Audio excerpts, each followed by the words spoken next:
Chapter 1268. Clodocatax was no longer the naive young man who had graduated from the Turii school. From an ordinary civil guard in Rome to the governor of Rome, from an ignorant recruit to commanding the army, finally winning the Greek War and serving as a consul. For the past 5 years, he had actively participated in the administration of the kingdom's government. Under the intentional training of Devers, Clodocatax had grown into a qualified leader with both civil and military skills. Of course, he would no longer consider problems based on personal preferences, but more from the perspective of the kingdom to consider the gains and losses of the overall interests. Therefore, after contemplating for a while, he did not explicitly object, but reminded with some concern, "Father, we are about to launch an attack on Persia. If we go to conquer Egypt at this time, will it affect the original military plan? After all, Egypt is an ancient kingdom with its own unique civilization, a large population, and a complicated political situation. I'm afraid it will not be easy to conquer it. If the Egyptians continue to resist and cause the war to drag on, it will be troublesome. We can't rule out this possibility." Devers nodded slightly and said, "So we have to try our best to avoid such a situation from happening. In the past 100 years, they have been invaded and ruled by the Ethiopians and Persia. Now, the dynasty established by Tanib and the others is mainly composed of Libyans. Most of the time, the Egyptian people have been relatively obedient, so why can't they be ruled by us, Dionia? After all, in recent years, Dionia and Egypt have close trade contacts. Our cheap and good goods have flooded the Egyptian people, and the Egyptian merchants and civilians have a good impression of us. Also, because the two countries are allies, the troops we have sent to Egypt over the past few years have been strictly disciplined, not harassing the local people, and not forcing them to buy or sell. They have always fought bravely and performed far better than Egypt's own army, winning a good reputation in Egypt. This has laid a good foundation for us to conquer Egypt in the future." Devers paused and pondered for a while. He rearranged his thoughts, and then with a confident and firm tone, he slowly said the idea that he had been thinking about for a long time. "As long as we can do the following, I believe that the situation that you are worried about will not happen, and our rule over Egypt will be very stable. First, you are right. Egypt is indeed a kingdom with a unique civilization and a long history. We cannot rule Egypt the way we rule other regions. We must first treat it as a unique region of the kingdom and rule it in the way of the Egyptian pharaohs, using the Egyptian pharaohs' method." Clodocatax was deep in thought. "Although we, the people of Dionia, believe in Hades and other gods, the Egyptians are far more devout than we are. They have dedicated their life and death to God, and God dominates everything about them. Therefore, we must get the support of the Egyptian monks like Tanib and recognize the rights they once had. We can recognize their autonomy in the upper reaches of the Nile, and even prevent the spread of the faith of Hades in Egypt. In this way, we can get their full cooperation and help us consolidate our rule in Egypt." Hearing this, Clodocatax wanted to say something, but stopped. Devers knew what his son was thinking. He patted him on the shoulder and said gently, "As the descendants of Hades, we have done a lot for him. I think he will forgive us. After all, it is a very ancient land, and the gods there are older than him. He probably never expected to get the recognition of the Egyptians." Clodocatax was silent for a moment, and finally nodded slightly. "Secondly, I have read the information about Egypt collected by the intelligence department in detail. In the past, when these foreign races ruled Egypt, Persia faced the fiercest resistance. Why? Because the king of Persia gave all the land in the Egyptian delta to the nobles of Persia. Those Persian nobles treated the Egyptians in their fiefdom as slaves and oppressed them severely. Of course, the Egyptians would resist fiercely. Why did Artaxerxes attack Egypt several times? I'm afraid that the Egyptian nobles are behind this, because they are not willing to give up this land that will make them richer. If we conquer Egypt, we must learn from this lesson. We cannot colonize a large number of territories like we have conquered in the past. Instead, we must try not to colonize Egypt and fight with the Egyptians for land. Devers stretched out 2 fingers and said solemnly, "Theocracy in land. As long as we basically maintain the status quo in Egypt and do not make any major changes, I think Dionia will be able to conquer Egypt quickly and stabilize it quickly." Theocracy in land.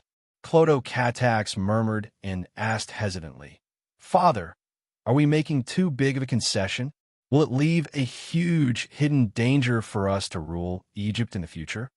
Look, we didn't want to conquer Egypt just now, but now you're worried about the issue of power," Devers said jokingly. "Father," Clodo Catax was a little embarrassed and wanted to explain.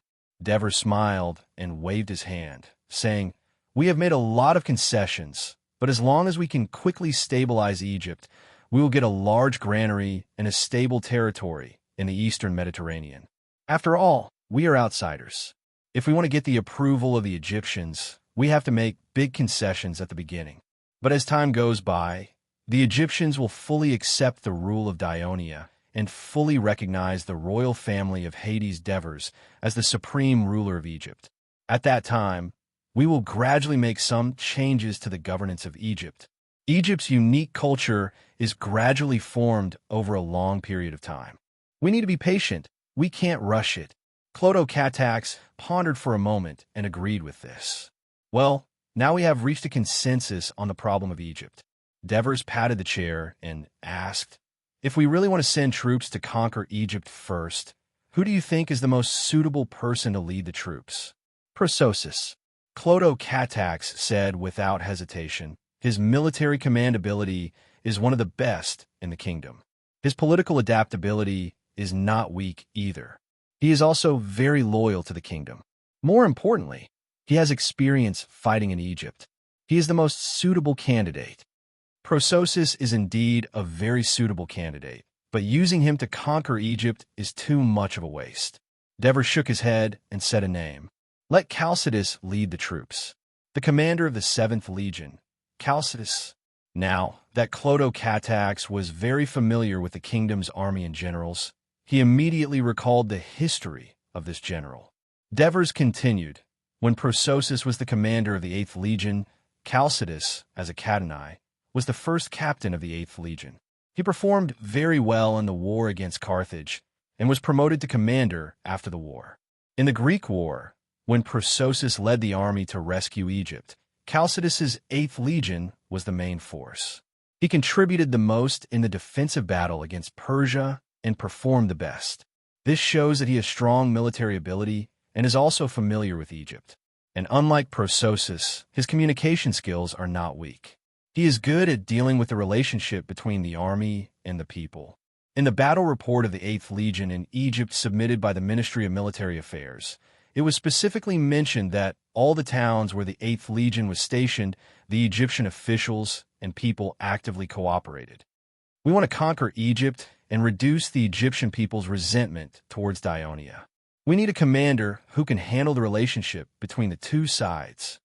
After listening to Devers' explanation, Clodo Catax had no objections to Chalcidius becoming the commander of the army to attack Egypt. He only reminded softly, "Father, all of our plans are based on the possibility that Jehu might be dead. If Jehu is lucky enough to be alive, the alliance between the kingdom and Egypt should continue.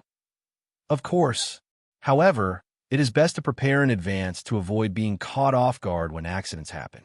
After everything is prepared, everything depends on whether Hades is protecting us," Devers said calmly, but there was a hint of undetectable glint in his eyes.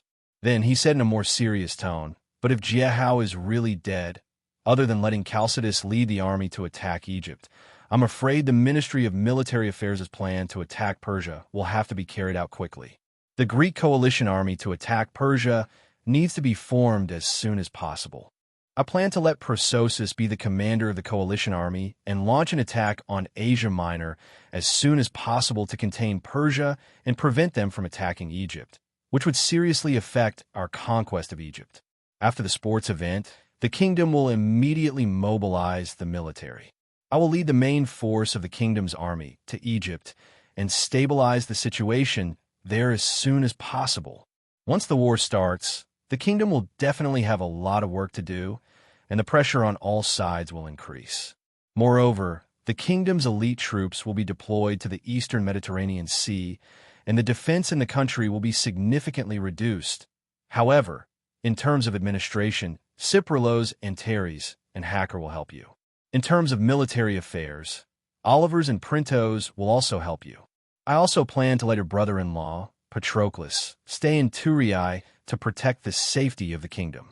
However, the burden on your shoulders is still not light. Father, don't worry.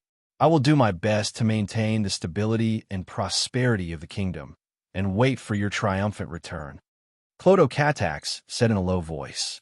Divers used a gentle gaze to scrutinize his son, who was in the prime of his life, but his expression was a little complicated.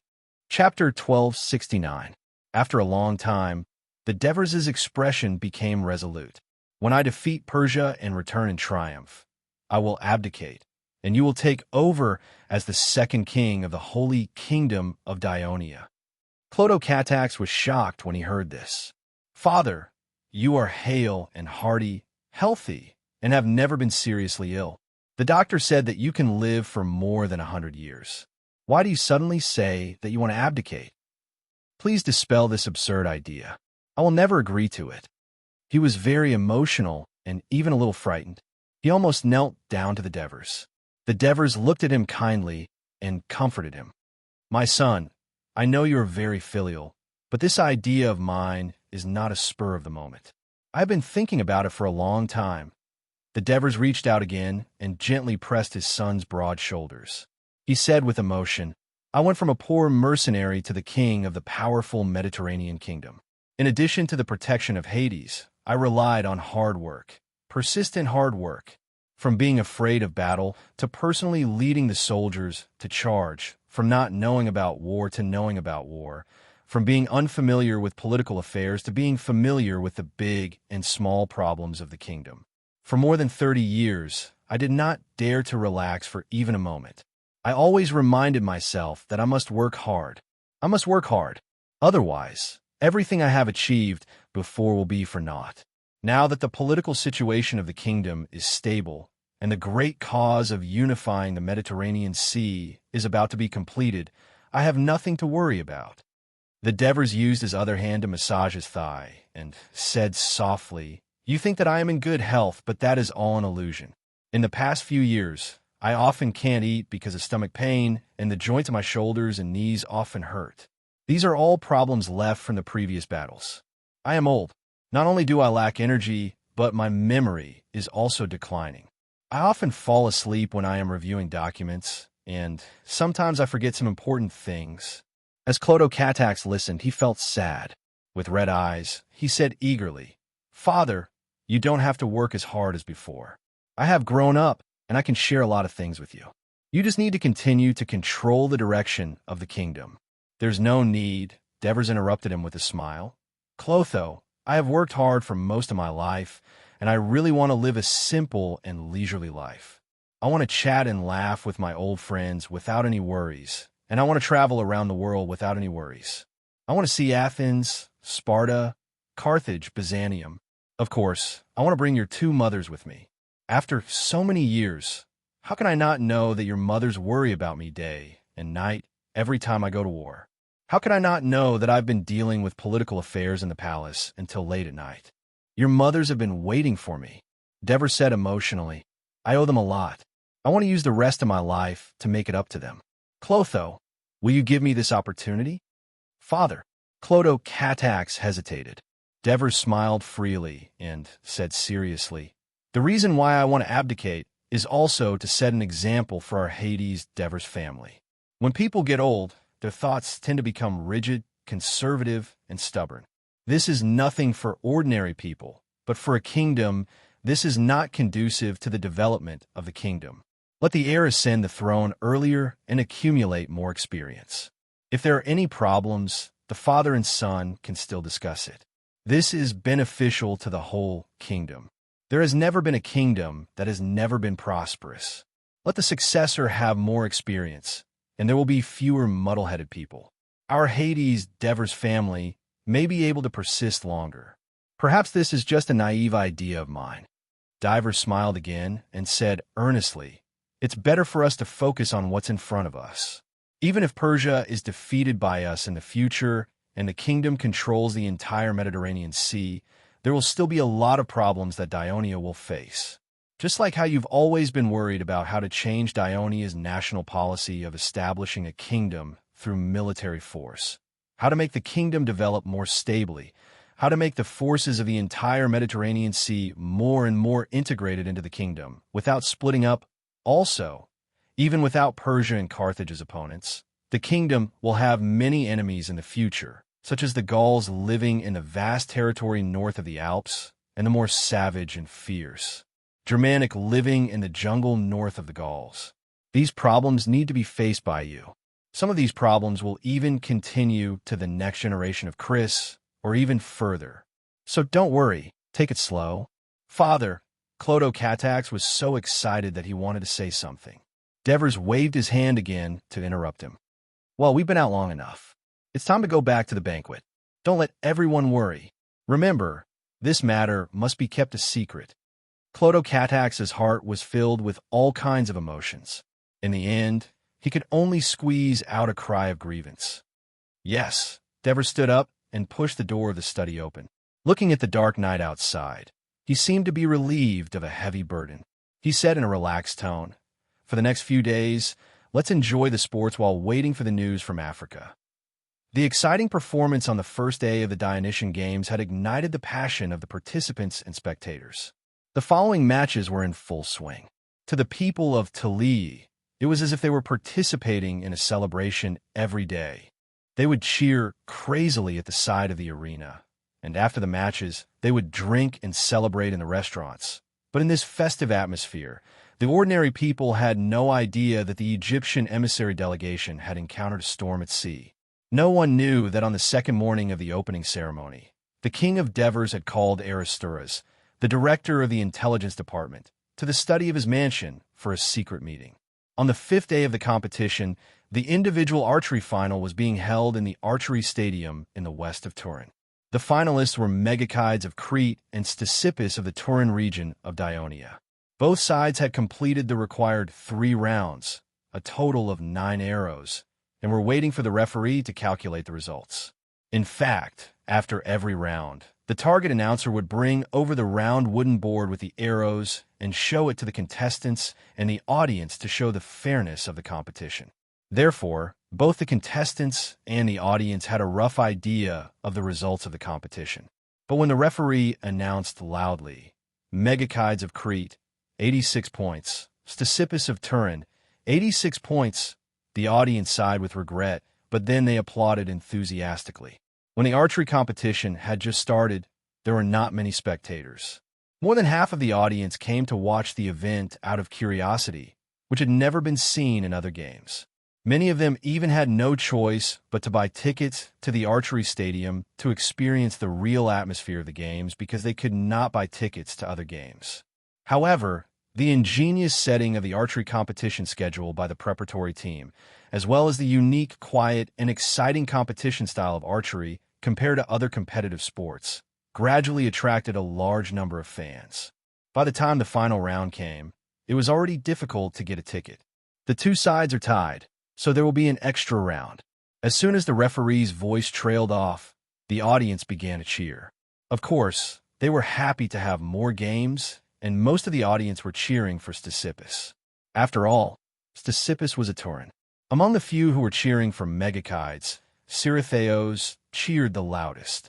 Ciritheos was eliminated in the semi-final of the 100-meter sprint the day before yesterday. He did not have much confidence in winning the championship, but he was not too depressed. On the contrary, because of his eye-catching performance a few days ago, there were people who approached him in private, expressing their desire to marry their daughters to him. However, none of these people were citizens of Dionia. The reason was simple. Most of the young women of Dionia had received orthodox education from Dionia schools since childhood. Most of them were knowledgeable, intelligent, and open-minded women. Handsome faces and strong bodies were not enough to fully attract them.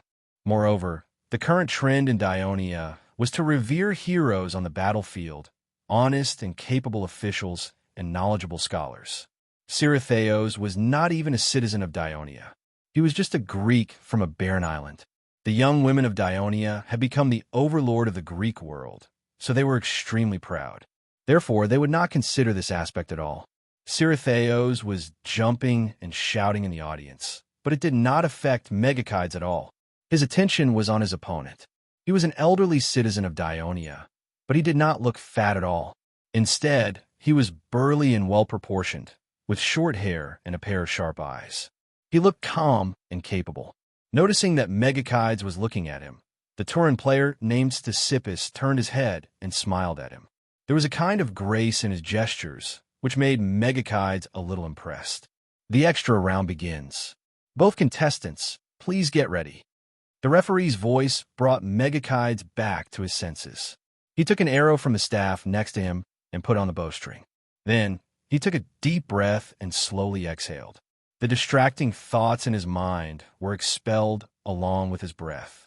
He slowly raised the bow and pulled the bowstring. When his right arm was slightly above his shoulder and his left hand pulled the bowstring to his ear, he stopped all his movements, like a statue, completely still. The experienced audience held their breath at this moment, and the entire archery stadium became unusually quiet.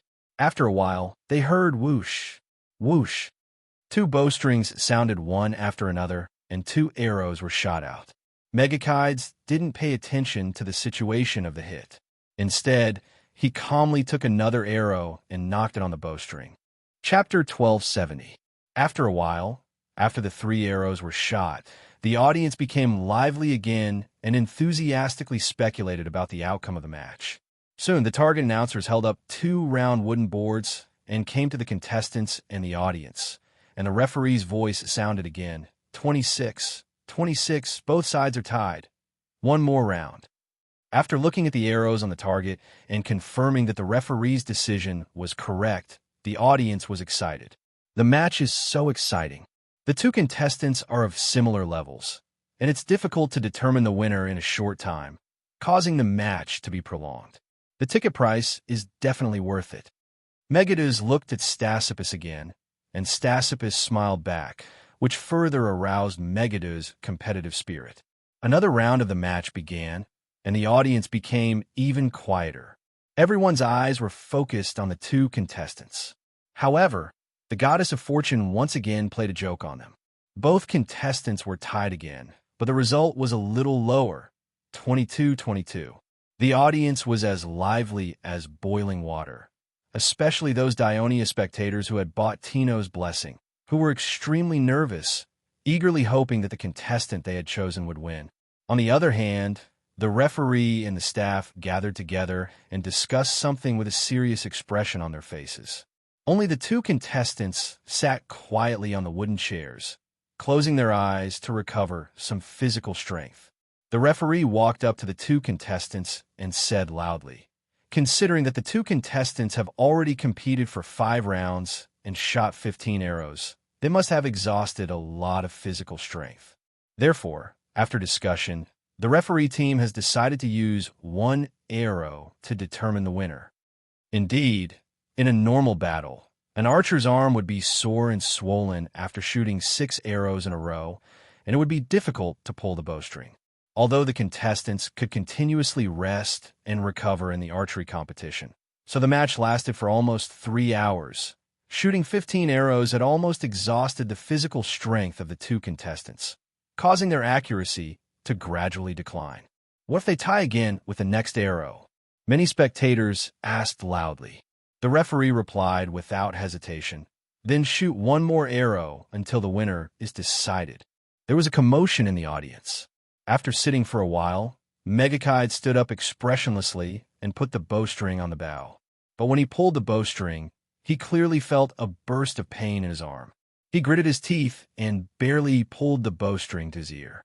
His left hand that was holding the bow was trembling slightly. It was impossible for him to hold the bowstring for a long time like he did in the beginning. As soon as he shot the arrow, he had a bad feeling. He thought to himself, "Oh no." At this time, he saw that his opponent's arrow had also shot out. With his rich experience, The moment he saw the arrow's power and direction, his heart immediately calmed down. Sure enough, when the target announcer brought the wooden board closer, the audience was in an uproar. The arrow shot by Megadeth struck at an angle at the very bottom of the round board and was just inside the target. But there was nothing above the planks Stithippus was shooting at. He had missed the mark. The audience was in an uproar. Megadeth looked at Stasippus, but his expression was calm. At this time, the referee walked in front of the contestant and said loudly, "According to the results of the competition, in the name of the gods, I announce that Megadeth is the champion of the archery competition of the Dionia Games." After that, he grabbed Megadeth's hand and raised it high. The audience burst into enthusiastic cheers. Of course, there were quite a few sighs mixed in with them. Stithippus smiled graciously and applauded him. Next was the awards ceremony. The staff led Megadeth to the center of the front of the audience. Under the gaze of thousands of spectators, the referee solemnly put on a crown made of poplar branches for him and handed him a small cloth bag woven with gold thread. In the cloth bag were 20 gold coins engraved with the words Dionia Games. The most exciting moment for the Crete audience came. Two staff unfolded a flag of the city of Crete and handed it to the champion Megadeth. Like other previous champions, he held the flag high and slowly circled the field, accepting the cheers of the audience from all over the Mediterranean Sea. The officials of the Crete athletes delegation were in the audience, and they were all very excited at this time. Judging from the situation in the past few days, the Dionia Games had many strong players, and the competition was very fierce. Especially in the individual archery promotion competition a few days ago, all the other Crete athletes, except Megadeth, were eliminated. What made them depressed was that even in the archery event that Crete was most confident in, they did not have the confidence to win the championship. However, today, Megadeth finally defended the reputation of Crete's rich archers. How could they not be surprised? So when Megakides left the stage, they immediately greeted him. While praising him loudly, they also asked about his well-being with concern. Megadeth, who was born as a commoner, was surrounded by these Crete aristocratic officials, and he was a little overwhelmed. At this time, a voice sounded in his ear, "Congratulations, champion Megadeth." Megadeth turned around and saw his opponent named Stithippus standing behind him with a smile. This made him suddenly feel a little ashamed, and he said apologetically, "I just beat you by luck because of my good physical strength." Stithippus looked at him and said seriously, "There are very few people who have such excellent archery skills at your age." Stithippus' words were far more exciting than the praise of the Crete officials. But then he heard Stithippus say, "Are you interested in joining our Dionia? An excellent archer like you is what the Dionysian army urgently needs." Megadeth was stunned. Before he could answer, the person in charge of the Crete delegation immediately retorted loudly, "Megadeth is a citizen of Heraklion. He is the glory of our Crete. He will only stay in Crete and will never join Dionia." "Oh." Stithippus glanced at him and asked with a sneer, "If he stays in Crete, will he be able to get a lot of land? Can he enter the city-state's parliament like you, hold an important position, and discuss and make any decisions?" "Megadeth, I have seen your information. You are a commoner, and even if you are the champion, you will not have a chance in Crete where the nobles are in power. But as long as you come to Dionia with your talent, you can get land, wealth, and status. Don't lie. Do you think I don't know that it is not so easy to become a citizen of Dionia? It is said that you have to live here for more than 10 years before you can get it." Siratheos reminded Megadeth loudly from behind. Stithippus glanced at him and said seriously to Megadeth, "That is a decree made by the kingdom for ordinary refugees. For a talented person like you, the Ministry of Military Affairs will definitely pay more attention to you and apply to His Majesty. Although it is impossible to immediately make you a citizen of Dionia, it can shorten the period of time for you to become a citizen. As long as you apply, you will soon be called into the barracks by the Ministry of Military Affairs. After a period of training, you should soon become a captain or company captain of the Light Infantry Battalion of the Dionia Reserve Legion. After 2 or 3 years of service, you can become a citizen of Dionia, and you may even become a team officer of the official legion. enjoying the respect of the people. As the former captain of the Light Infantry Battalion of the 1st Legion of Dionia, what I said is the truth. Go back and think about it. If you are willing, you can find me at the Ministry of Military Affairs in Turii. I am a military training officer there, and I can take you directly to the Minister of Military Affairs, Oliver's. After Stithippus finished speaking, he patted Megadeth's shoulder encouragingly, then turned and left. Perhaps the words 1st Legion of Dionia and Turii Ministry of Military Affairs frightened the person in charge of the Crete delegation. He did not dare to interrupt Stithippus during the conversation. It was only after Stithippus had gone far away that he waved his fist and shouted, "I want to protest against the Dionia Games." "You are." Megadeth had never thought about this issue, and when he heard Stithippus's words, his mind was in a mess for a while. Beside him, Sirathis was very envious. He did not expect that after trying so hard to attract attention in the games these days, he would not be able to achieve his beautiful dream. Instead, this poor civilian who only knew how to train every day had been recognized by the officers of Dionia. Seeing the officials of the delegation surrounding Megadeth and painstakingly persuading him, "Don't listen to Stithippus. He is now the hero of Crete, and the city of Crete will never mistreat him." Sirathis could not help but twitch his mouth. Megadeth and his entourage left the stadium and were on their way back to the station. Because he was wearing a laurel crown and a flag, which was the standard attire of the Dionia Games champion, he immediately attracted the attention of the people along the way. They greeted him with reverence and actively inquired about his victory from others. Some even took the initiative to make way for him. Along the way, there were constant cheers and countless envious eyes gathered on him. However, Megadeth seemed a little preoccupied, and he was not in the mood to enjoy such glory. When they arrived at the Athletes' Hotel, the officials of the delegation separated from Megadeth. Sirathis immediately approached him and whispered, "Hey, Megadeth, what do you think about what the Dionia officer said?" Megadeth, who was calm on the field, seemed hesitant at the moment. I haven't thought about it yet. What are you thinking about? What a good opportunity. If you miss it, it will be gone forever." Siratheos said angrily, "Think about everything we've enjoyed since we arrived here. This is simply an Elysium for athletes.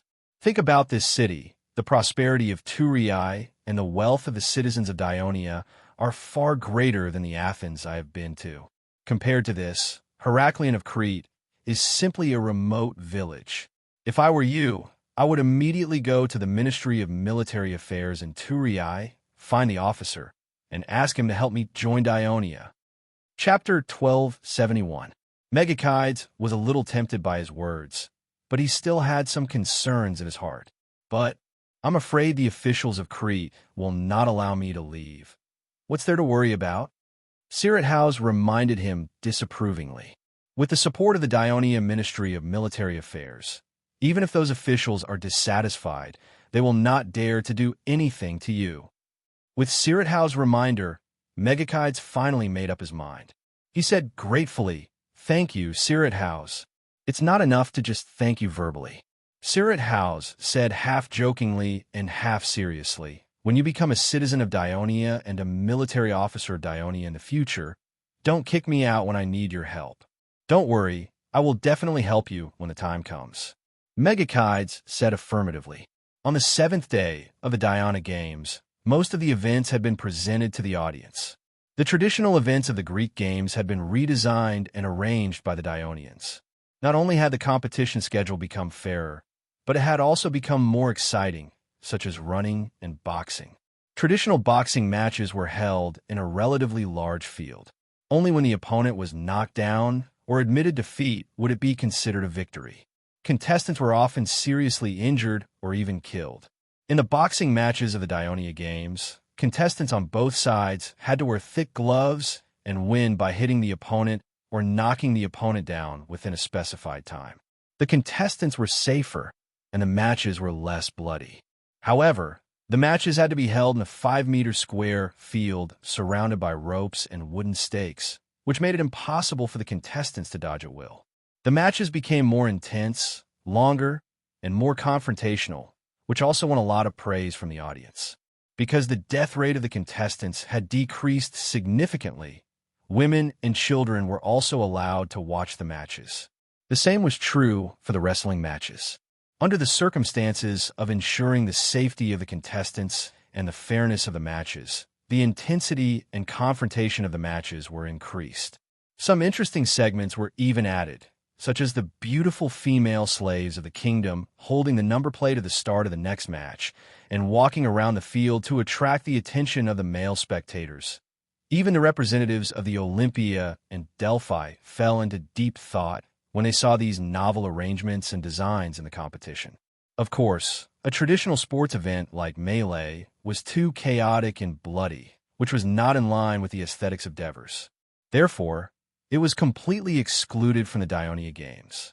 The newly established events of the Dionia Games gave the audience a huge surprise, such as archery and swimming. The Greeks were a seafaring people. Most of them had been playing in the sea since they were young. Paddling in the water had almost become an instinct. However, there had never been a Greek Games that included swimming as a competition event. Perhaps it was because they felt that it was too difficult to compete in the competition. However, the Dionia Games had set the standard for swimming competitions. The organizing team of the Games had demarcated an area by the Krati River in the west of Thurii and built an open stadium. A large rectangular pit, 50 meters long, 25 meters wide, and 2 meters deep was dug in the center of the stadium. Devers cement and smooth marble were applied to the pit. This way, when the water from the Krati River was channeled into the pool, there would be no obvious leakage. Then, ropes were pulled up at the two ends of the wide pool every 3 meters, forming 8 swimming courses. The conditions for swimming competitions were fully met. Although the first Dionia Games allowed the contestants to use all kinds of swimming styles, there was no standard swimming style at that time, and only different swimming events were set according to the distance. The entire stadium was still packed with spectators. Cheers and shouts echoed along the Krati River every day. Even though the participants of the swimming competition were not allowed to use olive oil, under the sunlight and in the rippling blue water, the vigorous movements of the swimmers when they swung their arms and kicked their legs also displayed their strength and beauty. It also stimulated the audience's longing and love for the sea. It was the same for the rowing competitions. The Greeks had the means to set up rowing competitions, but the reason why they never held them was probably because most of the Greeks relied on the sea for a living. Sailing, fishing, and trading were very common. It was precisely because they were too common that they lost interest in the competitions. However, the rowing competitions of the Dionia Games were designed to be fun and competitive. There were 2 types of rowing competitions in Dionia. The first type was the rowing competition, which used a wooden boat specially made by the Thurii shipyard for the competition. It was narrow but very slender and could accommodate 4 to 8 oarsmen. There were no sails, and they had to row their oars to move forward. The competition venue was set in the Krati River. Just like the races on land, there were preliminaries and finals. There were also several events according to the course of the competition and the number of oarsmen. The shortest course was 1 mile. At the beginning of the competition, the contestants paddled quickly, and the speed of the boat could reach a maximum of 10 knots. It was like the charge of the 3-oared warship in the sea, which made the audience on the shore excited. The other type of rowing competition was the sailing boat, which was modified by the Thurii shipyard based on a small cargo ship. It could only seat 1 person, and it could not use oars. It could only move forward by controlling the sails. Therefore, it was held in the Bay of Thurii. There was no preliminaries, and all the contestants participated together. They set off from the port of Thurii to the port of Tarentum. The competition lasted for a whole day, and many observation boats were set up along the way to prevent the contestants from cheating. This competition tested the contestants' ability to steer a boat in the sea, so the contestants were all experienced boat owners and fishermen from various regions and city-states. At the same time, it attracted a large number of boat owners and fishermen from the Kingdom of Dionia and various city-states to watch and learn. On the 7th day of the Dionia Games, a very traditional competition that the people of Dionia were unfamiliar with began. It was the racing competition. In all the Greek games, the racing competition was the most popular. After all, humans were always passionate about the ultimate pursuit of speed.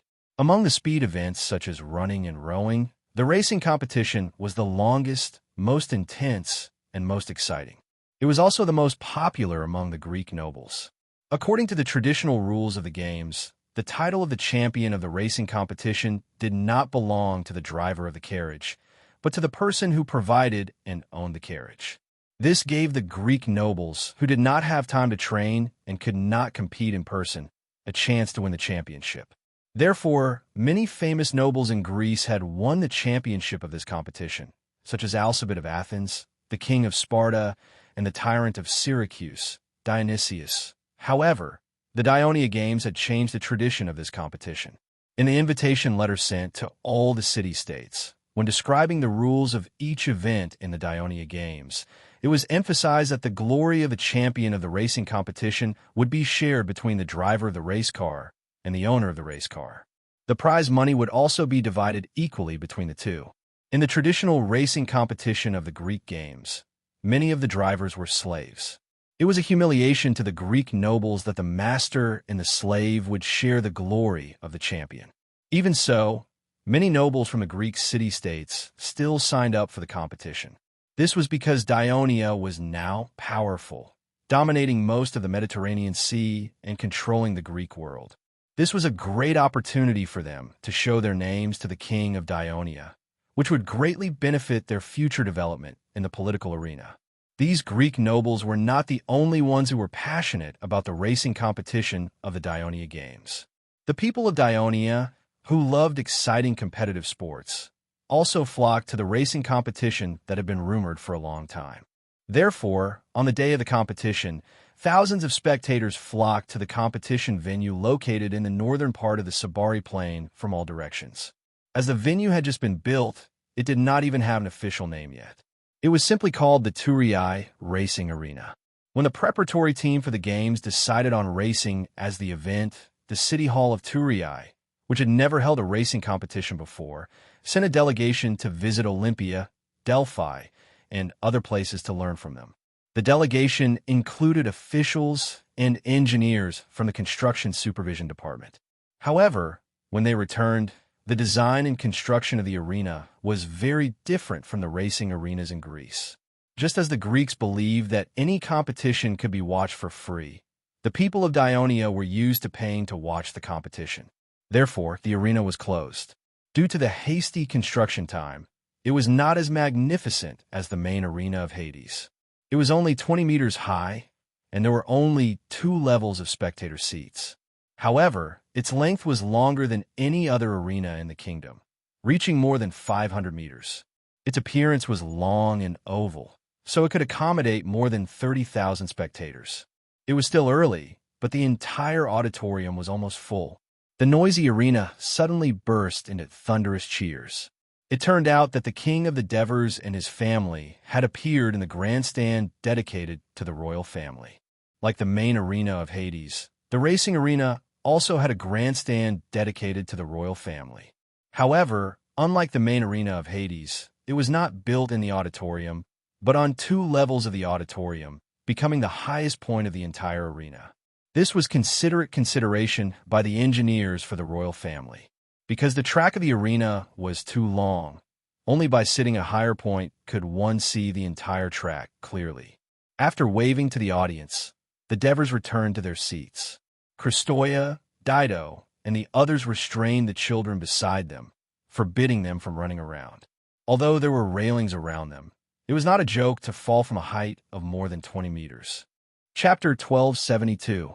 The Devers ignored the noise of the women and children, looking down at the huge yellow arena paved with a mixture of fine sand and clay, and a long strip of isolation belt in the center of the arena. He asked, "Clotho, how many racing races are there today?" As the leader of the sports preparation team, Cloto Catax knew the entire schedule of all the races like the back of his hand. He immediately replied, "There are 3 racing races today." At this time, there was another round of cheers from the audience. It turned out that the racers were driving their racing cars into their respective starting gates.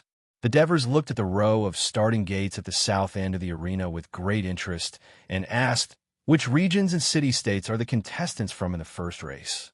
They are from the Kingdom of the Pearl River region, West Namibia, Thebes, the Kingdom of the Brudi region, Macedonia, Cyrenaica, and our Turii region. Clodocatax said with great familiarity. It seems that the first round of the race is very competitive.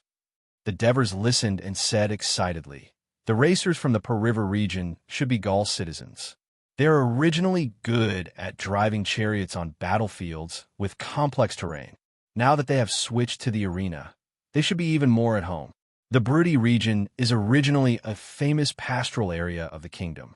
Although in the past, Brudi horses were more suitable as Toma horses because they were short and good at climbing mountains, they have imported a batch of Lusitania horses from the Iberian Peninsula and bred them in large numbers. I heard that they are not inferior to Gaul horses. The Cyrenaica Bay horses are also very famous. It is said that they used to sell a large number of them to the nobles of the city-state of Peloponnesus. Macedonian cavalry. I believe you have experienced their strength in the Battle of Tegea a few years ago. And West Namibia.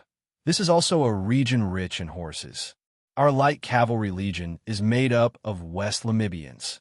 These contestants are all from famous horse-producing areas. Whether it is the horses or the racers, they should be the best of the best. I believe that the competition in the race will be very fierce. The Devers commented with great interest while stroking his chin. Grandpa, what about Thebes? Christod interrupted from behind. Thebes. I don't think their car has the ability to compete with the other racers, Devers said with certainty. Father, Thebes have won many championships in the Greek games in the past, and this time, the Thebes are owned by Peropidas, Clodocatax reminded him. The past is the past. In the past, the Greeks did not allow foreigners to participate in the games. The Macedonians who were related to them did not have the opportunity to participate. But in today's sports meeting, the Greeks will see that there are many races in the Mediterranean world who are better at driving carriages than them. Devers still insisted on his own judgment.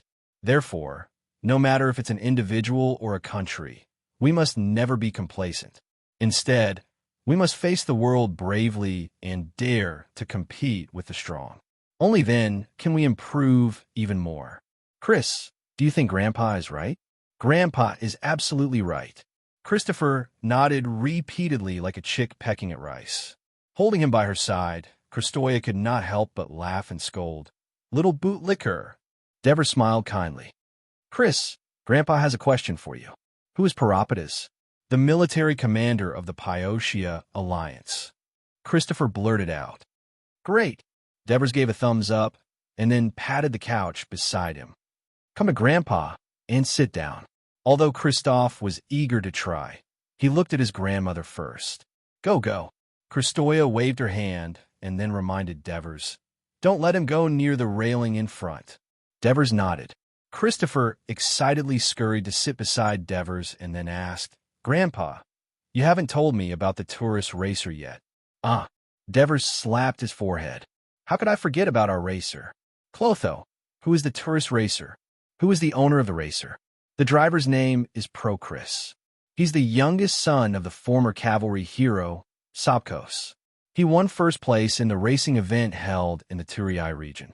The racing car he's driving today should be provided by the Turii Carriage Chamber of Commerce. Soberkos. Devers could not help but feel a little disappointed when he heard this name that had been covered for a long time. I seem to remember that the current president of the Tourist Carriage Association is also Soberko's son? Yes, father. The president of Tali's Carriage Chamber of Commerce is called Peberigius. He's the eldest son of Sobers. He used to be an officer of the 1st Cavalry Legion, but more than 10 years ago, when the kingdom rescued Wolsey and fought against Rome, his leg was seriously injured. In the end, he had no choice but to retire and run the carriage business that his father left behind. Clodo Catechus introduced. This family has made a great contribution to the kingdom. Devers sighed. Uncle Clotho, I see that there are 8 gates down there, but why did you only say there are 7 racers? Apox's son, Tisiphonus, suddenly asked. He was 3 years younger than Christos, but he inherited his father's intelligence and steadiness, and had excellent results in school. Clodocatax was stunned. He quickly counted with his fingers and immediately apologized. I missed one. The other racer should be from Egypt. Oh, Egypt! Devers exchanged glances with Clodocatax without batting an eyelid. 5 days after his conversation with his son that night, he received accurate news from the Africa region. Jeheo had been found. His ship had crashed under a cliff 100 miles away from Serene after a storm. His body and that of his entourage had been found among the rocks. According to the Africa region's governor, they had all died of drowning. For this reason, the Devers had called for an emergency meeting of the kingdom the day before to convince the ministers to follow his plan to deal with this unexpected incident. On one hand, Dionia would send an emissary and a fleet to Africa to transport the bodies of Jeheo and his entourage back to Egypt. On the other hand, the kingdom would temporarily block the news that the Egyptian emissary delegation had been destroyed by the storm. At the same time, the Ministry of Military Affairs would inform Chalcidius to quietly gather a few legions of soldiers in Sicily to observe the situation. Therefore, although the Egyptian delegation in Turis was confused about why their emissary delegation had not arrived yet, they could still participate in the various competitions calmly. It is said that Egypt was the first country to use chariots among the Mediterranean countries. Chariot archers are still an important part of Egypt's army. It looks like the first competition will be very intense. Devers sighed and immediately complained to his eldest son, "You are not as attentive as our little Tishi. Tishi, come and watch the competition with Grandpa." As he spoke, he patted the couch on the other side. "Oh," Tisiphonus replied and stood up to walk forward. "I want to sit with Grandpa too. I want to sit too." Seeing this, the other children started shouting one after another. No matter how much their parents tried to dissuade them, they would not listen. All right, move a couch beside me and let the children sit over here," Devers said with a smile. After seeing that the children had sat down again, he pretended to be serious and said, "If you want to watch the competition with Grandpa, you must agree to a few of Grandpa's requests. First, you must watch quietly and not make any noise. Second, you must actively answer Grandpa's questions. If you answer correctly, you will be rewarded at home." "Grandpa, what is the reward?" "You will know when the time comes. Can you fulfill my requests?" "Yes." "Good child. Then let's watch the competition together." Seeing that Devers was happily teasing the children, Christoia spat softly. "This old fellow."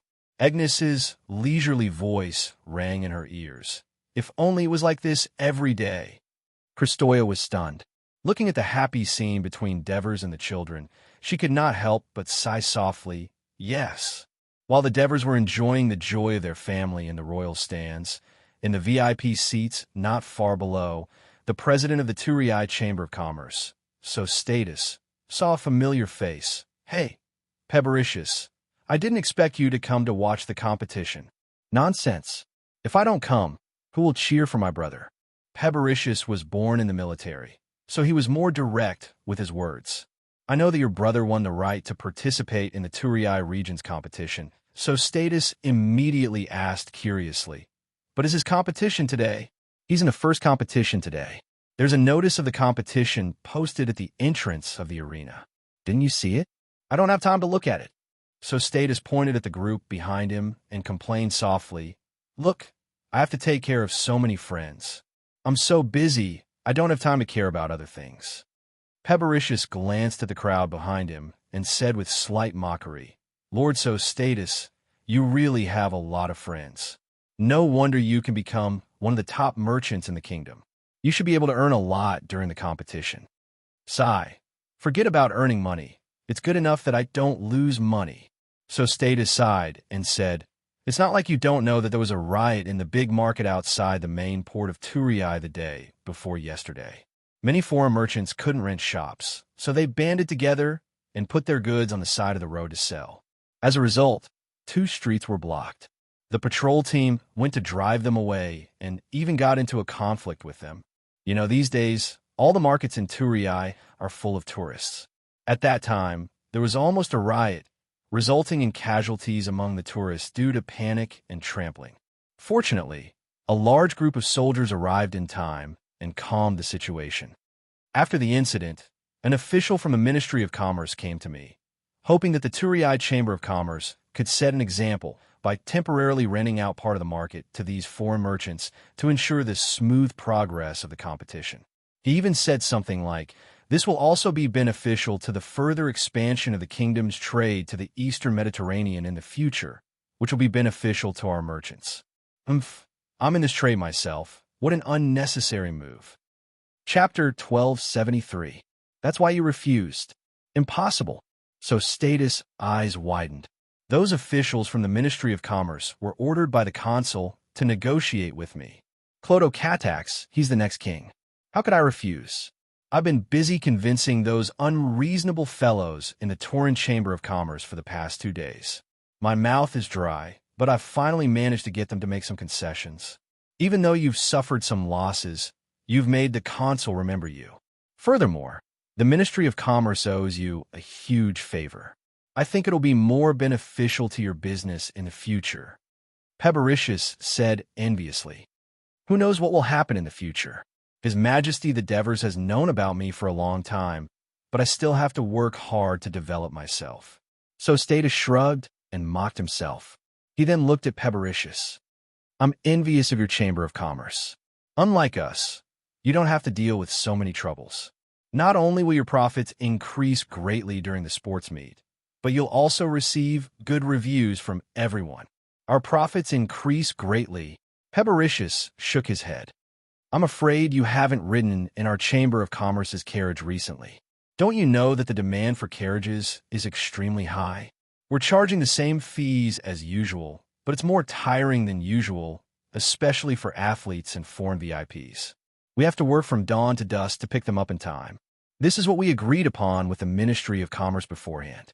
At this point, Pebericius' expression became extremely solemn. However, as citizens of Turin and Ionia, we should contribute at this crucial time. As long as the kingdom can successfully host the sports meet, it'll be our pride. That's right. That's right. He knew very well that many officers who had been in the regular army for a long time, even if they were retired, would speak in a similar manner. He quickly changed the topic and called Hesklaus over. Let me introduce you to a friend, Hesklaus. He's a merchant from Peleus who's been working with me for a long time. Then, he introduced Hesklaus to Hesklaus. You're talking about an important person. His father was one of the founders of the Dionia Cavalry Regiment, a famous hero of the kingdom. He used to be an officer of the 1st Cavalry Legion of Dionia and has made great achievements in battle. Now, he's in charge of the huge Turin Carriage Chamber of Commerce. All of you will have to listen to his commands when you're in Turin. Hesklaus immediately bowed respectfully. Lord Pebericius, it is my honor to meet you. Upon hearing the word Peleus, Pebericius' heart skipped a beat. Ever since the Greek War, many of the upper class in Turiai knew that King Divers was born in Peleus of Thessaly. So, he hurriedly supported Hesklaus and asked with interest, "Don't listen to Status's bragging. I'm just a merchant like you. What do you do?" Hesklaus and I are partners in the pottery business. The Athens pottery shop in the Turiai market is his property. So Status continued. Before the sports competition, His Majesty even personally sent someone to the shop to order pottery. Did His Majesty receive you? Pebericius looked at Hesklaus, his eyes shining with desire. No, not yet. Hesklaus lowered his eyes guiltily. Although he didn't, His Majesty knows everything. That's why he sent Lord Ribizot to personally deliver the order to the shop. So Status interrupted with a smile. Pebericius pondered for a moment and smiled as well. Since His Majesty has taken a fancy to your pottery, it means that the quality of your pottery is very good. If there's time, I'll introduce the members of our Chamber of Commerce to buy your pottery. Hesklaus thanked him profusely. Although Status's expression was calm, he was actually quite happy. Over the past few days, he had successfully promoted Hesklaus' pottery to many of the upper class through this method in various arenas. Father, the competition is about to begin. Lyria's urging voice came from behind. Amidst the noise of the audience, the three of them, like the rest of the audience, soon saw that King Divers, who was wearing a golden crown, was standing on the railing of the royal stand. His right hand, which was stretched out in the air, was holding a red cloth, which was unusually eye-catching. Suddenly, he let go of his right hand, and the red cloth fluttered to the ground. The 8 starting gates on the east side of the arena sprang open at the same time under the effect of a mechanism, and 8 chariots dashed out.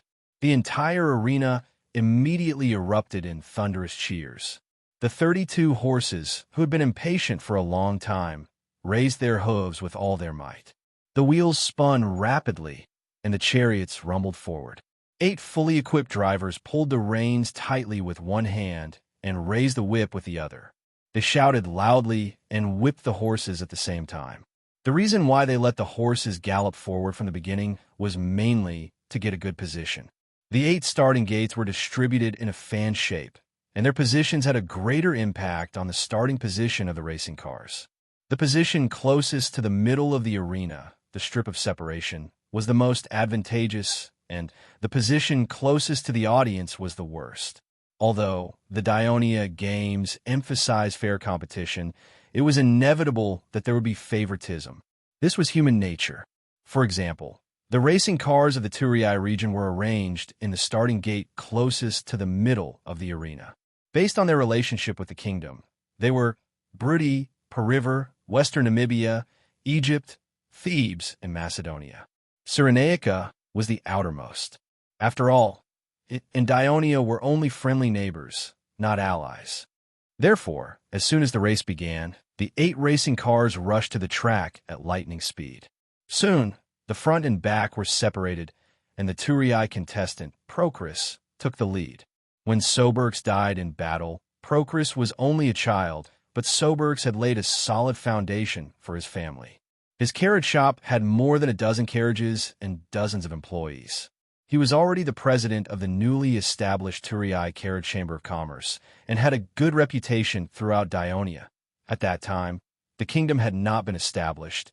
It was just an alliance, and the territory included was not large. After his death, his eldest son, Pebericius, did not pay much attention to the carriage business at first. Instead, he dedicated his passion to cavalry, so he was promoted to the captain of the 1st Cavalry Regiment at a young age. Unfortunately, he was unlucky. During the Battle of Wolsey, he was injured and fell off his horse. Unfortunately, his leg was trampled by the horse, causing him to be permanently disabled. He had no choice but to retire and devote all his energy to the carriage business. Since he was a retired veteran and had meritorious deeds, coupled with his father's influence, he received support and help from many parties. His career grew along with the expansion of the kingdom. Not only did the family's carriage business expand from Turii to other towns, but they also began to dabble in the carriage manufacturing industry. This gave Pebericius quite a reputation in the carriage business of the kingdom. Compared to his brother, who had experienced many hardships and was smart and capable, Procris naturally paled in comparison. Under the protection of his father and brother, he lived a carefree life and did not have any outstanding performances. Instead, because he inherited his father's hobby of driving, he would secretly act as a coachman for the Turii people from time to time, and he became a joke among the young people of the Turii. After the Devers announced that the Dionia Games would be held, Procris decided to participate in the racing competition and prove himself with the glory of being the champion. Because of this, he received strong support from his brother. Not only did he search for the most suitable horses from the entire Mediterranean Sea, but he also hired a coachman who was once the champion of the racing competition to be his coach. Procris had been training tirelessly for 2 years just for this day. At the moment when the door of the starting point sprang open and the carriage dashed out, countless thoughts flashed through Procris' mind. Soon, they turned into a firm and loud shout, "Go! Go! Go!" A moment later, his carriage was already charging ahead. From the corner of his eyes, he swept a glance at the field staff standing on the platform with buckets in their hands. His excited mood cooled down a little, and he immediately remembered his coach's advice. He began to pull the reins back a little bit, letting the equally excited horse slow down a little.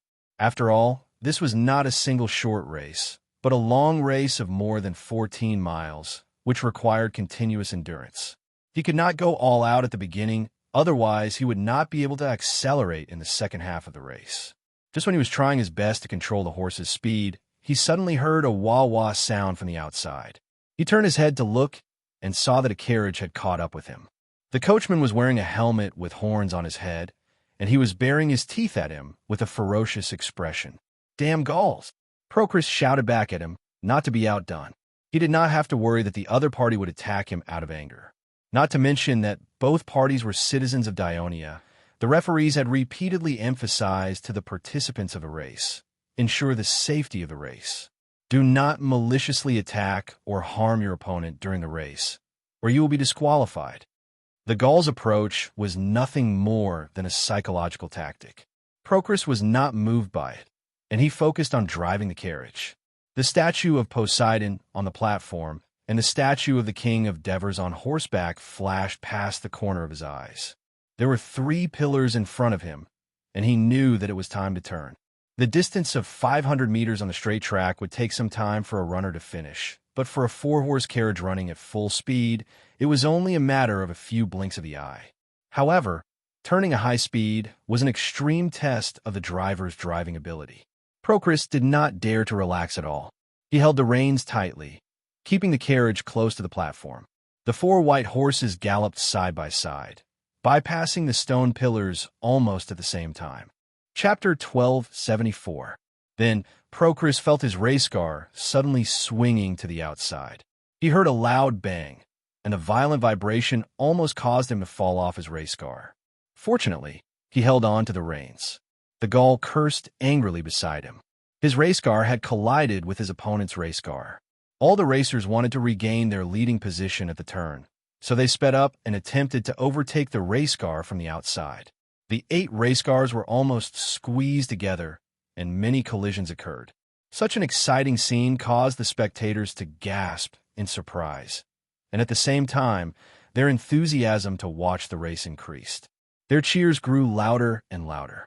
Unlike a certain epic movie in his past life, where race cars had saws on their axles that could damage other racers' race cars, such cheating was not allowed in the Greek games. Race cars had to go through strict inspection before they were allowed to enter the venue. This was even more so in the Dionia games. Bad behavior, such as hitting an opponent with a whip, would only result in a forfeit. Therefore, this collision between the race cars did not result in a tragic crash, but it did affect the speed of the race cars. Just as Procris' race car slowed down due to the collision, another race car quickly overtook it from the outside and rushed to the front. The race car was shining with a golden light. The driver was tanned, and his clothes were also shining with the same golden light. The 4 black horses were also equipped with gorgeous headdresses, making the entire race car look magnificent. It turned out that this was a race car from Egypt. He was not a slave like the Greek race cars, but a minor Egyptian nobleman who specialized in driving for the heir to the pharaoh, Jeho. Jeho had sent him to the race to curry favor with Dionia and to show Dionia and the other cities of the Mediterranean Sea the ability and image of Egypt. However, when the race began, the Egyptian emissary delegation, led by Jeho, still had not reached Turii. This disappointed the Egyptian race car, but it did not affect his performance in the race. Although he was lagging behind at the start, he was not overly anxious. Unlike the other racers, he did not accelerate at the turn. Instead, he calmly drove his race car to the outermost edge. With his superb driving skills, not only did he not lose time due to the detour, he even took advantage of the other race cars colliding with each other to rush to the front. Seeing this, the Gaul racer panicked. He whipped his horse, trying to get his car to catch up. In the end, it collided with the cars on the outside, and the broody racer cursed. Procris was still rather calm. He did not wave his whip, but shook the reins lightly. At the same time, he whistled and shouted, "Ephila, run, run." According to Coach Procris, adding Mares to the horses pulling the race car might slow them down a little, but it can ensure the stability of the race car. At the same time, it can stimulate the horses to compete with each other and speed up the horses at critical moments. Procris accepted his suggestion, and in the end, he realized that the results were very good during the training. In the end, the mare named Ephila even became the stabilizer of the entire race car. At this moment, the clever young mare seemed to understand the meaning of her master. She neighed a few times and directly moved forward. The three young stallions also followed closely behind her and exerted their strength. Procrese's car instantly accelerated and broke away from the crowded race car pile. If the horse's running had been slightly off course, it might have collided with the anxious Gaul race car next to it. A moment later, the race cars on the field were divided again. The Egyptian race car charged in front, followed by Procris, Gaul, Brudi, and Thebes, while Cernica and West Namibia were slightly behind. Everyone was chasing each other, each showing their abilities, stirring up clouds of dust. The scene was very intense. The cheers of the audience continued to be explosive. Although the Dionysian engineers had used a method of mixing fine sand and clay to lay out the racetrack, it was still impossible to prevent dust from flying into the air. Procris, who was following closely behind the Egyptian racer, naturally tasted the pain of eating dust. Through the fog of dust, he saw the staff on the middle ridge platform picking up the iron hook and hooking one of the silver dolphin statues erected high in a row. His heart skipped a beat. It was already one lap. He immediately focused because in front of these dolphins was the stone pillar that had to turn. He saw the Egyptian race car in front of him sticking close to the middle ridge line, obviously intending to hold the inner circle. He turned his head to look to the side and saw that no other race car had caught up, so he did not hesitate to pull the reins to the outside while whistling urgently. The four horses immediately rushed to the outer circle, still maintaining high speed when turning. Due to inertia, Procrese's car once again swung outward and tilted to the right, looking like it was about to overturn. The nearby audience cried out in concern. However, Procris did not panic. He grabbed the reins, stood firmly on his legs, and controlled his center of gravity. The car's left wheel was suspended in the air, and only after the right wheel rolled for a moment did the left wheel land safely. The Dionia audience breathed a huge sigh of relief, followed by thunderous cheers for Procrese's wonderful performance. This was the fast cornering technique that Procris had been practicing for the past 2 years. Successfully displaying it in a real race also doubled his confidence. He shouted excitedly, "Good job, Ephtra! Good job, lads!" The four horses responded with a high-pitched neigh. Their four hooves ran even more vigorously, dragging the car and giving chase. The Egyptian race car saw that Procris had caught up to his side and felt a little nervous. He immediately waved his whip and shouted, "Brace! Brace!" The race cars learned their lesson and tried to widen the gap between them when turning, but tragedy still happened. The Macedonian race car, who was lagging behind, was eager to catch up. He still maintained high speed when turning, but he did not have the superb driving skills of Procris. After the collision with the Western Namibian race car in front, the car overturned and the race car driver was thrown out. The audience cried out in alarm.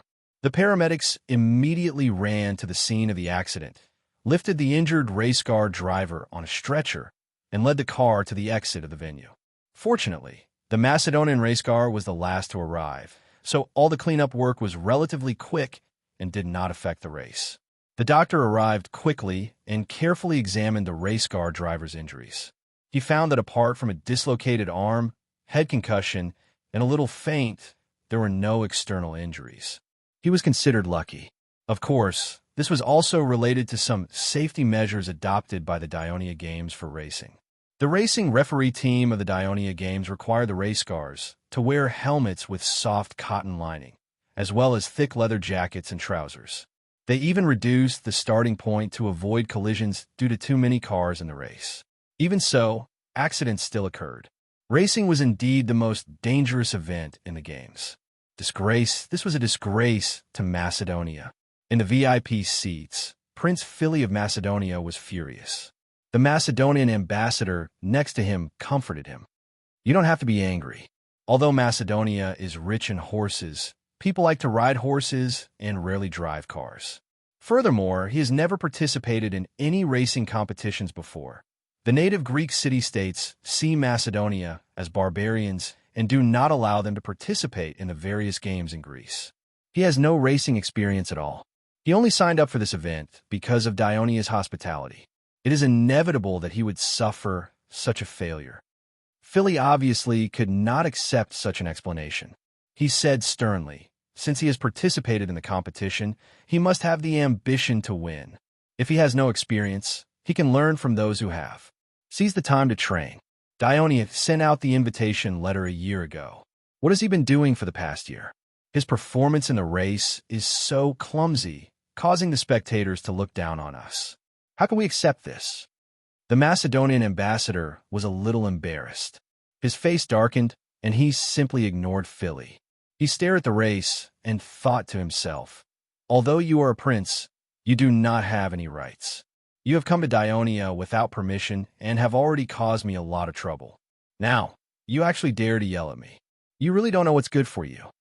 The Macedonian ambassador's disdainful attitude made Philly clench his teeth. Although he was young, he was more experienced in the ways of the world. He knew very well why the other party dared to do this. It was not only because he was insignificant in Macedonia. Even his elder brother, King Perdiccas of Macedonia, did not have much influence in the country. Most of the power was controlled by Ptolemy and a few other ministers. He even suspected that if it were not for the support of Dionia, the shameless Ptolemy, who claimed to be Perdiccas and his stepfather, would have long usurped the throne. The royal power in the country had declined, and in the eyes of many city-states and countries, Macedonia was a poor and backward country. Compared to the neighboring kingdom of Dionia and the Thessaly region, it was a world of difference. The main reason why Philly secretly came to Dionia was not to watch the sports meet. Instead, he wanted to find out the real reason why a small city-state like Dionia had become such a powerful kingdom in just a short period of 20 to 30 years. However, the population of Turin was so huge that he was just a drop in the ocean. Moreover, no one paid any attention to him. He was shocked by the prosperity of this huge city. Lacking administrative experience, he could not see through this prosperity and see the real secret that caused this prosperity. Sometimes, he could not help but feel depressed. Was the Macedonian royal family going to be under the protection of Dionia forever? Could it be that Macedonia would never be able to create miracles like Dionia? The race was still intense. 2 laps, 3 laps for laps. The first 2 racers were always the Egyptian and Turin racers. The 2 racers were closely chasing each other, and the gap between them was at most a horse's body length. The 3rd to 5th positions were constantly changing. Sometimes it was Gaul, sometimes it was Brutty, and sometimes it was Corinth. They were chasing each other, and it was very lively. The audience outside the stadium cheered. Chapter 1275. At this time, the staff on the platform began to get busy. They used buckets to scoop water from the pools on the platform, and then splashed it on the horses that passed by them. Why are we splashing water on the horses? That's because the temperature of the horse's body will gradually rise when it runs strenuously. If its body temperature is too high for a long time, the horse will get sick and even die. So splashing water on the horses to help them cool down can protect them from getting sick after the race. Oh, so that's how it is. Why is the animal in the middle that represents the number of laps and not other animals? I like elephants and hippos. No, I like Aunt Eunice's black cat better. That's because this arena is holding car racing or horse racing. The main object of the competition is the horses, and Poseidon is the patron saint of horses. Can anyone tell me what Poseidon's animal messenger is? I know, it's a dolphin. Yes, it's a dolphin. The silver statue of a dolphin is used to mark the number of laps run by the racing horses. It's a beautiful wish to get Poseidon's blessing to protect the participating horses. Oh, so that's how it is. Uncle Apox is the statue of Poseidon placed in the middle of the arena, also to protect the horses? Yes, that's right. Is Grandpa's statue also placed there for this reason? Apox, who patiently answered all kinds of questions from the children like an encyclopedia, was stumped. He cleverly threw the question to his father. Chris, shouldn't you ask your grandpa this question? Devers listened to the chatter of his children while watching the race. At this moment, he did not have the majesty of a king at all. Instead, he was like an old man enjoying the happiness of his family. He said with a smile, "I don't know why, Chris. You have to ask your father. He is responsible for the construction of this arena." Clodo Catax saw his father's intention and said jokingly, "I don't know why either. The whole pattern of the middle of the arena was designed by your uncle Erex, so of course I approve the construction." When the children looked at Erex, who was sitting beside Eunice, with questions in their eyes, the sculptor master, who was usually taciturn but always straightforward, said perfunctorily, "Kids, don't you think this design is beautiful?" When the children nodded in agreement, Antibris burst into laughter and could not help but say, "Brother-in-law, you're usually so honest, but now you've learned to lie. You might as well just say that you're trying to suck up to Daddy by doing this." Indeed, the composition and construction of the middle ridge of the arena looked very imposing.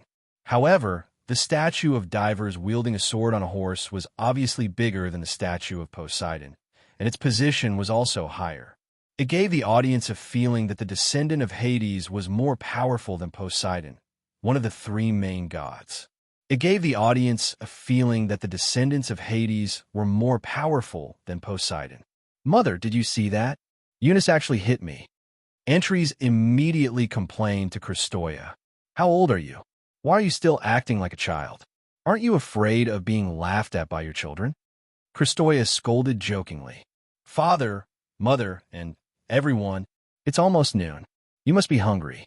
Drink some water and eat something." Axicus smiled as he walked into the royal stand, followed by 4 slaves, each holding a silver plate filled with sumptuous food.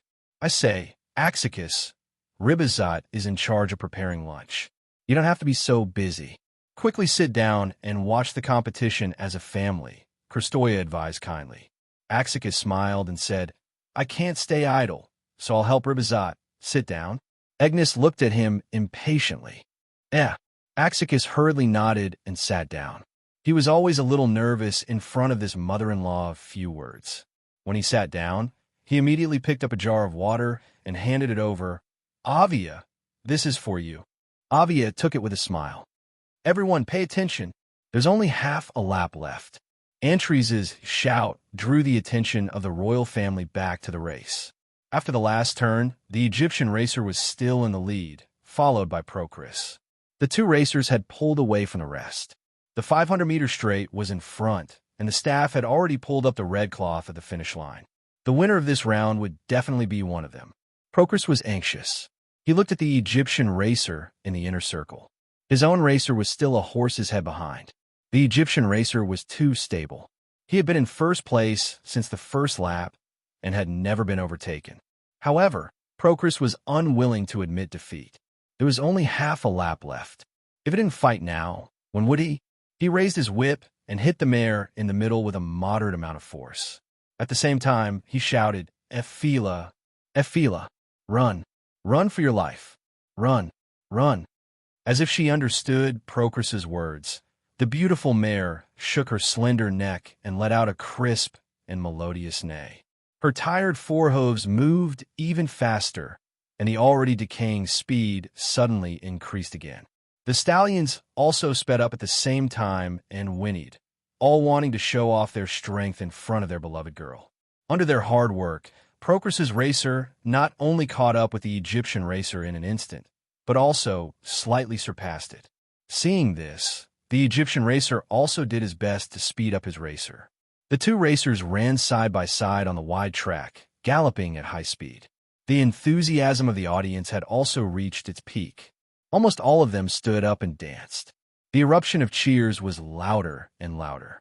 This enthusiastic atmosphere not only injected great strength into the racers, but also into the horses. The horses' forehooves were in the air, and the originally soft mane and ponytail were actually floating straight in the air. The sweat on their bodies scattered around as their muscles contracted and relaxed. So beautiful. It's so beautiful.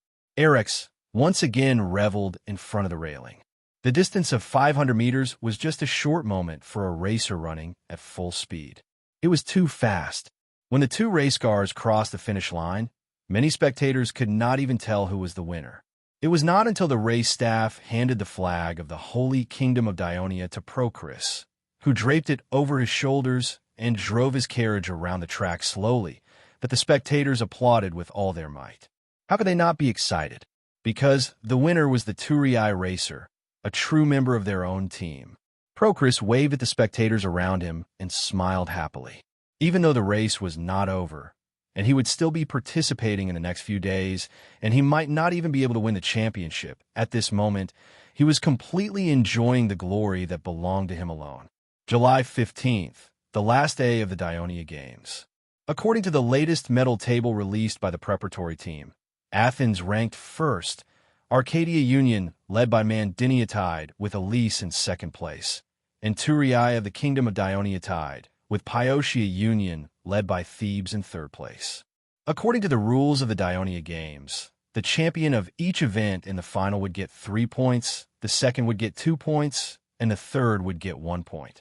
The difference between the points of the top three in the medal table was only 1 or 2 points, which showed how fierce the competition was. The fact that Athens ranked first was within the expectations of many spectators. After all, it had a long sports culture, enough population, and abundant financial resources to cultivate excellent sports talents. In previous games, there had never been a lack of champions from Athens. It was a veritable sports powerhouse. It was not surprising that Athens performed so well in the traditional events of the Dionia Games. However, the performance of Sparta, another Greek powerhouse in sports, was disappointing. They had only scored a pitiful 2 points so far, and they did not even get a place in the event that they used to excel in, the heavy armor race. Of course, this was understandable.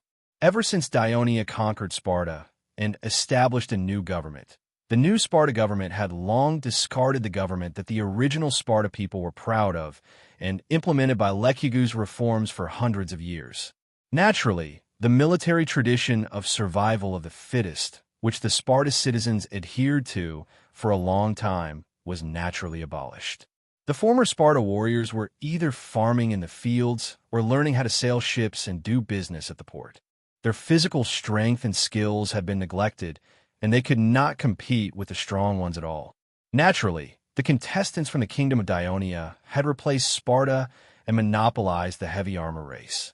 Not only in the heavy armor race, these Dionia contestants also included the top 8 in the 5 newly established military events. They also showed their strong advantages in archery, javelin throwing, horse riding, car racing, and rowing races, which attracted the attention of the ambassadors from friendly city-states of forces. Because these events were closely related to the military, one could see the strength of the military forces of Dionia. Now, there was only one event left in the Dionia Games, the marathon. There was a lot of controversy when the preparation team for the Games set the marathon route. Chapter 1276. Some people suggested that the race should start near the Turii barracks and go to the hot spring swamps. This would be of great significance. The Great Swamp War was the founding battle of Dionia, and it would give full play to the abilities of the Turii runners. The Turii runners who participated in the marathon were all young soldiers of the 1st and 2nd Legions. They trained near the Turii barracks all year round and were fully adapted to the terrain there. Others suggested that the race should start near the port of Turii and go all the way to the inner city of Turii. This was also of great significance. The Devers led the mercenaries to land in the port of Turii and finally established the Kingdom of Dionia in the inner city of Turii, and it was also good for the final award ceremony. Others suggested that the starting point of the long-distance race should be near the port of Turii and the finishing point at the foot of Mount Amandalera. This was also of great significance. After all, the king of Devers led his army to land in Greece from the port of Turii and first established a foothold in Mount Amandalera. This route was also good for the performance of all the runners. After repeated consideration, Clodocatax led the preparation team and finally adopted the third suggestion. The main reason was that this route was flat and open, and it could help all the runners finish the race smoothly. After all, it was the first time the marathon was held. If the race was too difficult, many runners would not be able to complete it, and it would not be good for the promotion of the marathon in the future. Since the start of the Games, the marathon had always been very popular among the people of Dionia and foreign tourists. Like the boat race, it was impossible to charge tickets due to the wide range of the race. Therefore, on the day of the race, the people of Turii and its vicinity, including tourists, rushed to both sides of the track, surrounding the port of Turii and the foot of Mount Amandalera. In order to prevent interference in the race, Clodo Catax even mobilized the army to maintain the order of the race. The crowd was loud, and so was the lineup of the runners. 2 years ago, after the preparation team of the Dionia Games announced the establishment of the marathon, there was a saying that gradually spread in the Greek world. Athletes who can complete the marathon are real athletes. Under the influence of such public opinion, more than 200 contestants signed up for this event. There were no qualifiers, no semifinals, just a single match to determine the winner. After the loud whistle for the start of the race, the contestants rushed onto the track like a swarm of bees and slowly ran towards the finish line amidst the cheers of the audience. At the end of the long-distance race, there was also a sea of people.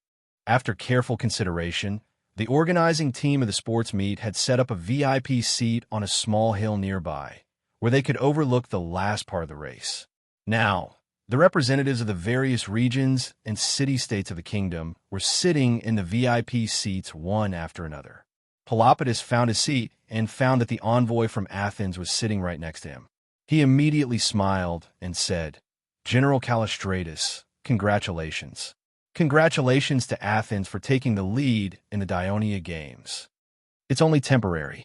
Callistratus waved his hand modestly. "The games haven't ended yet, so it's hard to say. Besides, we all know that the so-called first and second place don't mean much.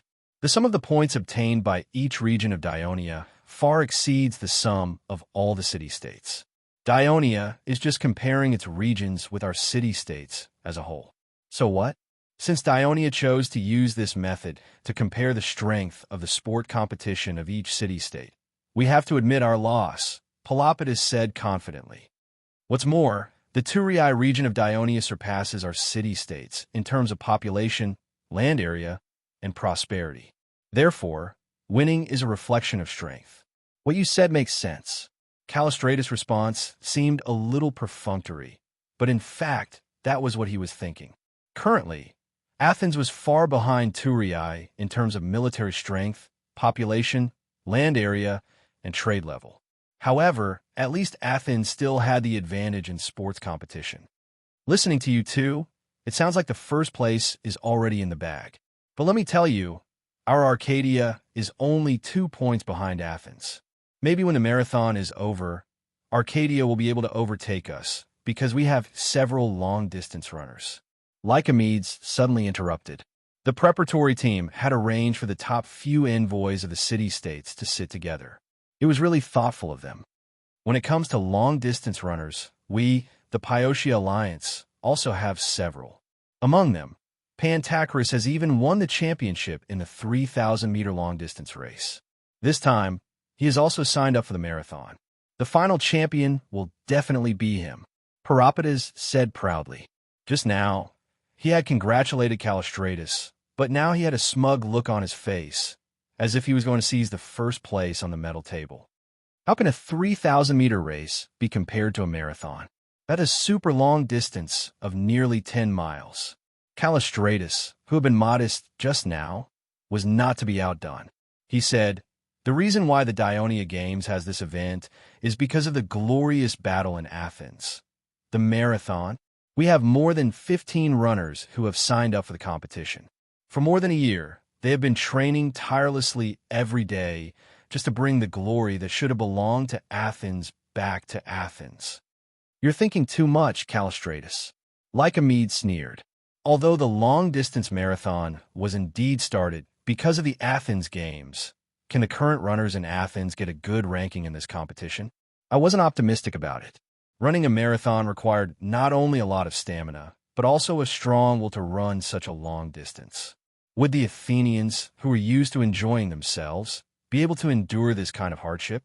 I think it's very difficult. On the other hand, We, the Arcadia people who trudge between the mountains every day, are more able to endure hardships. The most able to endure hardships are the farmers. You mean that as long as we send a farmer, we can win this event? Ippomalanda watched from the side as these three, who could be said to be the most powerful people in the Greek city-states, argued about whether their city-states could win the final standings of the games. He could not help but sigh in his heart.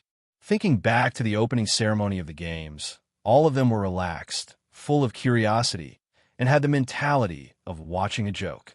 Now, they were completely immersed in it. Not only them, looking at the envoys of the other city-states around them, it was the same. Although it was the first time that the Dionia people hosted the games, it should be a great success, just like everything else they do. Ippomalanda thought to himself. He said, "You guys don't have to argue anymore. I think the champion of this marathon is likely to be won by the athletes of Dionia." Why? Pelopidas knew that his best friend usually did not like to talk, but every time he spoke, he would always have something to say. Ippomalanda said seriously, "Based on my understanding of the Dionysian army, the Holy Kingdom of Dioria conducts long-term military training for its citizens year after year, and one of the most important training programs is the armed long-distance running. Almost every 7 days, they have to run a distance of more than 5 miles. Therefore, the Dionysian army's marching speed is very fast in the war, and they can fight continuously. This characteristic has been reflected in many battles where the Dionysian army participated." Callistratus, Pelopidas, and Lycomedes looked at each other and suddenly stopped talking. Although what Ippomalanda said was reasonable, Callistratus and the others still hoped that they would get lucky. After more than an hour of waiting, the contestants finally appeared in their field of vision. However, no matter how hard they stared and focused, they did not find any familiar figures among the contestants running at the front. Instead, the spectators on both sides of the track cheered thunderously, and some even shouted the names of the contestants in unison. Callistratus and the others were frustrated because the vast majority of the Dionia spectators would do such a thing. The contestants running at the front could only be from Dionia or even Turin. Their inference was not wrong. The contestants running at the front were all from the Turin region, and the contestant in the lead was named Arsenes. After running for a long time, not only did he not feel tired, but he was also getting more and more excited. Compared to the immature boy he was 5 years ago, Arsenes was now the main force of the First Legion, and at the beginning of the year, he was promoted to a platoon leader and married the daughter of an elder in the army. This year was a joyous year for him. 2 days later, it would be the anniversary of his biological father's death. He decided to win the marathon, and then offer this glory to his biological father's grave, to pay tribute to the father who died in battle before he was born. He had grown into a man of indomitable spirit, and he could rest assured in Elysium. The weather today was unusually cool. The sea breeze mixed with humidity blew on his face.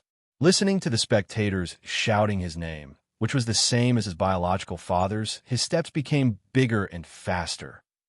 The first 3 places in the marathon were won by the contestant from Dionia, and all 3 contestants were from the 1st and 2nd legions of Dionia. As a result, the total points of the Dionia-Turin region surpassed that of Athens in one fell swoop, and they won first place in the standings. This disappointed Callistratus and the others, but also made the envoys of the other city-states breathe a sigh of relief.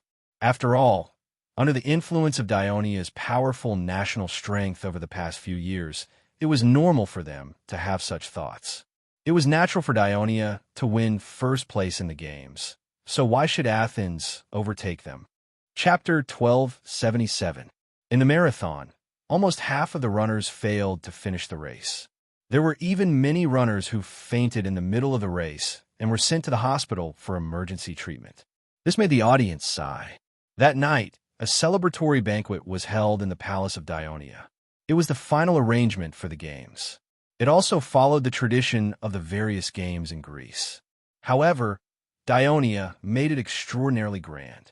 Not only did they invite the champions of all the events, but they also invited all the important ambassadors of the friendly city-states who participated in the games.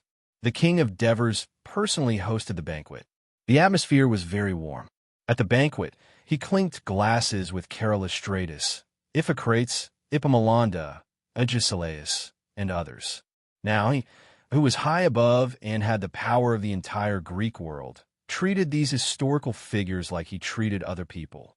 He was not too curious about them, and he did not talk too much with them to avoid misunderstandings from the ambassadors of the other city-states.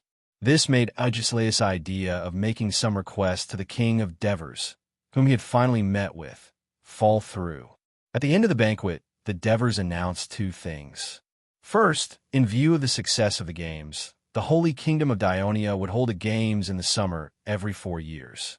They would try their best to make it the grandest celebration in the entire Mediterranean world. Second, the Greek Parliament would hold an important enlarged meeting the next day.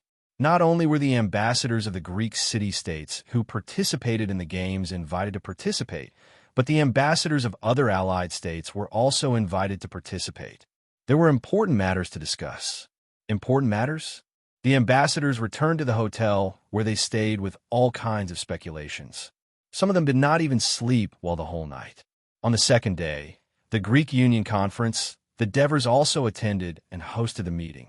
In front of the messengers and counselors from various cities, he solemnly proposed to declare war on Persia and form an allied army to attack Asia Minor. Everyone was shocked. As a matter of fact, the king of Devers was not the first person to make such a suggestion in front of the messengers of the Greek city-states. 10 years ago, the orator of Athens, Isocrates, declared many times in the Greek games and other public occasions, the Greek city-states should stop all conflicts and internal friction, unite and defend against the threat of Dionia in the west, while bravely launch an attack on their archenemy Persia in the east. They should completely annihilate the main culprit of the civil strife in Greece and obtain enough land for the Greeks to support more people. Although Isocrates' speech was scoffed at by the higher-ups of the Greek city-states, it had a certain impact on the Greek people. After the Greek War, this advocate was expelled by the citizens with potsherds a few years ago and went into exile in Asia Minor because there were rumors in the city of Athens that without Isocrates' incitement, Athens would not have joined the anti-Dionia alliance, which led to the current predicament. Now, after the king of Devers made this suggestion, he immediately announced that regardless of whether the Greek conference agreed or not, the Holy Kingdom of Dionia would send more than 100,000 troops to attack Persia. This shocked the messengers greatly. At the same time, the Devers also proposed that as long as the allied states sent their troops to form an allied army, Dionia would equally share the spoils of war with the allied states after each victory. After defeating Persia, according to the contributions of the allied states in the entire war, a part of the conquered Persia territory would be divided as the overseas territories of the allied states in Asia Minor. As everyone knew, Persia was a rich kingdom, and the king of Persia was the wealthiest in the world. For the Greek city-states, which were small, poor, and financially strapped, it was of course a good thing to earn wealth from Persia and nourish themselves. For Athens, Thebes, and other powerful Greek states, Dionia's control of the Greek Union had left them with no room to expand their power. If they could defeat Persia and obtain the territories of Asia Minor, it would give them another way to develop their national power. Therefore, most of the allied states of Dionia were moved by the Devers proposal. Moreover, Dionia had some unwavering supporters in the Greek parliament, such as Messenia, Arcadia, and Zakynthos. Therefore, the resolution of declaring war on Persia was finally passed.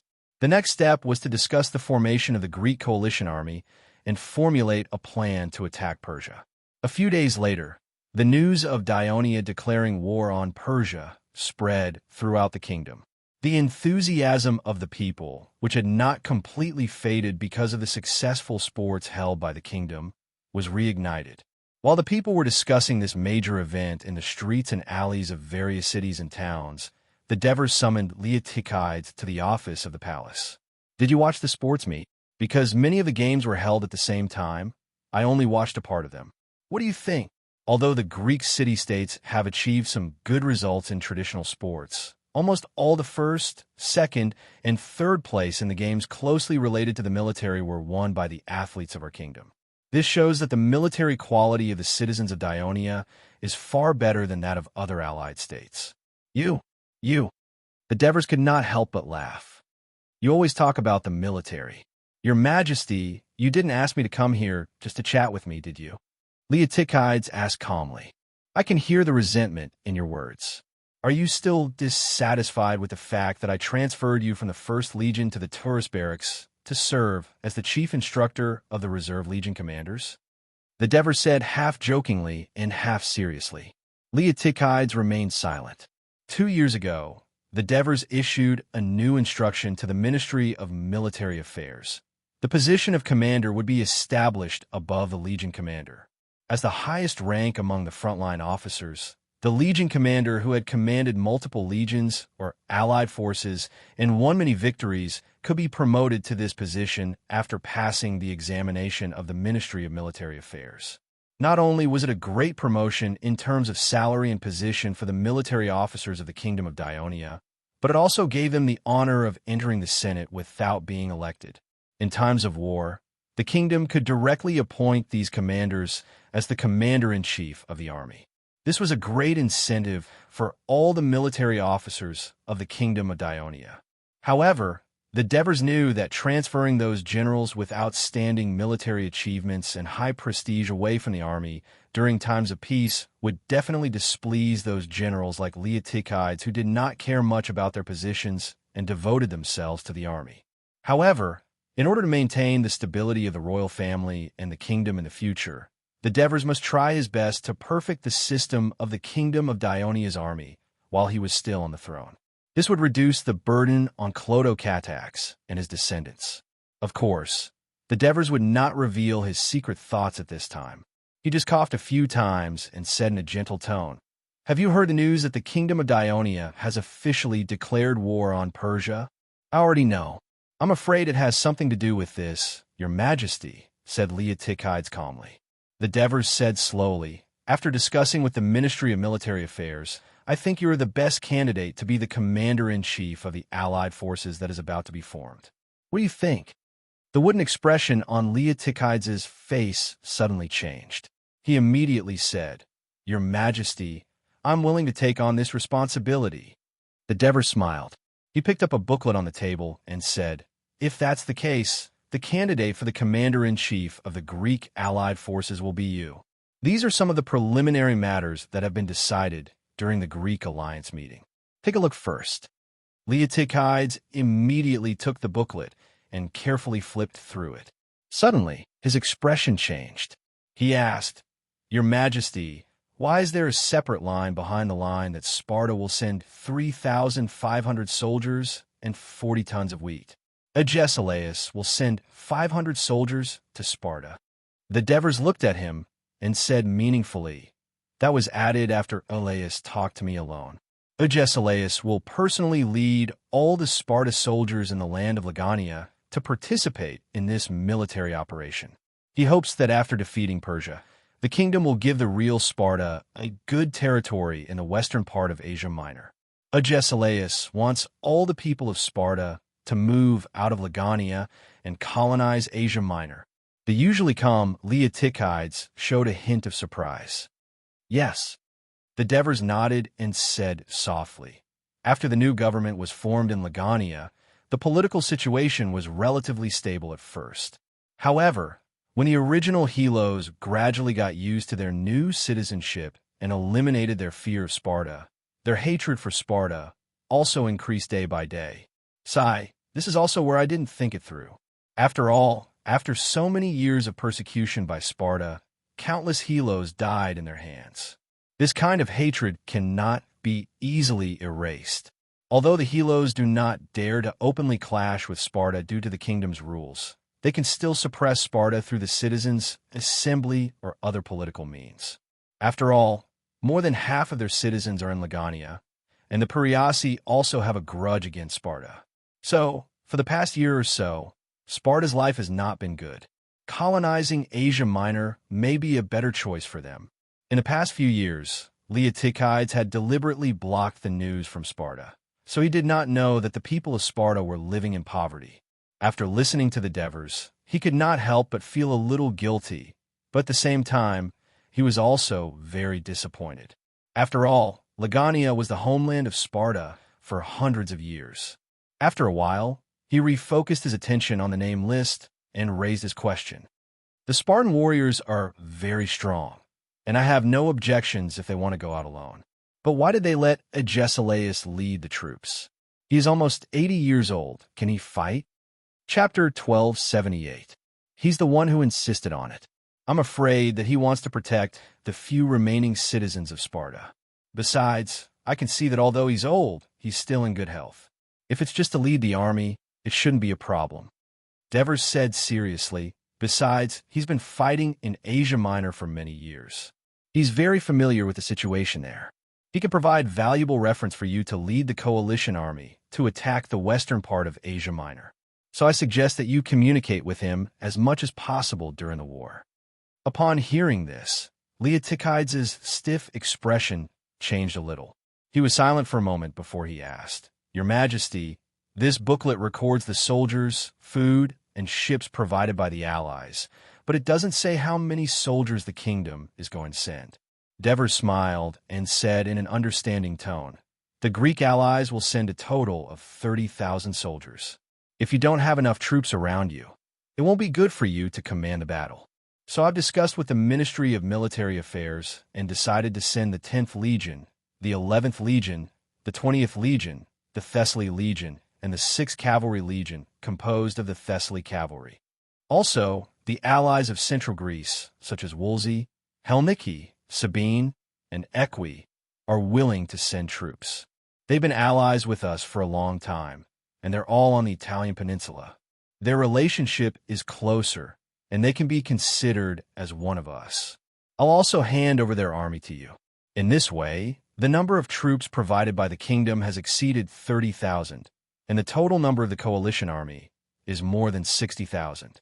Are you satisfied with such an army?" Leotychides did not respond directly. Instead, he asked, "Your Majesty, what about the navy? During the period when the coalition army is landing in Asia Minor, the 4th Fleet will temporarily be under your command. The 4th Fleet is mainly formed from the Thessaly warships captured by Dionia. It has a total of 100 warships.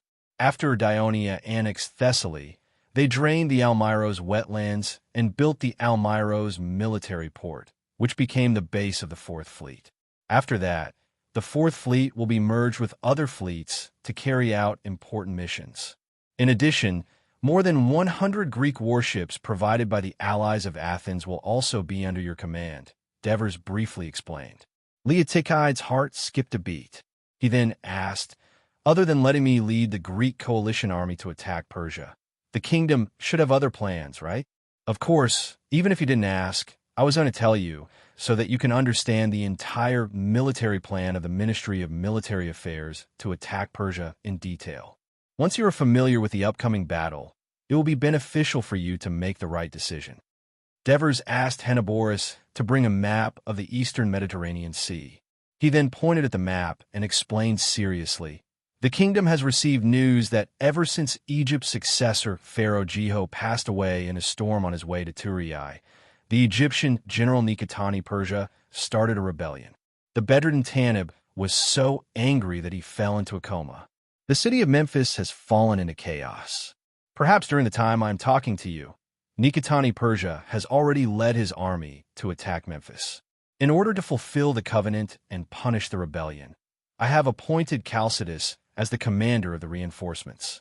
He is to gather a few legions from Sicily and rush to Egypt as soon as possible to defeat the rebels and restore stability to Egypt's political situation.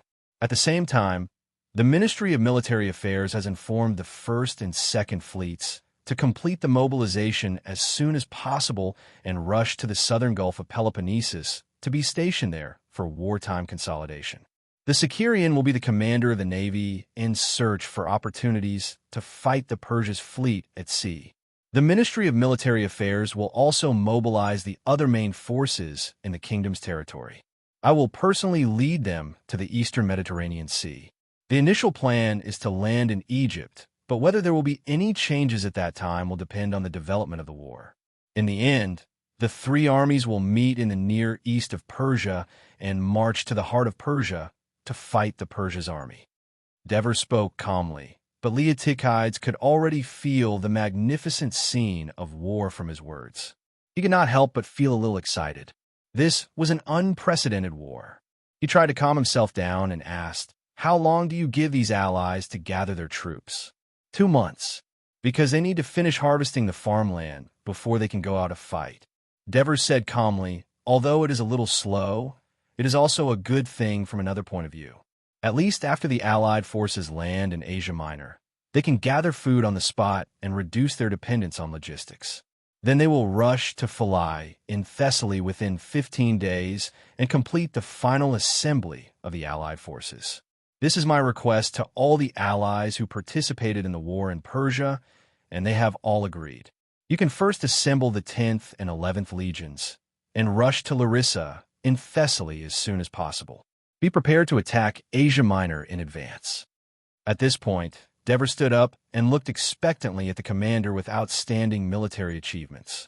He said solemnly, "Persia is vast, and Asia Minor is even more complicated.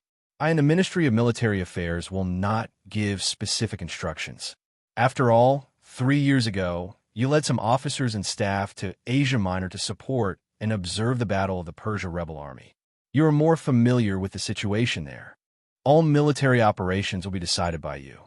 I believe that you will do better than Agesilaus back then." Leotychides' spirit was lifted, and he immediately replied, "Please rest assured, Your Majesty. I will complete the conquest of the western part of Asia Minor as soon as possible, and join the main forces led by you as soon as possible." After sending off Leotychides, Dever said to Henipolis, "Go and call Chalcidas, the commander of the 8th Legion." After spending several years to quell the rebellion in Asia Minor, Persia had consumed too much of its national power. It could no longer conquer Egypt and had to retreat.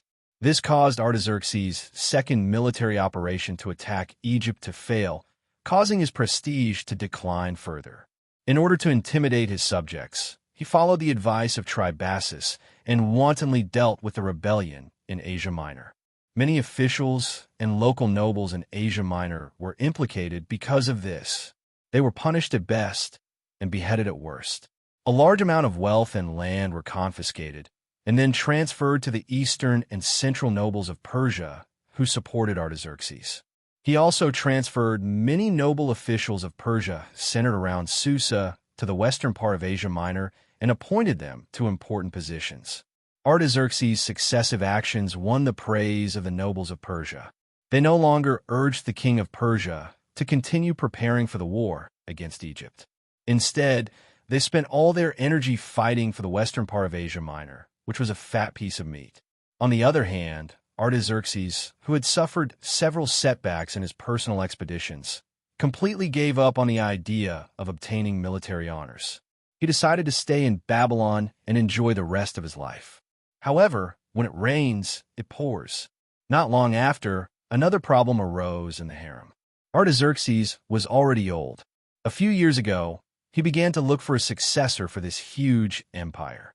He had many children, but without hesitation, he decided to pass the throne to his eldest son, Darius, just like how his father had passed the throne to him.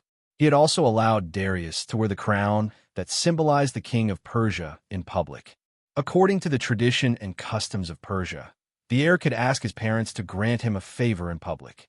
As long as it was within the scope of the authority of the parents, the heir had to agree and could not refuse.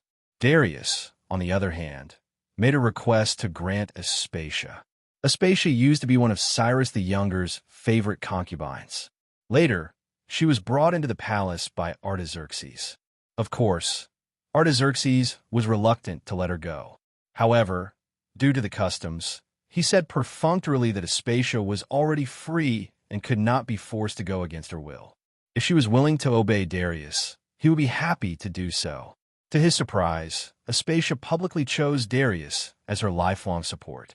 Artaxerxes had no choice but to follow the law of Persia and hand her over to his son. However, his heart was filled with anger. Not long after, he took Aspasia away from Darius and sent her to the temple of Anatiz in Ecbatana. She was dedicated to the goddess and became a priestess. For the rest of her life, she had to follow strict chastity. Artaxerxes was very proud that he had punished the woman who had betrayed him in such a gentle way and taught his son a lesson. However, he did not know that the heir of the kingdom was furious and began to plot a rebellion. Not long after, many people participated in Darius's rebellion. Just when he was about to take action, a eunuch who participated in the rebellion reported it to Artaxerxes out of fear. The king of Persia was furious. He not only killed Darius with his own hands, but also executed many Persia officials who were involved in the rebellion. For a time, Babylon was flooded with blood. A spy reported to the king of Persia that Darius had also sent someone to persuade Tarabasis. He might have also participated in the rebellion. However, the intelligence department could not come up with any solid evidence. The only reason they could come up with was that Tarabasis and Darius were in the same situation. It turned out that many years ago, in order to win over his trusted ministers, Artaxerxes had promised to marry his daughter, Amestris, to Tarabasis, just as he had married his other two daughters to the sons of Orontes and Phanabatsos. However, the king of Persia quickly reneged on his promise because he had married Amestris himself.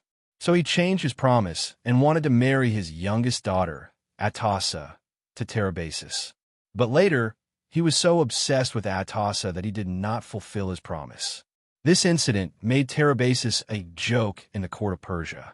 However, he had always behaved calmly and never complained. However, the intelligence department believed that he was still dissatisfied, so Darius had to contact him. Chapter 1279. Considering the great threat that Dionia posed to Persia, Artaxerxes had a lot to rely on Tarabasis, who was good at fighting. Therefore, he pondered for a long time and finally ordered the intelligence department not to investigate this matter anymore, but to strengthen the surveillance on Tarabasis. One day, when Artaxerxes was still fretting over the instability of the Babylonian government, the minister Trebasis hurried into the palace with a message sent by a messenger from Egypt and asked for an audience with Artaxerxes.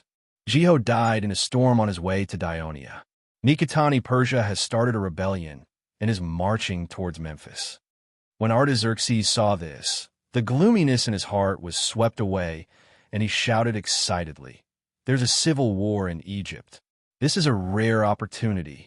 We should take this opportunity to send our troops and reclaim Egypt in the name of helping Nikitani Persia." Tarabasis reminded him tactfully, "Your Majesty is wise. This is indeed a great opportunity to reclaim Egypt. However, Nikitani Persia suddenly raised their troops without informing us. Obviously, they have other intentions.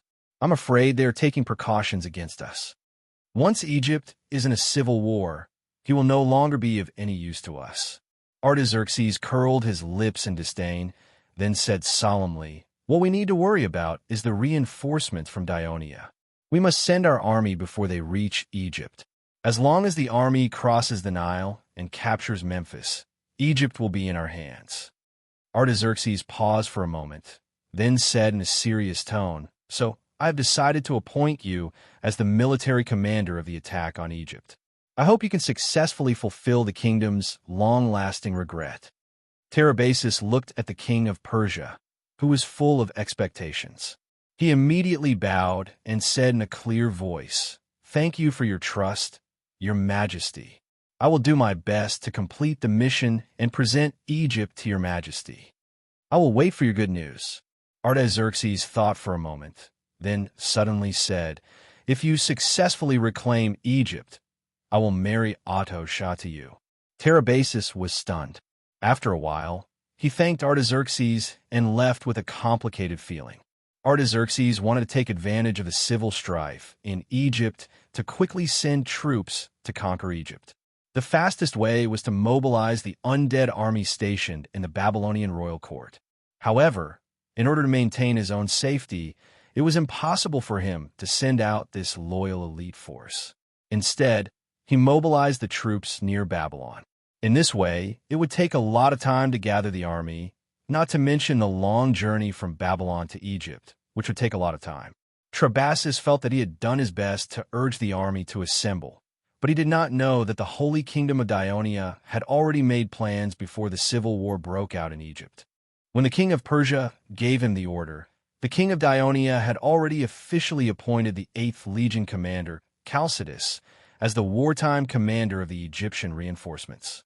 Just 2 days later, the 4 Sicilian legions and the light cavalry legions, which had long been assembled and on standby, boarded ships at the ports of Lily Bay and Hadramuttum respectively and headed for Egypt. Perhaps it was the blessing of Hades, but the Dionysian army did not encounter any storms during the voyage. After 5 days, they successfully entered the mouth of the Nile River. At this time, Nicotanni Persia had just conquered Memphis and publicly announced that Pharaoh Tanib had died of illness. Before his death, he had issued a letter of invitation for Nicotanni to take over the position of Pharaoh. However, while he was appointing himself as Pharaoh and forcefully marrying the queen, he also sent people to kill members of the royal family and the former Pharaoh's trusted aides. The people of Memphis were in a state of panic, and the entire Nile Delta was in turmoil. Some of the mayors announced that they would support Nicotanni Persia as the new pharaoh, while some of the mayors mobilized their troops to eradicate the rebels. Some of the mayors decided to wait and see how the situation would develop. Naucratis, located at the mouth of the Nile Delta, was an Egyptian town with the largest population of Greek descendants. It was also the town that benefited the most from the alliance between Egypt and Dionia over the past 20 years. Not only did the residents have a favorable impression of Dionia, but many Dionia had also settled there for a long period of time. Among them were the intelligence agents of the Kingdom of Dionia. They had already convinced the officials of Naucratis beforehand. Therefore, when the fleet of Dionia soldiers approached the outpost at the mouth of the river, the officials and citizens of Naucratis opened the city gates wide under the instigation of the intelligence agents of Dionia. When they saw the well-groomed and imposing Dionia soldiers entering Naucratis, the citizens did not feel worried. Instead, they felt relieved. Only a strong army could ensure the safety of the people in this period of turmoil. With the protection of the Dionysian army, Naucratis would naturally be able to stay away from the chaos of war. After resting for a night in Naucratis, Chalcidas's army quickly advanced south the next day. The route they took was exactly the same as the Dionysian army that had come to reinforce Persia's invasion a few years ago. However, their goal was completely different. With the help of the intelligence agents, the slogan, "The Dionia army will eliminate the rebels and help the Egyptians regain peace and tranquility," quickly spread throughout the entire Nile Delta. After all, the Dionysian army had left a very good impression in the hearts of the Egyptians. Their military discipline was strict, they fought bravely, and they did not offend the people. In addition, the 40,000-strong army led by Chalcidas was very powerful. Therefore, the Egyptian towns and cities that they passed through did not put up any resistance, and all opened their doors to welcome them. The Dionysian army had a smooth journey and quickly approached the walls of Memphis. Nicotanni had originally colluded with Persia to strengthen his own forces and usurp the throne in the future.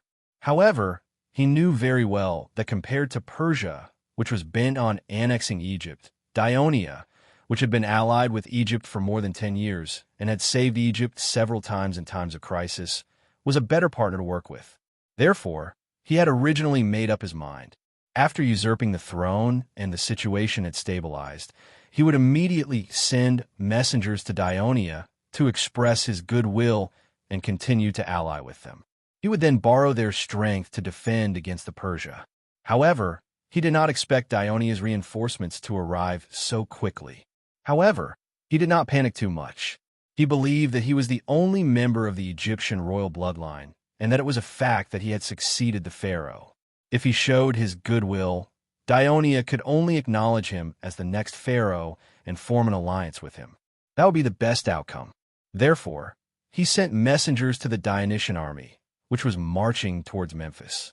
However, Chalcidas, who had received instructions from the king of Devers, did not see the messengers he sent and detained them. At first, when Nicotanni did not receive a reply from Persia, he thought that the messengers had met with an accident on the way. However, Many of the messengers he sent never returned, and he began to feel uneasy. During the previous invasion of Egypt by Persia, he had fought alongside the Daionia and had a deep understanding of the Dionysian army's combat strength. He did not have much confidence that his army could defeat the Daionia. Moreover, he had just occupied Memphis, and the officials appointed by the former pharaoh had not completely submitted to him yet. If he were to start a war with the Dionysian army, he would most likely be in big trouble. On the other hand, he had deliberately waited for so many years and finally made use of this great opportunity to sit on the throne of the pharaoh. However, if he were to give up on Memphis and lead his army back to his own territory, it would be equivalent to admitting that he was a traitor. Not only would he lose a lot of his prestige, but the throne would also be usurped by others. Just as Nikitani Persia was hesitating, the Dionysian army was rapidly approaching the walls of Memphis. He wanted to make one last effort, so he stood on top of the walls and shouted at the commander of the Dionysian army, Chalcidas, who he knew. He sincerely expressed his willingness to form an eternal alliance with Daionia. Only then did Chalcidas give a clear response. Pharaoh Tanabu is the hero of Egypt, referring to him overthrowing the rule of Persia in Egypt, and also the best friend of the kingdom of Daionia. The king of Devers has ordered that the traitor must be severely punished, and the murderer of Pharaoh Tanabu must be executed. Only then will the people of Egypt be at ease, and peace will be restored to Egypt. At this time, Chalcidas finally understood that war between them and Daionia was unavoidable. At this time, an Egyptian river fleet that was originally stationed at Naucrates and a dozen small warships from the first Daionia fleet also arrived at the river near Memphis. This way, the Dionysian army had basically surrounded the city of Memphis. It was impossible for Nikitani Persia to lead his army out of Memphis. He could only hurriedly strengthen the city's defenses and send messengers to take the risk of breaking out of the encirclement. He rushed to the city of Parameses, built by Pharaoh Ramesses II, now Nikitani Persia's base, to ask for reinforcements and support from the Persia. Chalcidas did not give Nikitani Persia any time to prepare. On the second day, he launched an attack on the city of Memphis. Although the continuous siege caused the Dionysian army many casualties, the unprepared Egyptian rebel army found it even more difficult to hold on. The former pharaoh Tanib had been on the throne for 20 years, and the officials and citizens of Memphis were deeply affected by him. Nikitani Persia's usurpation of the throne had already made them unhappy, and the massacre of the royal family and the cruel persecution of Tanib's officials made everyone hate him even more. When Tanib put all his efforts into defending the city against the Dionysian army, he had no choice but to weaken his control over the city. Some of the Memphis officials strengthened their private contacts and even convinced the monks of Ptah's sanctuary in the city. In the early morning of the sixth day of the siege, while the exhausted rebel soldiers were still asleep, these officials led an army of a few hundred guards and slaves to attack the west gate of the main city of Memphis. As there were some monks from Ptah's sanctum mixed in with the army, the rebel soldiers guarding the gate were at a loss for a moment, and the gate was quickly seized. Chapter 1280. When Nikitani Persia learned of the change in the city and angrily led his army to reinforce the city gate, the Dionysian army had already rushed into the city under the leadership of the Memphis officials. After a day of fierce fighting in the city, the rebels were defeated. Nikitani Persia was also captured, and the Dionysian army entered the city. On the second day, Tapyrus, the foreign minister who followed the army to Egypt under the instructions of the Devers, began to frequently meet with the Memphis officials and the priests of the several temples in the city. It was already the middle of August. The news that the Holy Kingdom of Daionia had officially declared war on Persia and was forming the Greek coalition army to attack Asia Minor had reached Babylon, shocking Artaxerxes. The king of Persia, who had suffered many military setbacks and was incapable of achieving anything, had developed a sense of fear towards the kingdom of Daionia in the far west that continued to win and expand despite encountering any obstacles. He could not help but say in front of everyone, "It's finally here." Then he stood up abruptly and shouted, "Go and get Teribasis. Your Majesty, Lord Tribasis has been sent to conquer Egypt by you." A minister reminded. Artaxerxes seemed to have woken up from a dream. He stood there for a moment, then asked, "Where is he now?" "He is still gathering troops in Syria." Artaxerxes sat down again, clenched his fist, and pondered for a moment. He then said nervously, "The order to attack Egypt is temporarily canceled. Let him come back first. The most important thing now is to defend against the invasion of the Dionysian army. Send out all the secret spies to monitor the movements of the Greek mainland at all times. At the same time, inform the governors of the various regions to immediately mobilize the troops. Gather the garrisons in the various regions and wait for my orders." "Yes, Your Majesty." Artaxerxes knew that although Dionia had officially declared war on Persia, it would still take some time for the Greek coalition army to finish forming and invade Persia's territory. But he did not expect that Leotychides had already led the 10th Legion and the 11th Legion to Thessaly. Moreover, after the Dionia commander had a detailed understanding of the enemy situation on the other side of the Aegean Sea, he decided not to wait for the Greek armies to converge before attacking Asia Minor. Instead, he would send a vanguard to land in Asia Minor before the Persia army could complete their defensive preparations. The vanguard would occupy a foothold and provide protection for the subsequent landing of the main army. The commander of the 10th Legion, Stephos, was the adopted son of Amyntas, a famous figure in the Dionysian army, a good friend of Patroclus, and an old subordinate of Leotychides. Stephos had a deep understanding of Stephos' abilities, so he gave him this task. Stephos, who was in his prime and eager to make another contribution, did not hesitate to take over this important task. After discussing with Leotychides, they set the landing target at the beach of the Mysia region in the western part of Asia Minor. The reason why they chose this place was simple. From the port of Phalae in Thessaly to the east, across the Aegean Sea to the western part of Asia Minor, the closest place in a straight line was Mysia. It was also the westernmost region of Persia today. Naturally, Persia's rule here was the weakest. As Mysia was relatively close to the Greek mainland, there were many colonized towns built by the Greeks in the area. All along, Persia's rule here was not very stable. In the tide of rebellion against Persia's rule in Asia Minor, Mysia was one of them. Because Artaxerxes issued some decrees that were beneficial to the Greek colonized city-states in Asia Minor, such as giving them more autonomy, lower taxes, and more freedom in their religious beliefs. Therefore, most of the Greek city-states in Asia Minor did not participate in that rebellion, nor did they support the rebels.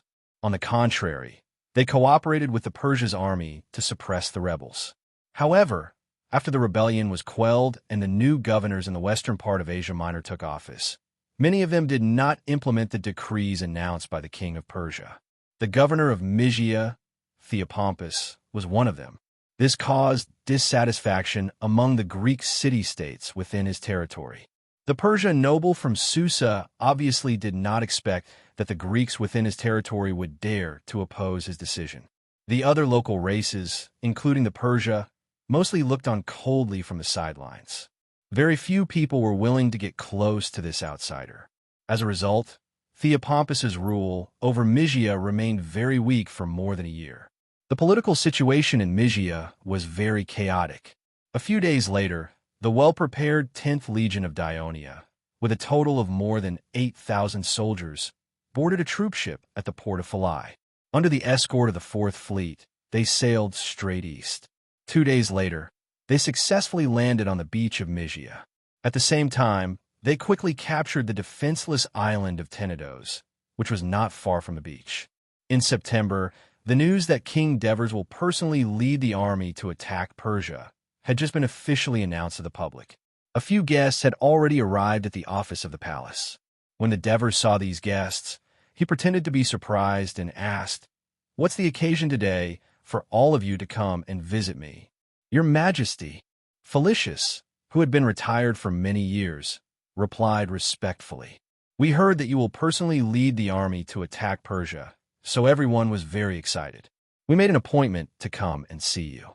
We hope that you will allow us to go with you to the land where we once fought side by side." "Yes, Your Majesty. After so many years, I can't forget those comrades who died in Persia." Back then, because we were in a hurry to escape, we hurriedly buried their bodies. We didn't even put a copper coin in their mouths.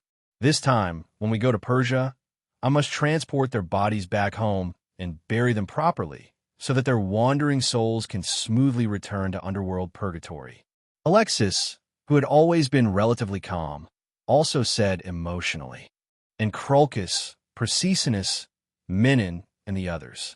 I heard that their heads were sent to Babylon, and the people of Persia simply threw them in the garbage. Even if we spend a lot of effort, we may not be able to find them.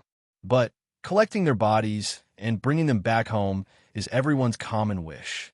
Then, when Hieronymus finished speaking seriously, Tormid, Agathia, and the others immediately echoed loudly. Everyone's common wish.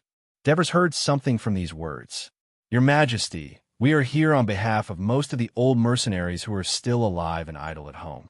We hope to follow you back to Persia. Epitenes said loudly. Devers's eyes swept across the faces of Felicius, Alexis, Hieronymus, Tormid, Marigi, Agathia, Epitenes, Marcius, Georges, and the others. Finally, their eyes fell on Amyntas.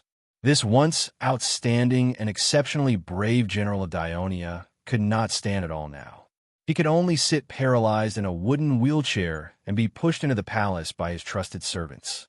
Since he could not walk for a long time, his burly body had become very fat. When everyone was talking, he actually closed his eyes and began to snore. Devers could not help but say softly, Amyntas. Phew, Amyntas. Huh? Are you going to Persia too? Amyntas finally woke up after being pushed by the servants. He put his hands on the armrests of the wooden chair and tried to sit up. Panting, he said, Your Majesty, even if I die, I will die on the way to Babylon. Devers looked around at the crowd again and asked solemnly, Do you all think the same? Felicius looked back at the others. After getting a nod, he replied with a serious expression, Your Majesty, we have followed you for decades and won countless victories. Our only regret is that we were chased back by the Persia like dogs in Persia. This time, we want to follow you to make up for this regret. Even if we die on the way, it will be the glory of our lives. Your Majesty, I have another request. Epicthenes shouted from behind. If I really die on the way, please allow my servants to carry my body into Babylon so that I can see with my own eyes what the Babylonians boast of the Hanging Garden looks like. Marcius immediately complained to him in a low voice. We discussed it in advance. You have gone too far by suddenly making such a request to His Majesty in violation of the agreement. What can you see when you are dead? Quickly apologize to His Majesty and take back your unreasonable request. I'm happy. I don't think His Majesty will blame me. Epicthenes looked so indifferent that Marcius grabbed his clothes and wanted to hit him. All right. Devers waved his hand and looked at the crowd. He said seriously, I can allow you to follow me to Persia, but you are all veterans who have followed me for many years and are familiar with the military laws of Dionia. You should understand that this war against Persia will decide the fate of the entire Mediterranean Sea. It is related to the rise and fall of both countries, so there is no room for neglect. Therefore, you must have the mentality that you're going to fight, not to play. You must obey all orders and commands. If anyone can't do it, then it is best that you withdraw now. Otherwise, if someone violates the military laws, I will not show mercy. Rest assured, Your Majesty, we have fought for our entire lives. We will not ruin our reputation at the last moment, nor will we let the younger generation look down on us. Felicius, Alexis, and the others said in unison. Chapter 12:81. All right, then it's settled. When the time comes, all of you will follow me to Persia. Only then did the Dever smile.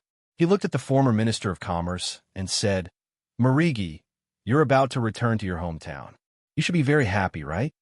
Marigi replied calmly, Your Majesty, I've lived here for most of my life. I've long since become a citizen of Dionia. The reason why I want to follow you to Persia is because I'm more familiar with the place.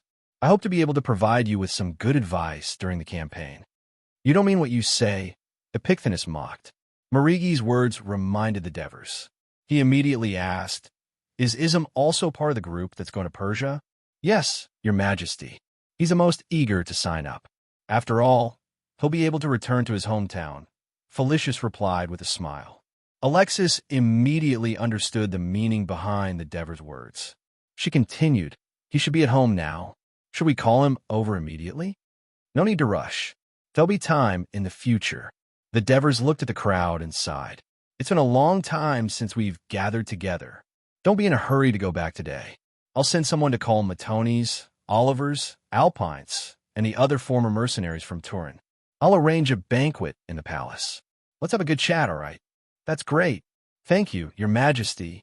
Late at night, the Devers returned to his mansion in the Hill of Kings after the banquet.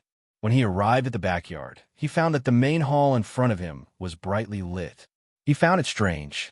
Walking in, he saw the two queens, Christoia and Agnes, sitting in the large hall. He asked drunkenly, "It's so late. You two, why aren't you going to bed yet?" "Your Majesty, we're waiting for you," Christoia said in a reproachful tone. "Waiting for me? Oh, what's the matter?" Devers burped. Agnes immediately helped him sit down and brought him a cup of hot honey water that she had prepared earlier.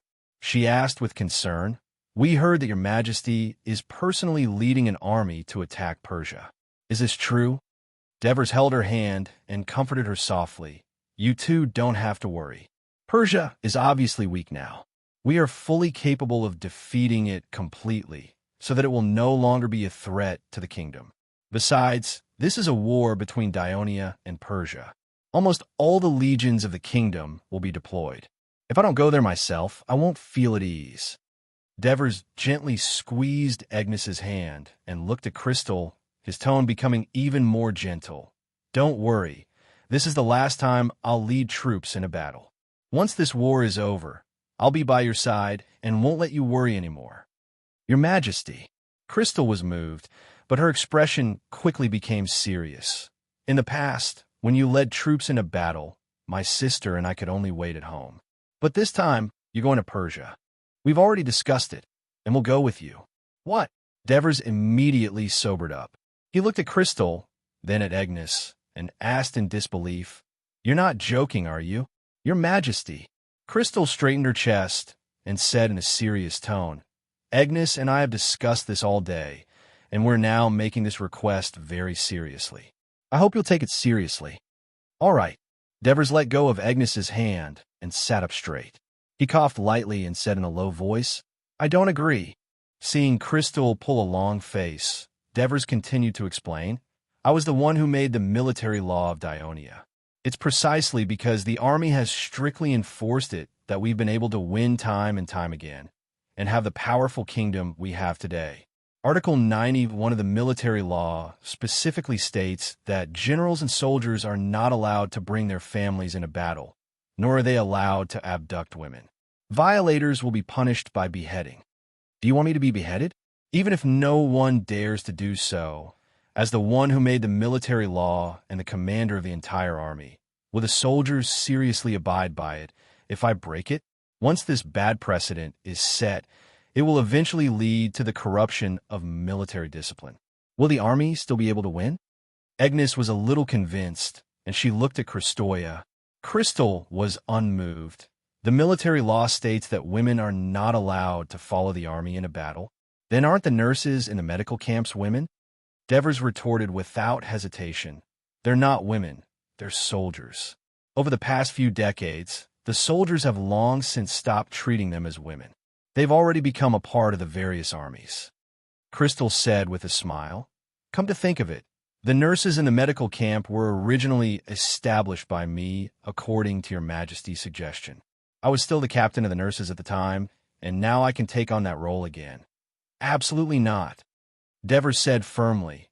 "Both of you are now the princesses of the kingdom of Dionia, the mothers of the nation in the hearts of the people. You can't be compared to how you were a few decades ago. If you take up a post in the medical camp, it will only disrupt the order of the medical camp and affect their efficiency. More importantly, your safety cannot be guaranteed. If something happens to you, how can I command the battle with peace of mind?" "Your Majesty." Crystal's eyes suddenly turned red, and she choked a little as she said, "I followed you from Persia to Greece, and I haven't returned home for decades. I've heard merchants in Asia Minor say that ever since Persia saw the kingdom as an enemy, they somehow found out that I was born in Miletus. Although my father was punished by the Persia because of Cyrus's rebellion, he passed away 10 years ago. But this time, the Persia killed my father's family. Hundreds of people, including our neighbors, they were either killed or enslaved. Crystal clear tears flowed down her well-maintained white cheeks, but her voice became a little shrill.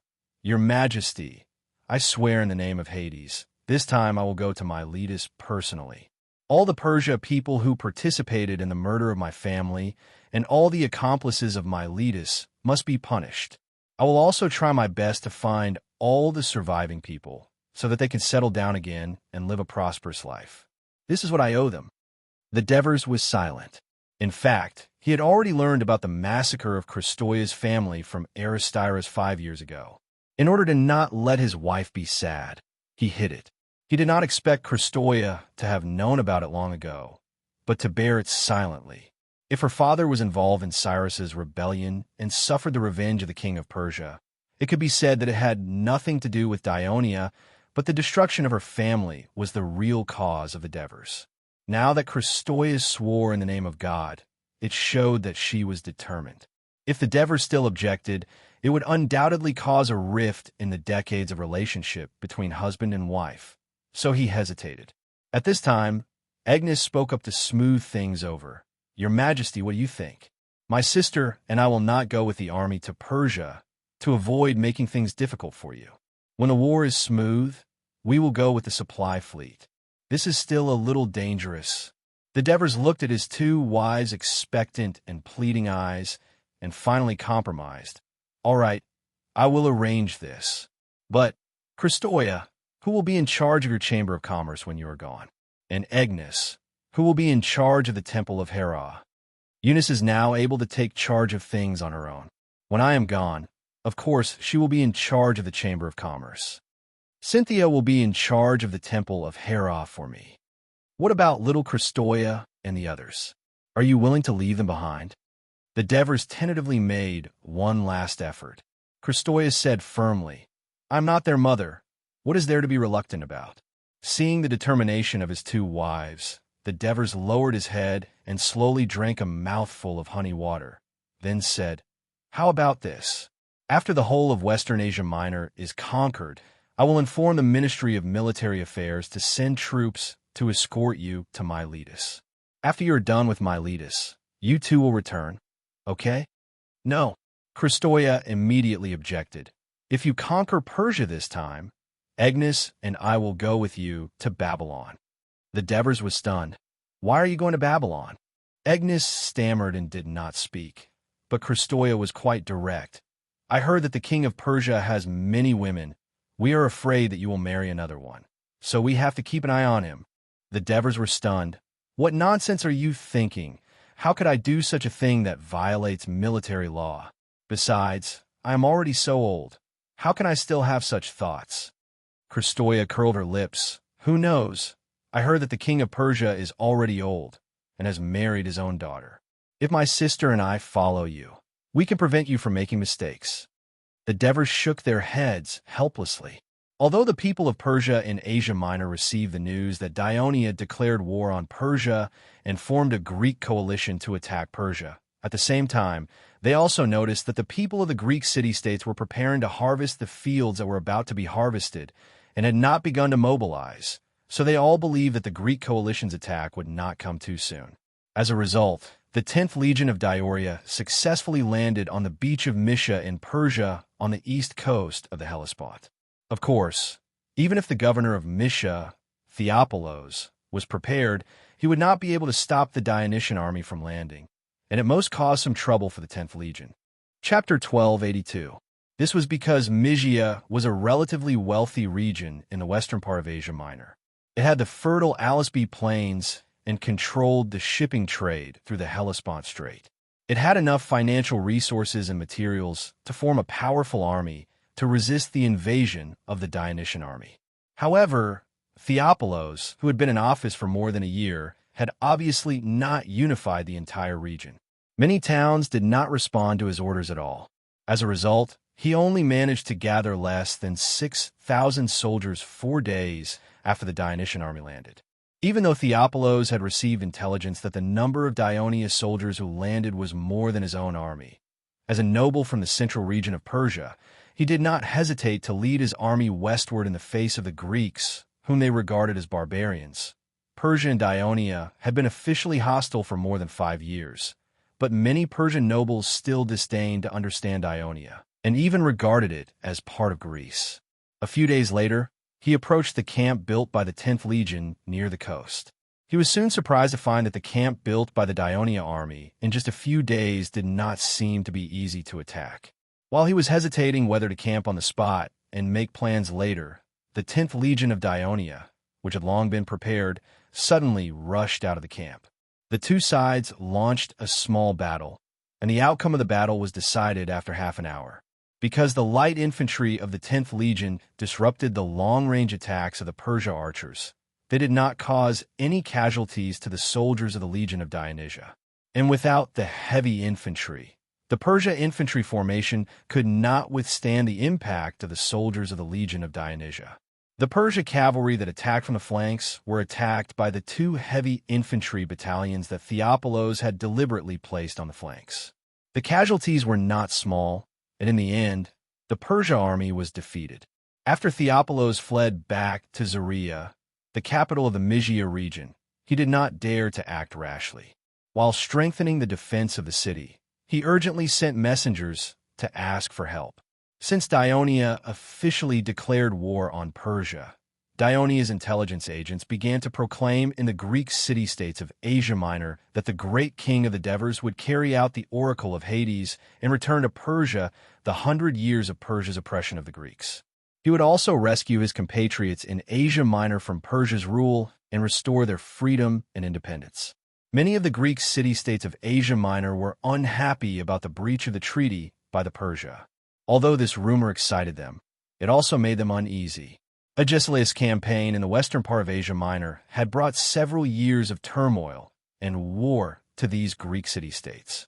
Therefore, even though the Dionysian army had won this battle, these city-states still adopted a wait-and-see attitude and did not take the initiative to approach the Dionysian army that had already established a foothold in Mysia. Stephos had sent messengers to visit the nearest city-states to the encampment, Allian and Apidos. Both city-states were located on the east side of the Hellespont Strait, but they both closed their doors. Stephos did not become angry because of this, nor did he send troops to attack the city or destroy the villages and towns outside the city. On the contrary, he followed the instructions of the king of the Devers and held a grand sacrificial ceremony on the beach near the city of Allian. The sacrificial objects were the heroes of the ancient Trojan War, not only Agamemnon and Achilles, but also Hector and Paris. After the sacrificial ceremony, there was also a sports competition. The whole sacrificial ceremony was very grand and attracted many nearby Greek people to watch, causing a lot of heated discussion. The Devers' goal was achieved. He wanted to spread the news of this sacrificial ceremony to the Greek city-states in the western part of Asia Minor through the Greeks of Asia Minor. Ionia treated the Greek city-states on both sides of the Aegean Sea equally. But why did they choose to hold the sacrificial ceremony near the city of Allian? Because it was said that the city of Allian was built on the ruins of Troy. Messengers from Mysia arrived in Babylon. When Artaxerxes learned that the vanguard of the Greek coalition had landed in Asia Minor, he immediately felt nervous. At the same time, the messengers mentioned that the local forces of Mysia did not actively respond to the conscription and were suspected of rebelling. Thus, Tarabasis suggested that he appoint Phanabotsos, the son-in-law of the king of Persia and the former governor of Phrygia, as the temporary military commander of the western part of Asia Minor. With his former prestige, he might be able to integrate the military forces in the western part of Asia Minor and repel the invading Greek coalition. The king of Persia hesitated for several days. When he learned that Theopompus had suffered a defeat in the battle, he finally issued a decree. Phanabotsos, who was transferred to Babylon by him more than 10 years ago, should be sent to the western part of Asia Minor. When Phanabotsos, who was already in his 60s, learned of the crisis in the western part of Asia Minor, he traveled day and night to the western part of Asia Minor. At the same time, he sent messengers in the name of the military commander of the western part of Asia Minor, asking the governors of the western part of Asia Minor to lead their troops to Gedium, the capital of Phrygia, as soon as possible. Phanabotsos, who was familiar with the situation in Asia Minor, wrote letters to the Greek city-states along the western coast of Asia Minor. In the letters, he argued that the king of Persia was very angry that some of the governors of the western part of Asia Minor did not fulfill the promise he made to the Greek city-states. This time, one of the main tasks of sending him to Asia Minor was to urge these governors to fulfill the promise made to the king of Persia. At the end of the letter, he also swore in the name of the god Ahura Mazda. Phanabotsos' reputation in the western part of Asia Minor allowed his letter to play an important role. Some city-states that were dissatisfied with the new governor's actions wavered. Some city-states that were originally close to Persia firmly supported Persia against the strange kingdom of Dionia from the western Mediterranean. This eventually led to the formation of the Persia's Asia Minor Coalition fleet, advocated by Phanabotsos. It had about 400 warships and nearly 60,000 crew members. After the 10th Legion of Dionia successfully landed in Asia Minor and defeated the Persia army of Misha, Leotychides was worried that the failure of this small battle would provoke the Persia to step up their reinforcements to Misha. He was afraid that a single legion would not be able to support the landing force for a long period of time. Once they were defeated, the Greek coalition would lose a favorable landing ground. So, he decided to send more troops to Misha. Therefore, when the harvest ended in September and the Greek city-states began to gather their troops, Leotychides personally led the 11th Legion, the 20th Legion, and the Thessaly Cavalry Legion to Misha by ship to rendezvous with the 10th Legion. At this time, he had already keenly sensed that the nearby city-states of Ilion, Abydos, Tenedos, and other cities were further alienating the Dionysian army. For example, they refused to allow the ships of the Dionysian army to use their ports to load and unload supplies, and forbade their merchants from selling supplies to the Dionysian army. The hostility shown by the Greek city-states of Asia Minor had raised Leotychides' vigilance. In order to reduce the pressure on his logistical supplies and to allow the Greek coalition forces to land more smoothly, he decided to change the strategy formulated by the kingdom. When the emissary of the Dionysian army once again requested Ilion to open its ports but was rejected, Leotychides brazenly led his army to surround Ilion and demanded that it submit to Dionia. However, his request was rejected, so he issued an order: attack the city. Legend had it that hundreds of years ago, the walls of Troy were so high and thick that the Greek coalition forces could not break through it even after 10 years of siege. However, Troy was not only a large city, but also one of the hegemons in the western part of Asia Minor. It had the support of many allied states, which was why it could defend for so long. Today, although Ilion was considered a medium-sized town, it was far from being comparable to its predecessor, Troy. Under Leotychides' command were 3 infantry legions and 1 cavalry legion, totaling 26,000 to 27,000 people. He also had the 4th Fleet under his command for the time being. From the sea to the land, the city of Ilion was tightly surrounded. What's more, the siege technology of the Dionysian army was far superior to that of the Greek coalition forces hundreds of years ago. Therefore, on the 5th day after the siege, the people of Ilion could no longer withstand the siege and had no choice but to surrender to the Dionysian army. Leotychides accepted their surrender and sent part of his army to Ilion, thus controlling this important hub at the Strait of Hellespont. The news of the capture of Ilion quickly spread to the surrounding areas, causing the nearby Greek city-states to be alarmed. They had no choice but to send messengers to express their goodwill to the Dionysian army. Leotychides took the opportunity to propose that they provide a certain amount of military provisions and supplies in exchange for a promise to ensure the safety of their city-states. He was accepted. At the same time, Leotychides also sent troops to the inland areas of Mysia to survey the terrain and understand the enemy situation. At the same time, they seized the wheat fields and increased their food reserves. The governor of Mysia, Theophampus, was unable to stop the Dionysian army. He had to send messengers to Phanabotsos for help many times. At this time, Phanabotsos, who was staying in Gerdium, was still waiting for the armies of the various regions of Asia Minor to converge. He could only issue orders to the already formed Asia Minor coalition fleet, hoping that they would take action to attack or harass the supporting fleets of the Dionysian army to relieve the pressure on land. Before Leotychides landed in Asia Minor, he specially sent messengers to inform the allied states of the Greek mainland, requesting that they no longer lead their troops to Thessaly. Instead, they should directly take ships to the landing land opened by the Dionysian army in Mysia. Therefore, since the end of September, the armies formed by the Greek mainland city-states had taken ships to Asia Minor. Therefore, every few days, there would be a troop transport fleet crossing the Aegean Sea, not to mention that there were fleets transporting supplies between the two continents every day. Chapter 1283.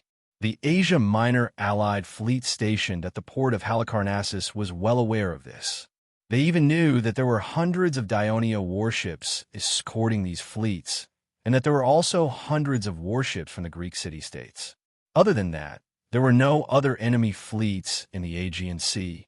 The number of warships of the Asia Minor Allied fleet was twice that of the enemy.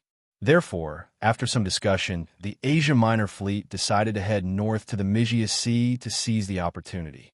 At the beginning of November, the Asia Minor fleet sailed north. By the time they arrived at the waters near the entrance of the Hellespont, the Greek allied fleets had already fled. Unwilling to return empty-handed, the Asia Minor fleet pretended to head south at dusk, but in fact, they quietly docked at the port of Hellespont on the island of Lesvos, which was not far south of the Dionysian army's landing place. The two pincers of Lesvos resembled that of Crab. The two pincers were not completely closed, forming a bay in the center. The entrance of the bay was facing south, away from the Hellespont Strait. Therefore, the Greek allied forces were not able to detect it for a while. As a result, on the second day, when a transport fleet of 70 cargo ships of the Greek allied forces sailed to the waters near Ilion without any warning, the fleet of Asia Minor suddenly appeared and attacked it, almost destroying the entire fleet. When the Asia Minor fleet's attack was about to end, the fourth fleet of Dionia arrived in a hurry. The Persia-Asia Minor fleet immediately gathered their warships and got into position, ready to fight the enemy.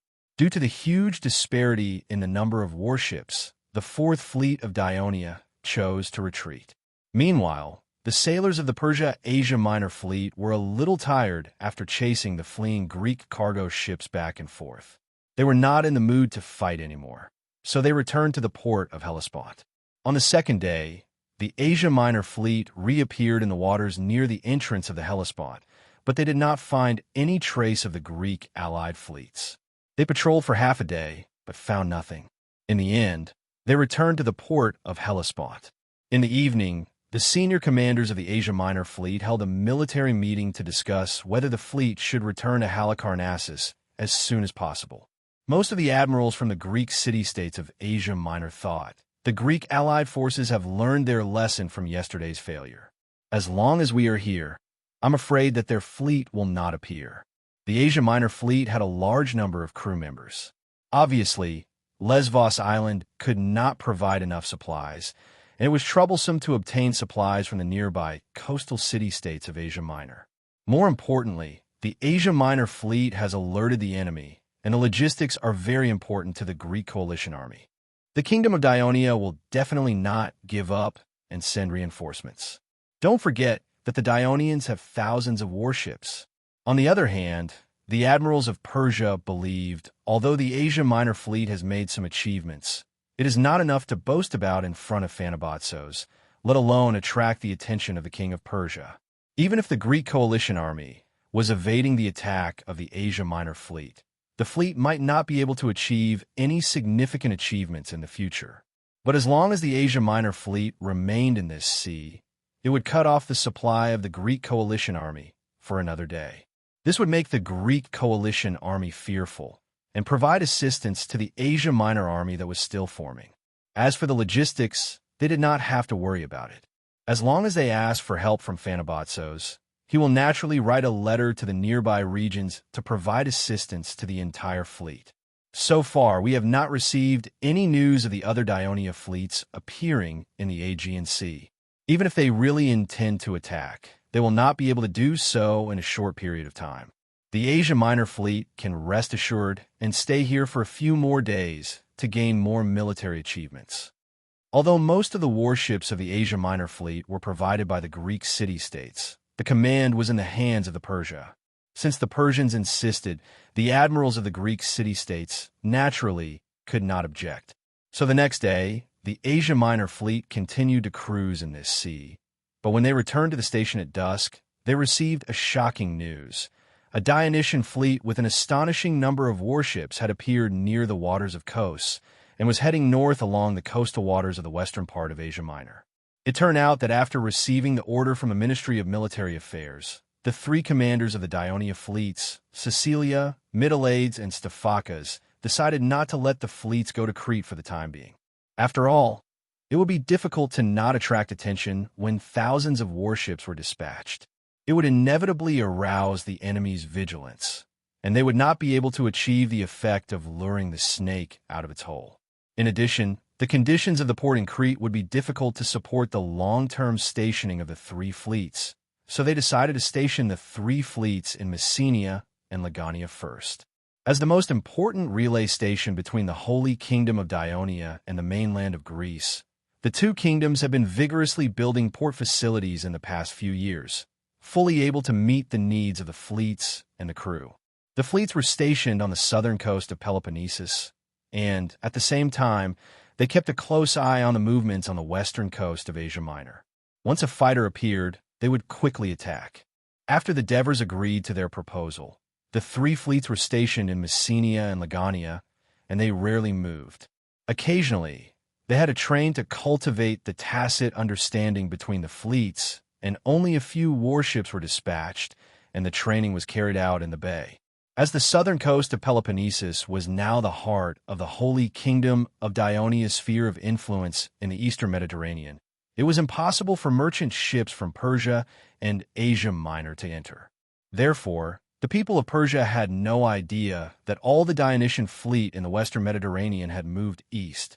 Compared to the strict control of the western coast of eastern Mediterranean by Dionia, Persia's management of the eastern coast was relatively lax, especially on the western coast of Asia Minor, where Dionia had planted many spies. Therefore, when the Persia's Asia Minor fleet was established, the Dionysian fleet soon knew about it. A few days after the Asia Minor fleet moved north, the three fleets of Dionia departed the port together and headed east. Thanks to Dionia's vigorous promotion and funding for the Greek allies to improve the port facilities and maintain the sea routes, the Dionysian fleet could not only replenish their food and water supplies in time when crossing the Aegean Sea, they could even travel at night when the weather was good. Therefore, when the Dionysian fleet arrived near the coast of Asia Minor, the Asia Minor fleet was still cruising in the waters of the Hellespont. When the generals of the Asia Minor fleet heard the news, they did not have the confidence to fight against the three fleets of Dionia, which far outnumbered them in number. They did not have the time to provide assistance to the ground forces and immediately led the fleet back south. In order to avoid a head-on collision with the Dionysian fleet, after passing the island of Chios, the Asia Minor fleet began to move away from the coast, attempting to sail southwest in a big circle to avoid the Dionysian fleet. However, to prevent missing the enemy, the commanders of the Dionysian fleet specially arranged for the second fleet to approach the sea, the first fleet to stay away from the sea, and the third fleet to connect in the middle. All the fleets widened their front lines like a huge net to catch the big fish, the Asia Minor fleet. To be more precise, the Asia Minor fleet was somewhat lucky. A merchant ship passing by from a western city-state of Asia Minor kindly reminded the Asia Minor fleet that there was a Dionysian fleet heading towards them. Upon hearing the news, the generals of Persia panicked.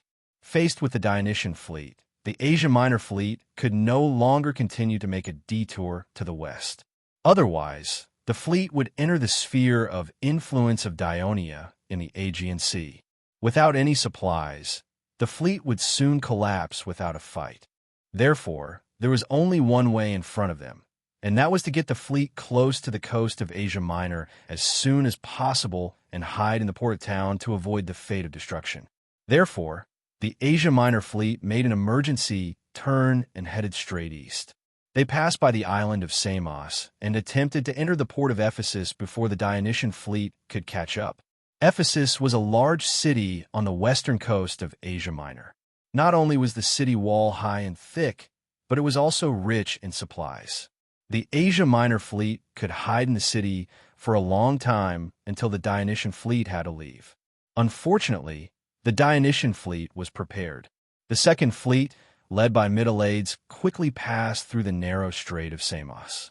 The warships spread out in the waters near Ephesus in a straight line to intercept the Asia Minor fleet's eastward escape. The generals of the Asia Minor fleet learned about the situation in front of them through the clippers. Faced with the danger of being intercepted in front and being chased from behind, they panicked like ants on a hot pan. They had no choice but to lead the fleet to flee to the port of Samos, which was closest to them. The island of Samos was only separated from the western mainland of Asia Minor by a narrow strait. Like Bosworth Island, it was actually one of the Ionian Islands. It used to be one of the important members of the Delian League established by Athens. Later, after the Corinth War, Athens gradually recovered its strength, and it once again joined the Sea League of Athens. However, Athens was defeated by Dionysia. Compared to Dionia, which was far away in the western Mediterranean Sea, the people of Samos were closer to Persia. Later, it was attracted by some decrees issued by the king of Persia in order to win over the Greeks in western Asia Minor and quell the rebellion faster. In the end, it completely sided with Persia. When the Asia Minor fleet fled into the port, the three fleets of Dionia soon arrived. The sentries in the port lighthouse and the sentry tower looked at the endless number of Dionia warships spread out on the sea outside the port. All of them felt a chill down their spines. However, Samos, who once provided more than a dozen warships to the Asia Minor fleet, was still holding on to hope. Although the Dionysian fleet was strong, they could not launch an attack on land, nor could they stay here for long. They would have to leave soon. Chapter 1284. However, the people of Samos did not expect that under the command of Sicerian and the other fleet commanders, about 80% of the Dionysian fleet's Raven warships docked at the nearby beach. The fleet's infantrymen disembarked from the warships and gathered nearly 15,000 soldiers to surround the city of Samos. The people of Samos on the city wall were shocked to see the densely packed and fully equipped Dionia soldiers outside the city. At this time, Sicerian sent a messenger into the city of Samos. In the council, he threatened the people of Samos, immediately surrender to Dionia. If they dared to let go of the Asia Minor fleet, they would be punished even if they surrendered. The messenger's threat scared the counselors of Samos, reminding them of the rumor that Dionia had destroyed Tegea in the Greek War. Therefore, they did not dare to retaliate against the messenger's arrogance. Instead, they politely said that the council needed time to discuss this important issue before they could make a decision. After Sicerian learned about the performance of the Samos council from the messenger, he discussed with the Middle-Aids and Stephakas and reached an agreement. He would lead the first fleet and the 15,000 infantrymen to continue to surround the city of Samos. The second fleet and the third fleet would immediately head north to Milia. Before nightfall, Sicerian even made another decision: drag all the warships to the beach and only send speedboats to take turns to keep watch on the port of Samos. This was a very bold decision. The Asia Minor fleet could take advantage of this favorable opportunity to rush out of the port and quickly escape back to Halicarnassus. In fact, the commanders of the Asia Minor fleet did request Samos to leave the port. However, the Council of Samos was still debating about the request made by the messenger of Dionia during the day and did not reach a consensus. How could they dare to let the Asia Minor fleet leave and bring disaster to themselves? Therefore, they found all sorts of reasons to evade the request. The commanders of the Asia Minor fleet also had different opinions and did not strongly request to leave at night. Therefore, the matter was left unsettled for the time being. On the morning of the second day, Serene led the warships of the First Fleet to blockade the port again. Meanwhile, the troops on the shore, under the leadership of the infantry commander of the First Fleet, Sesophitorus, cut down the trees on the island. Some of them were used to build camps, while others were used to build siege weapons. They assumed a posture of being ready to attack the city at any time. When the Samos militia saw this, they felt even more uneasy. The commanders of the Asia Minor fleet were also uneasy. Once again, they requested to leave the port quietly at night, and they were very determined. Therefore, after the Samoans tried to brush them off but failed, their attitude became tough. They refused to open the port's water gate and let them go. The two sides almost clashed because of this. Compared to the riots that almost broke out in the city, the Serene outside the city was not having it easy either. This was because the rations carried by the crew had run out. Their dinner was the fish that the fleet's crew had spent a lot of effort to catch from the coastal waters for the past 2 days. However, Serene was full of confidence in victory. Not only did he trust the Mytilades and Stephakas, but he had also fought side by side with Leotychides. He firmly believed that the current commander of the Greek coalition forces would seize this opportunity to help in time. For this reason, he visited various tents throughout the evening, encouraging the crew and the infantry of the fleet to persevere.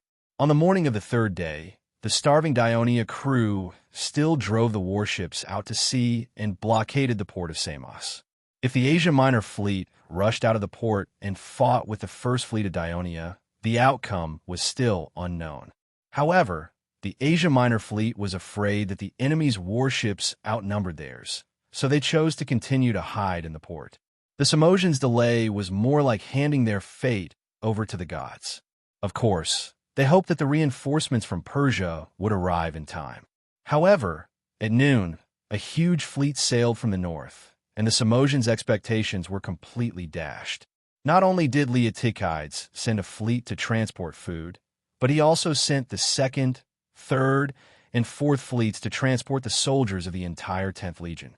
For a time, thousands of warships gathered in the waters near Samos. Not only did they intimidate the Asia Minor fleet in the port of Samos, but they also demonstrated their powerful naval strength to the nearby coastal city-states such as Ephesus. 8,000 soldiers of the 10th Legion and the remaining infantrymen of the fleet had all landed on Samos Island. Almost 30,000 Ionians were lined up outside the city, covering most of the mountains and fields of Samos Island, not to mention the ballistic cannons that were so powerful. The Samosians were completely in despair. Since their establishment, they had never faced such a powerful enemy. Athens, which had once attacked them, could not be compared to them at all. Therefore, before the Dionia soldiers even started to attack the city, they quickly made a decision to surrender.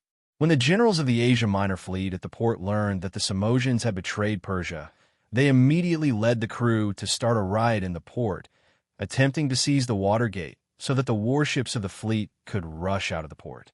This was a last-ditch effort, and it was better than being captured without even fighting a battle.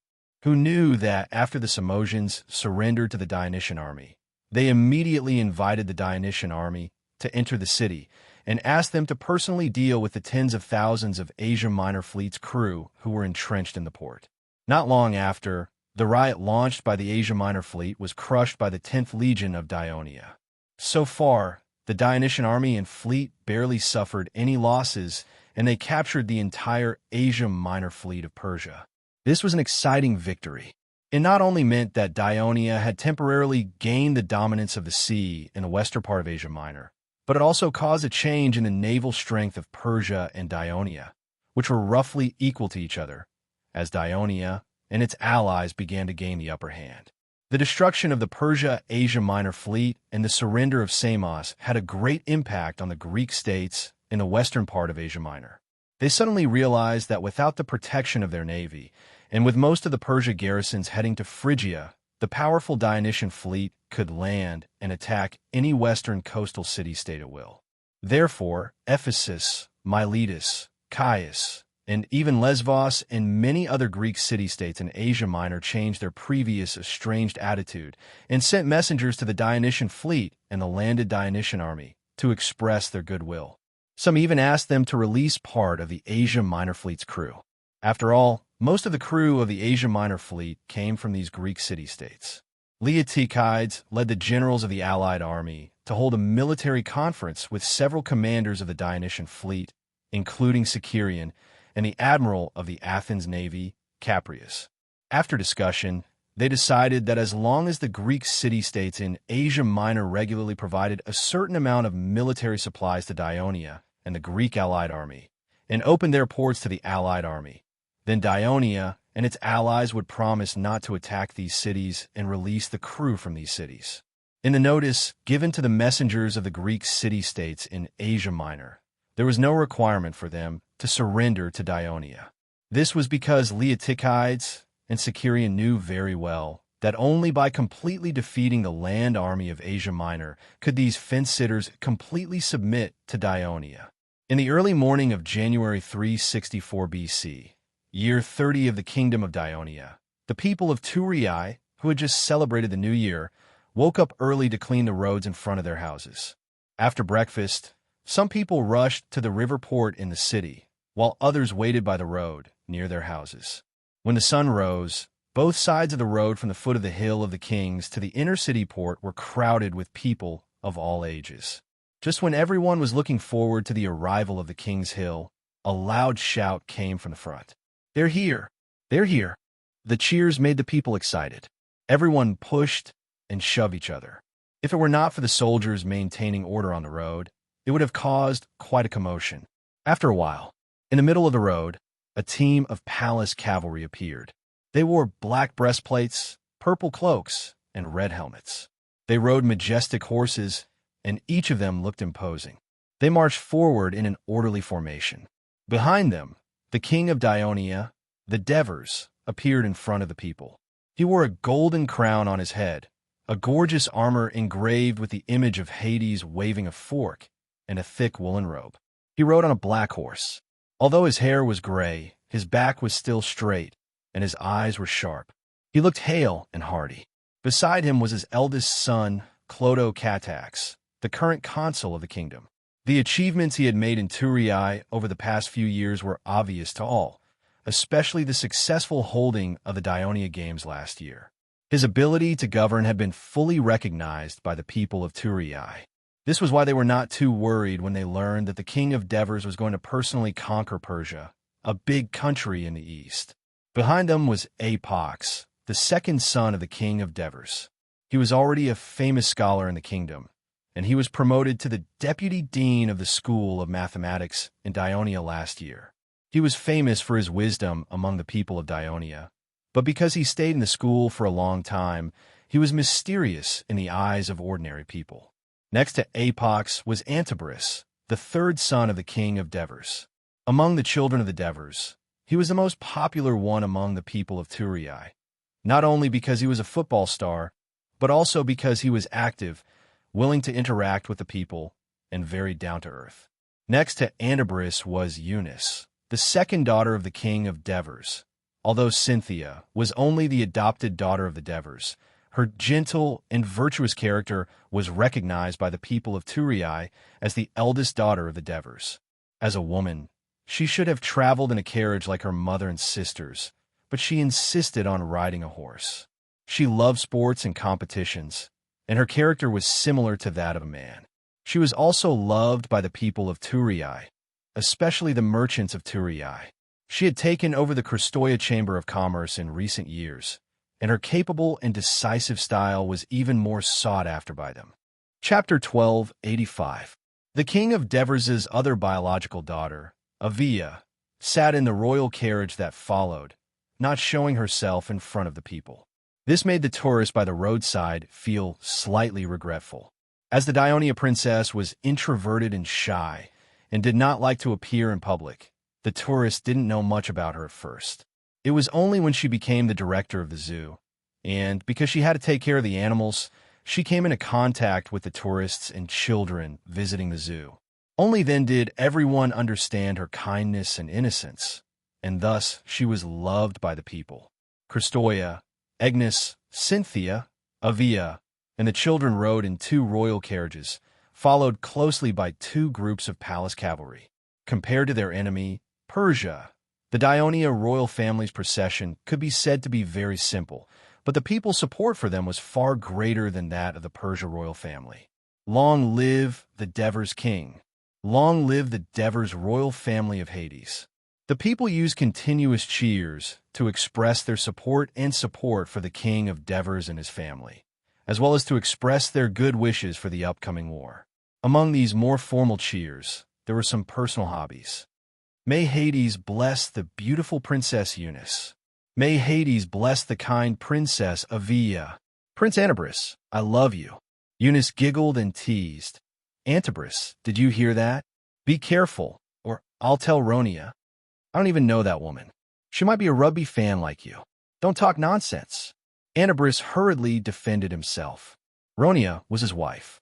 She was once the daughter of a tourist rugby team owner. She had a cheerful and generous personality and loved sports. She had never accepted Antabris's courtship, worried that she would be restricted after marrying into the royal family. Antabris persistently pursued her, and the two only got married after last year's sports competition. This made him the latest among the Devers children to get married, and it could be said that he had settled one of the Devers' worries. It was precisely because this marriage had not come easily that Antabris treasured it. Don't worry, Annie. Eunice won't say anything. She can't bear to lose a good friend like Ronia. Apox said plainly. Apostle, you talk too much. Eunice rolled her eyes at him. It was true that Eunice and Ronia had similar personalities and interests. Ever since Ronia married into the royal family, the two quickly became good friends. In last year's rugby and soccer competitions, the two often appeared together in the stands of the stadium, becoming a beautiful scene in the competition. The Devers looked around with a smile on their faces, waving to the people cheering on the side of the road. However, the horses under them did not slow down at all. Soon, the team arrived at the inner-city pier. The kingdom's administrative office, the ministers of various departments, and the senators of the Senate were already waiting there.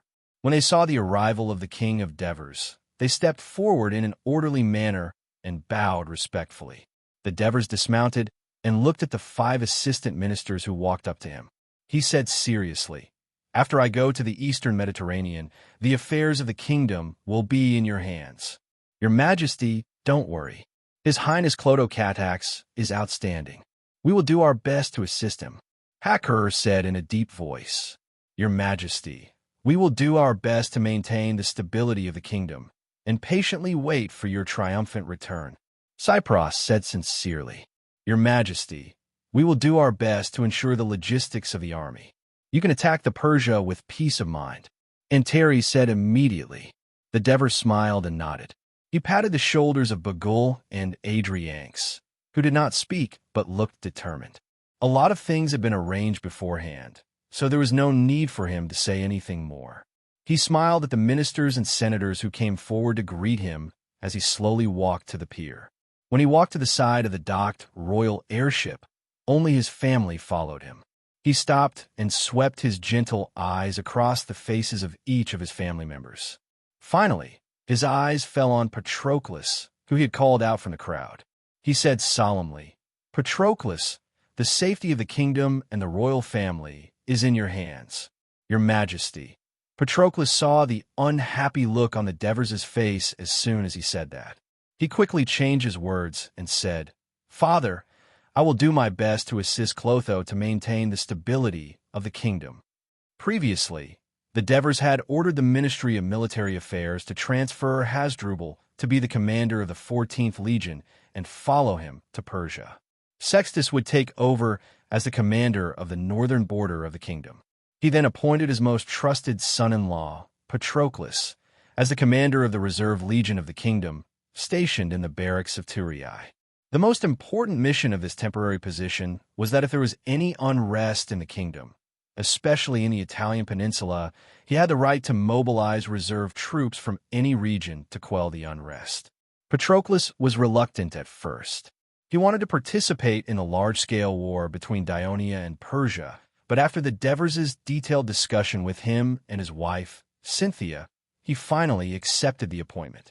The Devers had personally led the army to war many times in the past, but they had never made such an arrangement. Why do they have to do this time? It was because the Devers believed that the war in Persia would last for a long time due to the distance and vastness of its territory. The kingdom of Dionia had sent almost all of its regular legions, so the internal defense would be inadequate. In case of an emergency, the army would not be able to come back in time. Therefore, they needed the most trustworthy general to stay in the kingdom and gather the remaining military resources to maintain the security of the kingdom. Of course, there was another important reason that the Devers could not say. Patroclus was still young, but he had already made great achievements in the military. If he was allowed to return from the war in Persia, his prestige in the army would be further enhanced, which would be detrimental to Clodo-Catax's rule of the kingdom. Even though the Devers had carefully observed Patroclus for many years and believed that his character was completely trustworthy, he still needed to prepare for a rainy day to prevent a rift in the royal family in the future so that the family could always maintain harmony. The Devers nodded, then looked at his son, the future king, and said in a deep voice, "Take good care of your two mothers and siblings. After I leave, the kingdom will be handed over to you. Do it well." After the conversation between the father and son that night, Clodo-Catax certainly understood the true meaning of the Devers' words. Feeling the weight of this heavy responsibility, he took a deep breath and replied with an unprecedented solemn expression, "Yes, Father, Your Majesty, don't forget to inform me and Agnes to go to Miletus when the time comes." Just then, Christoia suddenly reminded him loudly. The Devers gazed at the charming faces of his two wives and smiled gently. "Both of you wait for my good news. Grandpa, I also want to go to Persia with you," Christod could not help but say. Divers bent down with a kind look on his face. "You're still too young now. When you've learned all the knowledge in school and grown taller and stronger, not only will I bring you to Persia, but I'll also bring you to Egypt and Greece. What do you think?" "Yes." Christod nodded vigorously. The Devers smiled and gently pinched his little face. Finally, under the watchful eyes of his relatives, they boarded the twin-headed dragon ship. "Your Majesty," the palace clerk Henoboris and the former head of intelligence, Aristyras, who were waiting at the entrance, bowed. "Your Majesty, you are too slow. Cough, cough. We have been waiting on the ship for so long that our feet are going to rot." The one who spoke was Amyntas, who was sitting in a wheelchair. Alexis, Felicius, and the other old people also stepped forward and bowed to the Devers. "Amyntas, you are already so old, but your temperament still hasn't changed. You should know that you can't rush a war with a big country like Persia," the Devers said jokingly as he gestured to Henoboris. "Let's go." Amidst the cheers and farewells, the twin-headed dragon ship slowly left the dock. As soon as it entered the Kratai River, there were even louder cheers. It turned out that both sides of the Kratai River were also filled with people who were excitedly waving and shouting at the unique warship in the kingdom. "Your Majesty, it seems that the people are very enthusiastic about this war," Felicius said happily. "All these years, the tourists have sacrificed a lot for the kingdom. I'm afraid they are hoping that the soldiers of the 1st and 2nd Legions can return smoothly and triumphantly," the Devers said with a sigh. As soon as he finished speaking, Amyntas suddenly coughed loudly. As the twin-headed dragon ship sailed down the river, the soldiers of the 1st and 2nd Legions were boarding the ships at the port of Turis. At the mouth of the Kratai River, thousands of warships of the 1st and 2nd fleets were waiting there. They had only been ordered to return to the kingdom last month, and had been going back and forth between the Italian peninsula and the southern bay of Peloponnesus. They were responsible for the safety of the transport routes of the various legions in the kingdom. Protecting the transport ships of the 1st and 2nd Legions, as well as the warship of the King of Devers, was the last and most important mission for these two fleets. The huge fleet sailed out of the Bay of Turis, crossed the Adriatic estuary, passed by the coastal islands of Kerkyra, Kephallonia, and Zacynthus, and entered the Bay of Messenia. Although Messenia was now a vassal of the Kingdom of Dionia, most of the members of its council were citizens of Dionia, and the citizens of Messenia, who were born in Helots, were full of gratitude and respect for Dionia. The relationship between the two sides was very close, and in fact, it was not much different from the territory of the kingdom itself. At the same time, it was a maritime trade relay station between the kingdom and the mainland of Greece, which greatly boosted the development of its trade. In recent years, the port had been constantly expanding and was no longer simple and crude. It could accommodate the huge fleet and meet the needs of the soldiers of the two legions. Chapter 1286. The Devers stayed for 2 days and met with the members of the Messenian Council and a few Messenian citizens, causing a sensation in the whole territory. The leaders of the nearby cities of Sparta, Arcadia Union, Elis, Agos, Corinth, and other cities also came to see them, causing the Devers to stay for another 2 days. 5 days later, the Devers bid farewell to the people of Peloponnesus, and the fleet sailed southeast, passing by Crete. After replenishing their food and water supplies, they sailed straight south. The next 500-kilometer-long sea voyage was slightly risky, but under the leadership of the Holy Kingdom of Dionia, it had become one of the most prosperous sea routes between the western Mediterranean, Greece, Cyrenaica, and Egypt. The other route was through Sicily to Carthage, and then along the coast of Africa to Egypt. Due to the storm that happened in the African Sea last year, which destroyed the fleet of the Egyptian emissary delegation, the Dionia fleet chose this route for the safety of the king. The fleet sailed smoothly and did not encounter any trouble, and successfully arrived at the coast of Cyrenaica. Although Cyrenaica was once known as a child of Sparta, Dionia and Cyrenaica had established friendly relations since the time when Dionysius crossed the sea to conquer Dionia, and this friendly relationship continued to strengthen over time. Of course, Cyrenaica had also consciously changed from the initial equal status of both sides to a respectful attitude of a small country serving a large country. Since last year, several waves of the Dionysian army had passed through Cyrenaica. The people of Cyrenaica were not alarmed, and were even somewhat used to it.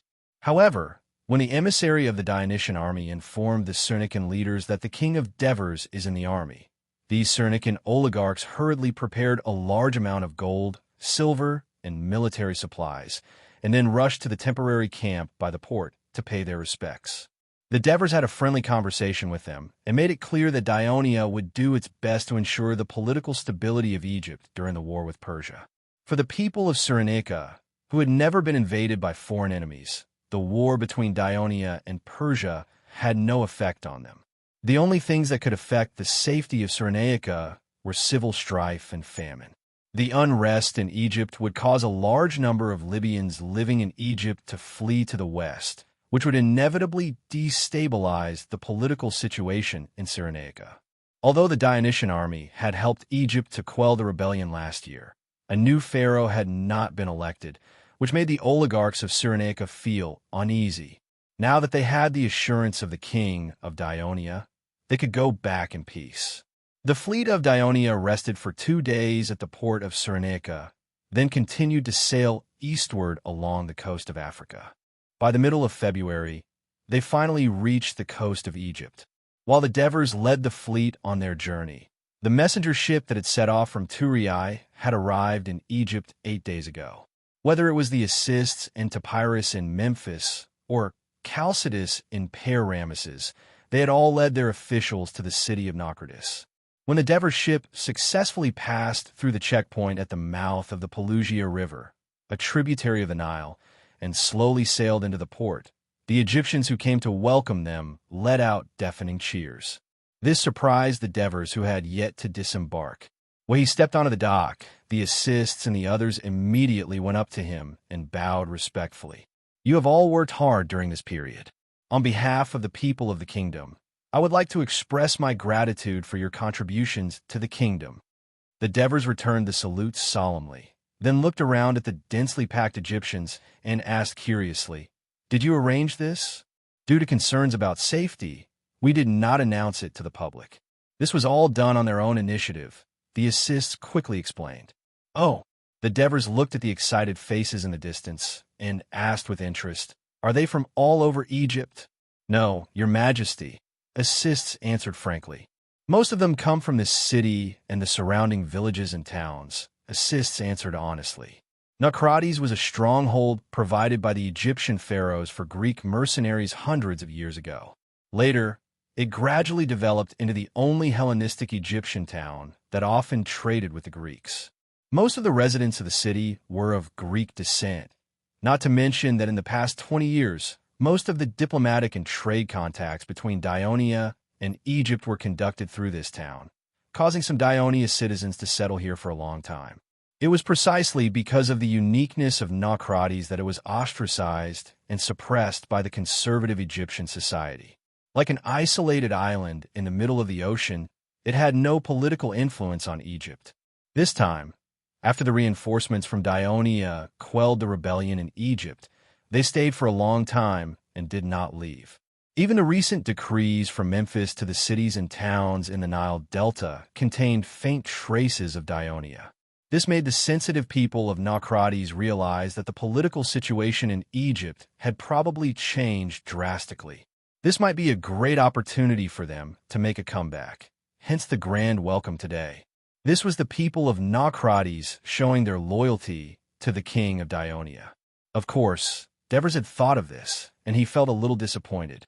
At this time, a voice rang in his ear. "Your Majesty, in fact, the people of other cities and towns in Egypt are also very happy about your arrival. However, due to the long journey and lack of time, they were unable to come here in time to welcome you. When your Majesty is on your way to Memphis, I believe you'll be able to see the enthusiasm of the other Egyptians." The person who spoke was standing next to Assists. He had dark skin and a slightly chubby body. His face was wrinkled, and he had a gray goatee on his chin. His upper body was slightly bowed, and he looked at Divers with a flattering smile.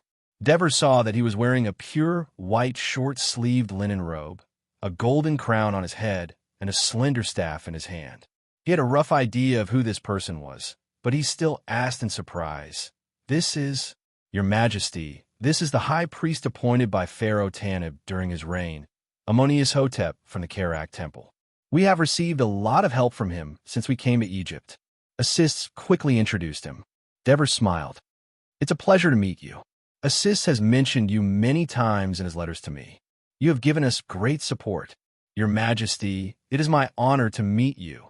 Amunias-Hotep bowed respectfully and said in slightly stiff Greek, "You are the son of Ammonius, the lord of Upper and Lower Egypt. It is my honor to serve you, and it is also the honor of the Egyptian people. So you do not have to be surprised that they have gathered here, because from now on, all the people of Egypt will listen to your teachings devoutly."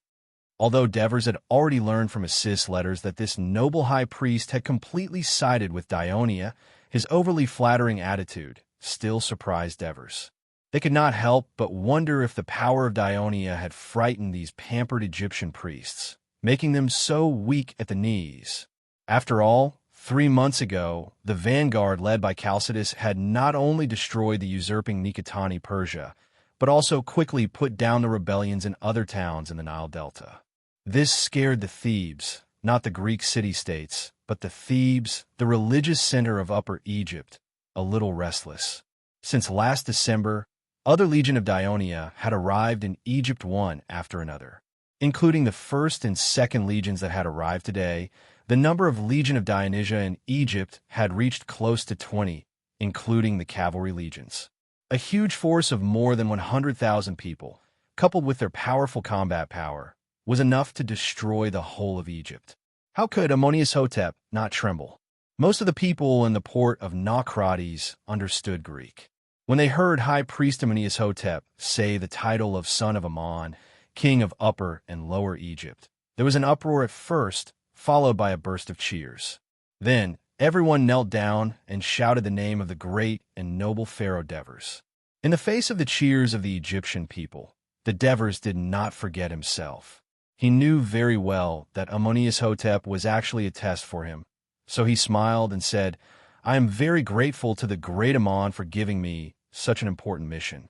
However, the territory of Dionia is vast, and my energy is limited. I hope that the servants of God Ammon can assist me in managing this ancient kingdom, so that the people of Egypt can once again bask in the light of God Amon's mercy. Such a direct and clear answer from the Devers greatly relieved Amonihotep. He immediately declared loudly, "All the servants of Amon are willing to devote all their loyalty to you, the great pharaoh."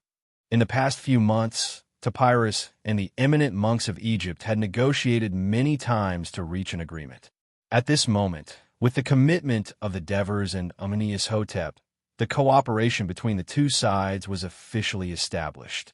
Then the Devers came to the front of the kneeling people, motioned for them to get up, and said loudly, "Subjects of Egypt, these years, Persia in the north has repeatedly sent troops to attack Egypt, in vain to occupy the land of the Nile, and then turn you into slaves, forcing you to give up your faith in Amon, and turning you into Ahura Mazda."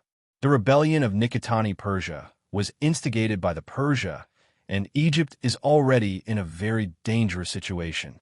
So the great god Amon has made me the new master of this land, and I have brought brave and fearless soldiers.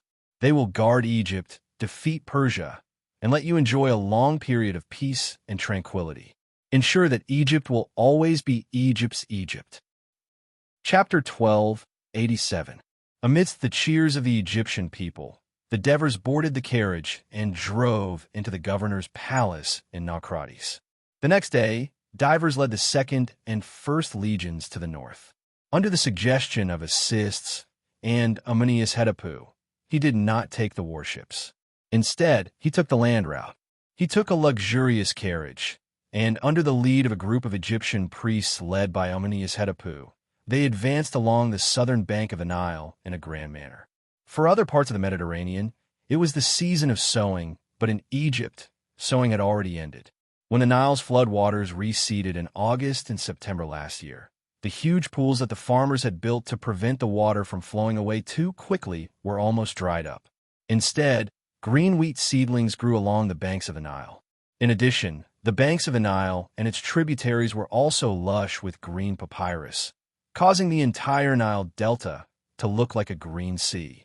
In this refreshing green sea, small patches of yellow could occasionally be seen. Those were the villages that the Egyptians had built with mud bricks. However, outside of this huge oasis was an extremely dry and dusty, boundless desert. The Devers sat in the carriage and traveled between the yellow and green worlds. He was also quite amazed. While he was leading the army to Memphis, his speech at the port of Naucratis had already been spread by those who were interested in it. As if it had grown wings, it quickly spread to both sides of the Nile. The Egyptians heard 3 main meanings from his words. First, the Devers wanted to be the new pharaohs of Egypt. Second, the huge army that Dionia had stationed in Egypt was not to continue the war in Egypt, but to attack Persia and protect the peace of Egypt. Third, Dionia would not come to snatch the land of the Egyptians. Egypt would still be managed by the Egyptians. The Egyptians knew that Dionia had always kept its promises. Back then, when there was a war with Greece, it still sent a large number of troops to help Egypt defend against Persia. Moreover, this was a speech made by the king of Dionia in front of the Egyptian people. It was very unlikely that they would break their promise. After the Dionysian army had put down the rebellion in Egypt, they had remained in the country. Over the past month, there had been rumors that Dionia wanted to annex Egypt. Now that the king of Dionia had personally admitted that he wanted to be the pharaoh of Egypt and had even received the support of the priests of the Temple of Amon, many Egyptian officials and local forces had mixed feelings.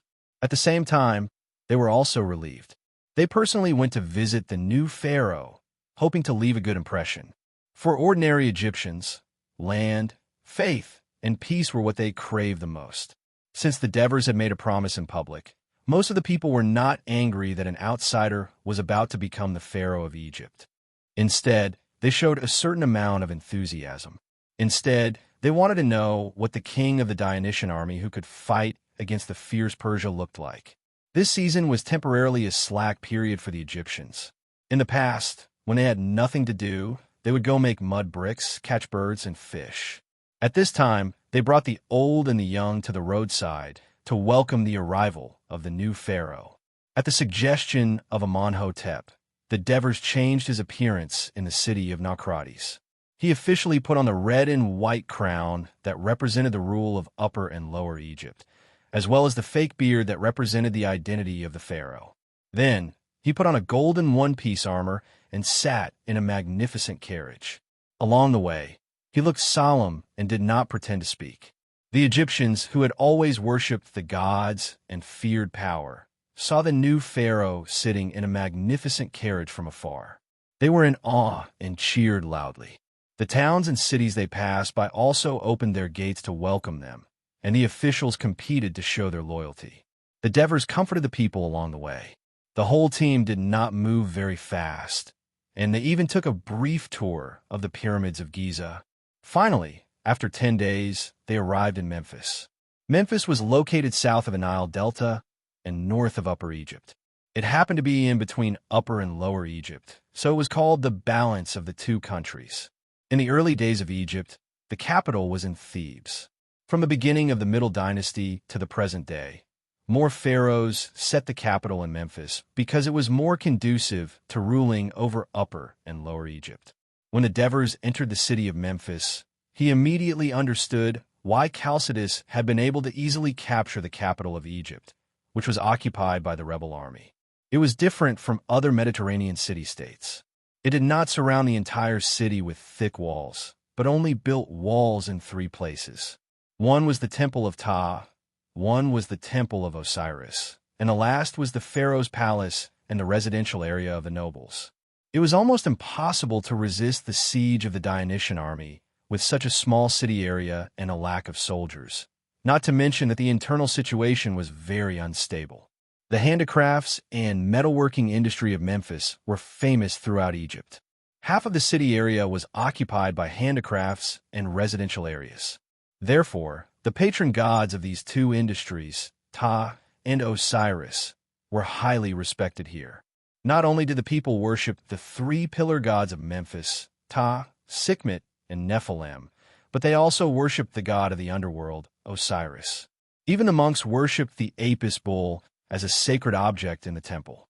In fact, the Devers had also imagined that Osiris would be the incarnation of Hades in Egypt, replacing Amon and becoming the highest faith of the people of Egypt, but it would obviously take a very long time. Among the officials who came to greet them, of course, were the priests of the temple of Ptah and Osiris. The Devers promised them that they would make time to worship and leave with satisfaction. After appeasing the officials of Memphis, the Devers did not immediately go to the palace. Instead, he went to the Dionia barracks outside the city to greet the soldiers. For this, he specially took off his fake beard, took off his red and white crown, and put on a golden crown, entering the barracks as the king of Dionia. At dusk, he drove into the palace of Memphis. The palace guards quickly took up the task of protecting the palace, while Henoboris took over the internal affairs of the entire palace. He also asked the royal chefs who came with him to prepare a safe and delicious dinner. The Devers invited assists, Tepurus, Chalcidius, and the various army commanders who had arrived in Egypt one after another to thank them for their efforts during this time. The atmosphere of the banquet was not very warm because the Devers were not allowed to drink. After the banquet ended, the Devers asked them to stay and held a meeting. Now, all of our troops have entered Egypt. With such a large number of soldiers, I'm afraid it will be difficult to fully meet the needs of the logistics provided by the faraway kingdom. Does Egypt have the ability to provide long-term and sufficient logistical support for the army? Assists, you have been in charge of the administrative affairs of Egypt for the past few months, and you have a sufficient understanding of the situation in Egypt. What do you think? The Devers raised the question that he was most concerned about. After all, the real purpose of his personally leading the army this time was to defeat Persia. Annexing Egypt was just a matter of convenience. Your Majesty, the assist was already prepared for this. He answered seriously, if we only rely on the food reserves in the Nile Delta, it will indeed be difficult to meet the needs of the entire army. You have to know that just the provisions provided to the army led by Commander Chalcidius have already emptied the granaries of the towns in the Nile Delta, and there are still 2 to 3 months before the harvest. Isn't Egypt known as the granary of the Mediterranean? Isn't there an endless supply of food? Matones, the commander of the First Legion, interrupted. This is because Nikitani Persia started a rebellion a few months ago, which caused the situation in Lower Egypt to become unstable. In order to protect themselves, the various towns had to urgently recruit troops, which led to a huge increase in the consumption of food. If it weren't for Commander Chalcidus's quick actions in quelling the unrest in Egypt in a short period of time, I'm afraid the army that arrived later would have completely relied on the logistical support of the kingdom. While explaining, the assists also praised Chalcidus. As the head of the military and government of Dionia in Egypt, the two of them had been working well together for the past few months. Chalcidus smiled at the assist to show his gratitude. The Dever saw this, but he did not feel too disgusted. When fighting outside, only by working together could they win. This was the philosophy that he had always emphasized. He asked calmly, "Assists, although you make it sound like it's very difficult, you don't feel nervous at all. It seems that there must be a way to solve the food supply problem." "Your Majesty is wise." The assist smiled and said unhurriedly, "Egypt has always been mainly agricultural, so it attaches great importance to the cultivation and storage of food. Like the kingdom, it has granaries in the big cities to store the food they collect in case of famine. The famine referred to by the Egyptians is when the Nile floods in June and July are too small, so when the floods recede, the area of arable land will obviously decrease, resulting in a significant decrease in food production. Or they can wait for the price of food in the Mediterranean to rise before selling it. Other than that, there is another force in Egypt that stores a lot of food, and that is the temples. The monks of the Egyptian temples own a lot of land and slaves, especially in Upper Egypt. These monks did not take on administrative responsibilities. They only took out a small amount of food to share with the believers during temple celebrations. Therefore, their food reserves were far greater than the granaries of the towns. It is precisely because the monks of Egypt are too rich and have too much power that when Jeho was in power, he issued a decree to suppress the power of the monks. Although in order for Dionia to smoothly annex Egypt, the assists had no choice but to cooperate with the Egyptian monks, led by Amenhotep. As an administrative official, he could not bear to see these monks being so arrogant in Egypt, so he could not help but say something more. Chapter 1288. Of course, the assists knew very well that the kingdom's focus was still on the smooth handover of power in Egypt and the war against Persia. So he continued, "It's precisely because the Egyptian monks have suffered a lot over the past year that when we expressed our goodwill to them, they quickly approached us. Not only did they proactively help us promote the legitimacy of the kingdom's rule over Egypt, but they also took out part of their food reserves to help us solve the food supply problem. In addition, Amenhotep also proposed on behalf of the monks that they are willing to continue to provide food for the kingdom's army attacking Persia, as long as we give them part of the spoils of war. We can't agree to this request." Matones objected loudly. "The spoils of war obtained by the army are exchanged with the soldiers' blood. 1/3 of it has to go to the national treasury, 1/3 to the Ministry of Military Affairs, and 1/3 to the soldiers themselves. The soldiers didn't get much in the first place. It's already good enough that we didn't kill these fat Egyptian priests. How dare they snatch food from us?" Silence. The Dever saw that most of the commanders were angry under Matones' lead. They had no choice but to put on a stern face and warn in a low voice, "Don't say such things carelessly in the future. Persia is the richest in the world. The wealth accumulated over the past 100 years is incalculable. As long as we defeat Persia, the soldiers can obtain far more spoils of war than before. It's not a big loss to give some to the Egyptian temples. On the contrary, you should know very well that the most important thing for a kingdom's army fighting a foreign country far away from home is not the spoils of war, but the food. During war, food is more precious than gold. You can't buy it even if you have money. If there's a lack of food, even the bravest soldiers will be easily defeated. We only need to give up some spoils of war that we might obtain in the future, but we can exchange it for sufficient food that the Egyptian temples can provide immediately. This is a great deal for us." At this point, the Devers looked at the assists and asked, "If I agree to their request, How long can the food they provide supply all our troops? According to what Amon and Taipu told me, it can probably protect the royal army in Egypt for more than 2 months. After more than 2 months, Egypt will enter the harvest season, and the food harvested in the Nile Delta can continue to provide security for the army. Assis made a serious calculation and replied, according to the situation Amon and Taipu told me, it can probably guarantee the royal army in Egypt for more than 2 months. After 2 months, Egypt will enter the harvest season, and the food harvested in the Nile Delta can continue to provide security for the army. Devers looked around at the generals. Everyone, did you hear that? Now, it's up to you to decide if we should accept the Egyptian monk's request. Martoni's face was slightly red, but his tone was firm. As long as it can reduce the burden on the kingdom and benefit the army, it's worth it for the soldiers to lose some spoils of war. Of course, we'll agree. Martoni's words were immediately agreed by the other generals. Devers smiled and nodded. Out of the corner of his eye, he noticed that Chalcidius was hesitating to speak. He immediately asked, Chalcidius, do you have anything to add? Your Majesty. Chalcidius could only tell the truth. According to what I know, the Egyptian monks' request isn't because they're greedy. It's because of their tradition. In the past, after the Egyptian army won a battle, they would offer the spoils of war to the temple, and the temple would also donate food to the army during the battle. I'm thinking, after we defeat Persia, the kingdom may station troops in Egypt or nearby areas to consolidate the conquered areas. If these troops follow Egypt's tradition, then when they go out to war, they may be able to rely on Egypt to solve their food supply. This will greatly reduce the burden on the kingdom. That's a good idea.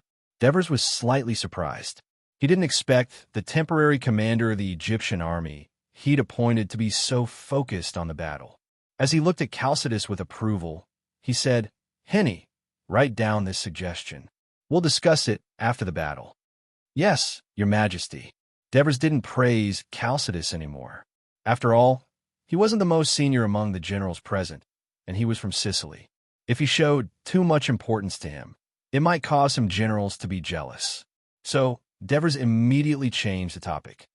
Assists, since Amon Tape is so sincere in cooperating with you and supporting the kingdom's rule in Egypt, I'll follow your suggestion in the letter and appoint him as the regional governor of Egypt. What do the Egyptians call it? Vizier, which means prime minister, Assis replied. Yes, appoint Amon Tape as vizier in charge of the administration of Upper Egypt, Devers said seriously. Divers said seriously. And you're also a vizier, responsible for governing Lower Egypt. I want to appoint a minister. The kingdom's Ministry of Finance will soon send tax officials to centralize the management of Egypt's finances and taxes. In addition, although Amon Tape is Upper Egypt's vizier, his office must be in Memphis. Topyrus, you must clarify these matters with Amon Tape. Yes, Your Majesty, Topyrus replied. This was what they did during the reign of Pharaoh Tanib. Now that our kingdom is stronger, we only need to make these requests to Amungo Topyrus, and he will definitely be happy to agree. As the founding monarch of Dionia, letting a surrendered subject of Egypt gather the high priest and vizier of Egypt at the same time was, in fact, equivalent to giving up control over Upper Egypt. Although this was only temporary, it still made Devers, who had always been tough, a little unwilling. He said in a serious tone, although I promised not to migrate to Egypt, the assimilation and integration of Egypt is still the most important thing for you, assists to govern Egypt. I hope you can think of a good way. I understand, Your Majesty. The assists, who had rich experience in governing foreign tribes, replied confidently, there is a special feature in Egypt. After the governor of a town becomes a pharaoh, the people of this town will be promoted and put in important positions. Many Egyptians believe that the reason why Dionia was able to occupy Egypt was that Naucrates played a big role in it. So we can naturally put a large number of Naucrates who are similar to us in blood and culture, and are more willing to be close to us, so as to speed up the consolidation of our rule in Lower Egypt. I have appointed the former governor of Naucrates, Eulilicus, as my assistant. I have also transferred a number of young officials from Naucrates to Memphis to serve as translators and scribes. After confirming their ability and loyalty, they will be sent to various towns to take up important positions. I have decided to open all the towns along the coast of Egypt to strengthen trade with the kingdom, so as to break the closed state of Egypt and allow the Egyptians to have more exchanges with the people of Dionia. I hope to be able to send the children of the nobles of Lower Egypt to study in Turai. I also want to build many schools in Egypt so that the kingdom can send enough teachers to teach, so that the next generation of Egyptians can understand the strength and prosperity of the kingdom, identify with the kingdom's culture, and gradually see themselves as citizens of Dionia and feel proud of it. The Devers listened carefully and thought for a while before nodding with satisfaction and said, "Very good. Write down all your ideas. I want to read them carefully. ACI, I can rest assured that you will rule Egypt. But you have to pay attention. Not only will Naucrates be of great help to us in governing Lower Egypt, but its strategic position is also very important to the kingdom. Once there is turmoil in Egypt, as long as Naucrates is still loyal to the kingdom, reinforcements from the kingdom can easily land on the western coast of Egypt and quickly quell the rebellion. So in the future, there must be a garrison of the kingdom in Naucrates. I will remember, Your Majesty," Assis replied solemnly. The Devers glanced at the drowsy generals and said loudly, "Chalcidius, you know the Egyptian army better. Tell me, how is their combat power?" Chalcidius quickly replied, "Your Majesty, the combat power of the Egyptian army is not strong. Although their soldiers do not lack the courage to fight, most of them do not wear armor.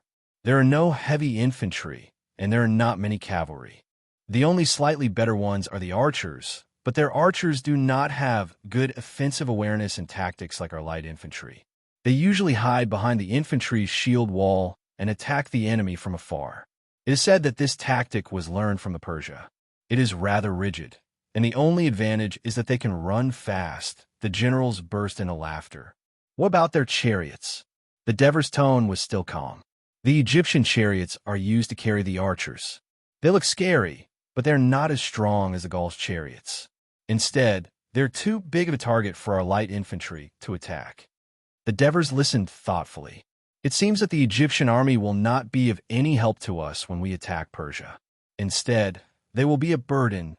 Your Majesty, the Egyptians are not completely useless to us. They are hard-working and easy to obey. They are very suitable to be the servants of the army," Chalcidius suggested. "Ever since you led the army to Egypt, has there been any movement from the Persia in the north?" the Devers asked again. This question swept away the sleepiness of the generals and lifted their spirits. "I think it might be because the Persia did not expect us to attack Egypt so soon. They were not prepared, so they did not gather their troops in time to threaten the Egyptian border, nor did they directly lead the army to invade Egypt. Until last month, when I led the main force of the army to the east of the Nile Delta, Ramesses, and even moved some of the troops to the city of Daphne, which is closest to the eastern border. That attracted the attention of the Egyptians, and they increased their troops to Gaza City." Chapter 1289. Chalcidius thought for a while and said, "In addition, I heard from merchants from Naucrates who went to Cyprus for trade. They were recently expelled by the Delusions, and their merchant ships were forbidden from entering the waters of Cyprus. Some time ago, a large number of warships were seen in the eastern waters of the Delusions. After our analysis, we believe that most of the warships of the Persia fleet are concentrated in the eastern ports of Cyprus." While the Devers were still pondering, Matoni said loudly, "It seems like the Persia are gathering their land and sea forces to deal with our attack from Egypt." The Devers did not respond. Instead, he looked at Chalcidius again. "We will be attacking Persia next. Do you have any suggestions?" Chalcidius' expression became solemn. He deliberated for a while before saying softly, "Your Majesty, the military plan that the Ministry of Military Affairs made to attack Persia from Egypt. I think we need to make some changes." "Oh." The Devers looked at the slightly nervous Chalcidius and tapped on the wooden chair with his hand. He said in an encouraging tone, "We have no experience in fighting in Egypt.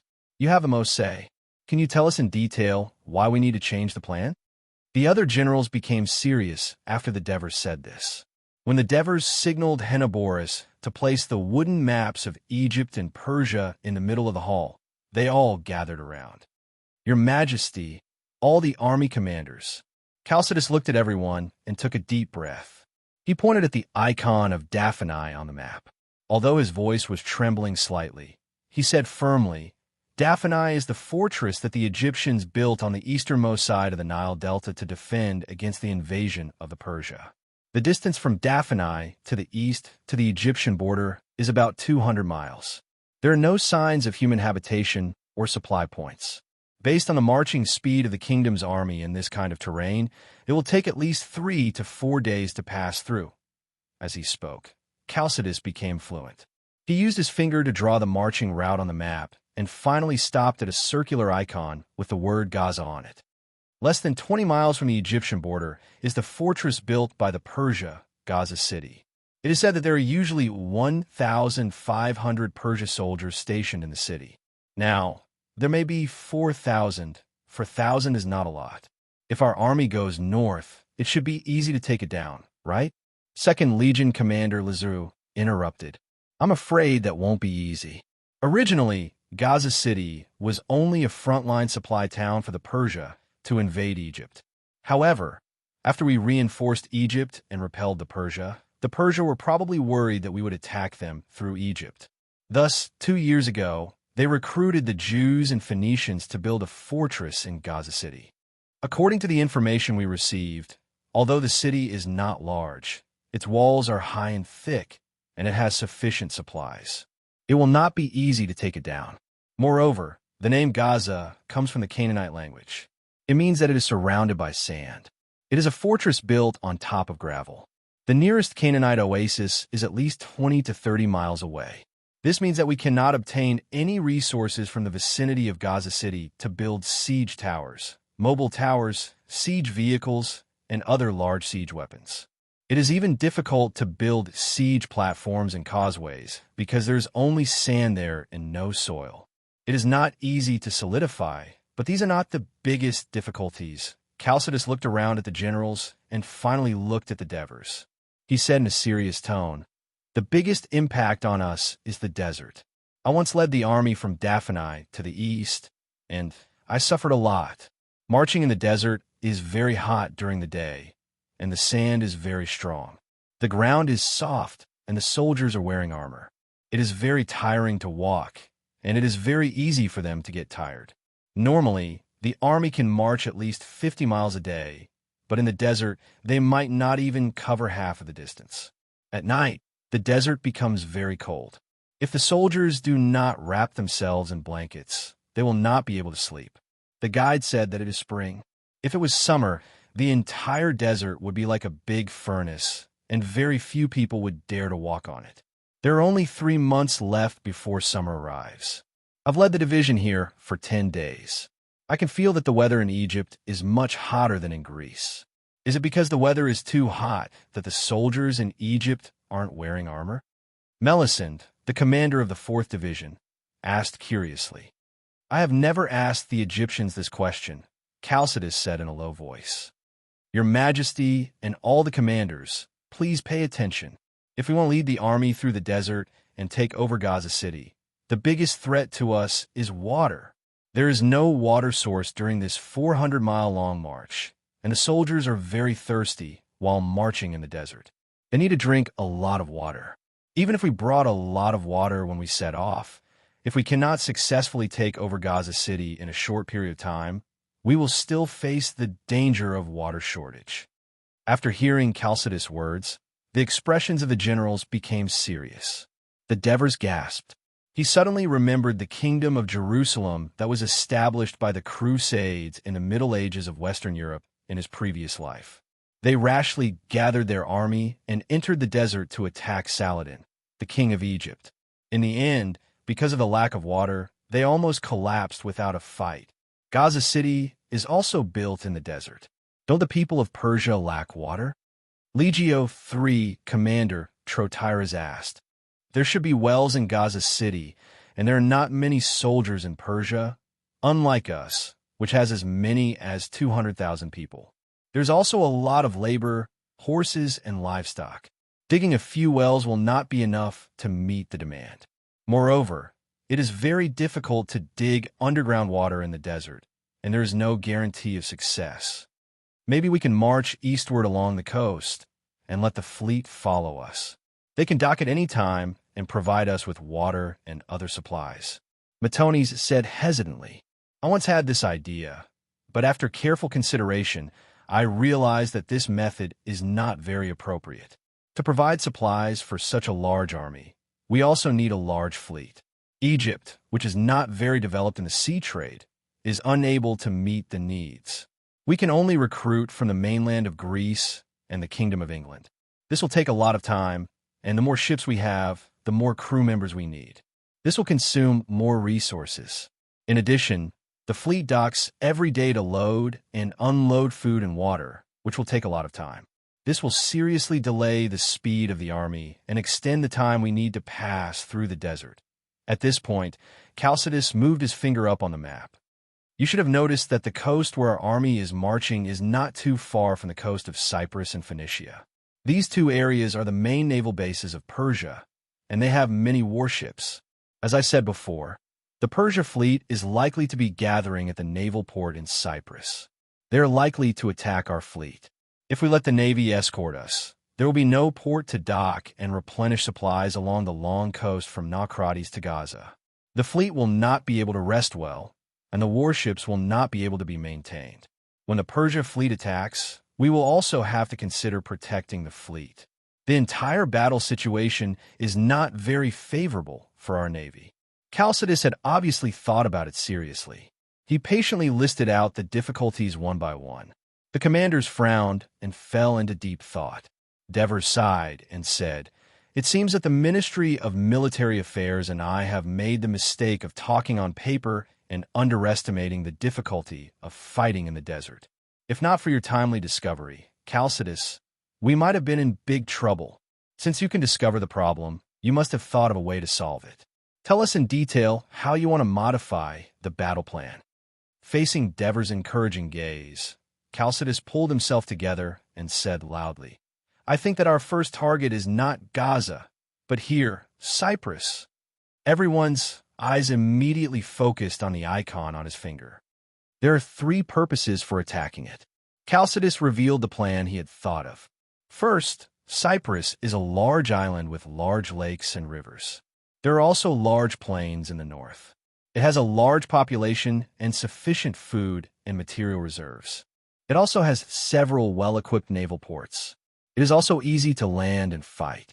As long as we capture it, we can use it to anchor our fleet and support our army in battle. Secondly, Cyprus is the barrier of the near east coast of Persia. If we capture it, we can land in the north and attack the Gulf of Issus. To the east, we can attack Syria and Phoenicia. To the southeast, we can threaten Canaan. The entire near east coast is under a threat. This will give us more of the initiative in the war. Since Cyprus is so important to Persia, the Persia must also place great importance on it. You mentioned just now that Phoenicia and Cyprus are the main sources of the Persian navy. They're also gathering their warships. Looking at this map, Phoenicia is very close to Cyprus. They can definitely send their fleet in time to intercept our transport fleet. Lazaro interrupted Chalcidius and asked a question. Chalcidius said unhurriedly, This is the third purpose I want to mention. We will travel thousands of miles to attack Persia. The long transport line is our biggest weakness. However, as long as we control the eastern Mediterranean, this will not be a problem. Therefore, the military plan formulated by His Majesty and the Ministry of Military Affairs considered destroying the Persia fleet first. Therefore, the Greek allied forces first landed in Asia Minor and wanted to lure the Persia fleet north. However, the effect was not ideal. In the end, they only destroyed the Persia's Asia Minor fleet. The main force of the Persia fleet is still in the Near East. However, if we attack Cyprus, the Persia fleet will have no choice but to turn out in full force. I think this should be what we are looking forward to. Saying this, Chalcidius looked at Devers. Devers crossed his arms and stared at the map, still deep in thought. Chapter 1290. At this time, Melisandre asked, I see on this map that the distance from Egypt to Cyprus seems to be further than the distance from Crete to Cyrenaica. It's such a long distance by sea, and there's no way to stop to rest and replenish food and water. Can a troop transport fleet really reach there smoothly?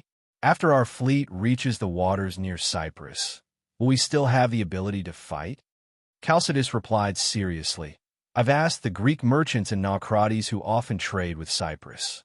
They all told me that there won't be any storms in the Near East at this time of year. As long as we have enough food and water on board, and sail day and night, we can reach Cyprus in 3 to 4 days. One of the reasons why ships travel faster than land troops is because they can sail 24 hours a day without stopping.